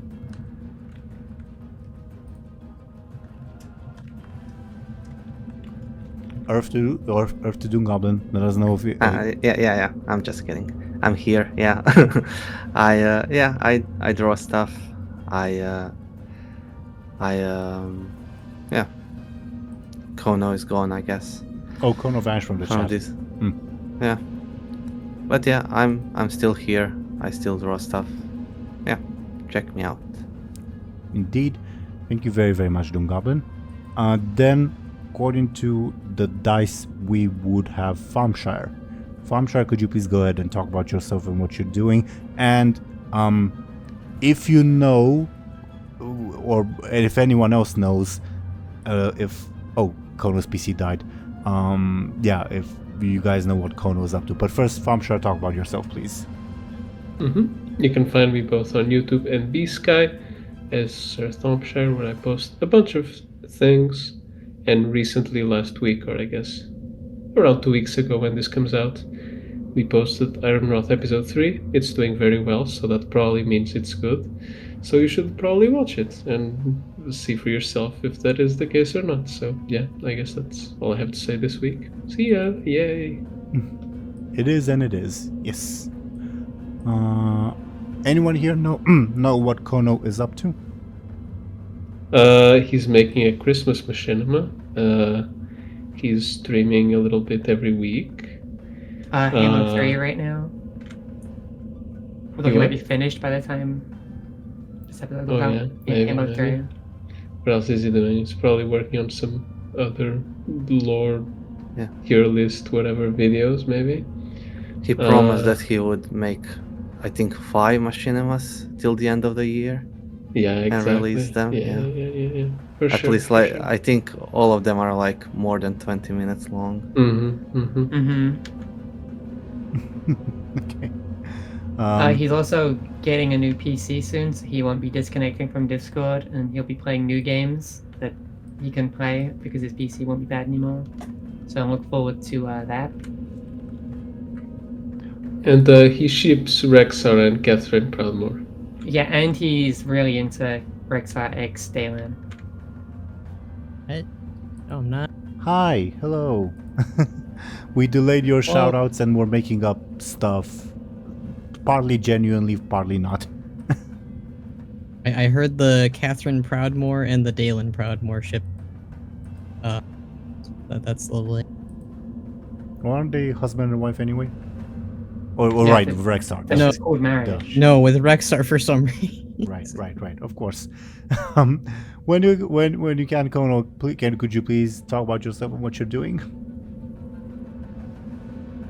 Yes, sure. Hello, I am Khono Chronos. I am a VTuber. I do World of Warcraft stuff. I do lore stuff. I do machinima stuff.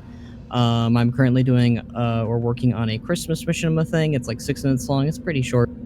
So it's going to be an upcoming video, and I got a lot of stuff planned regarding Midnight and other stuff involving WoW. Lots of stuff. And I also write for Aaran, so yeah. Yeah, nice. Thank you very, very much, Khono. As for me, dear viewers, I was your Dungeon Master, Game Master, Teeironor. I do this series, it's quite a lot of fun. I also do another series called Legacy of Gremlin. It's on break for the rest of the year, for 2025.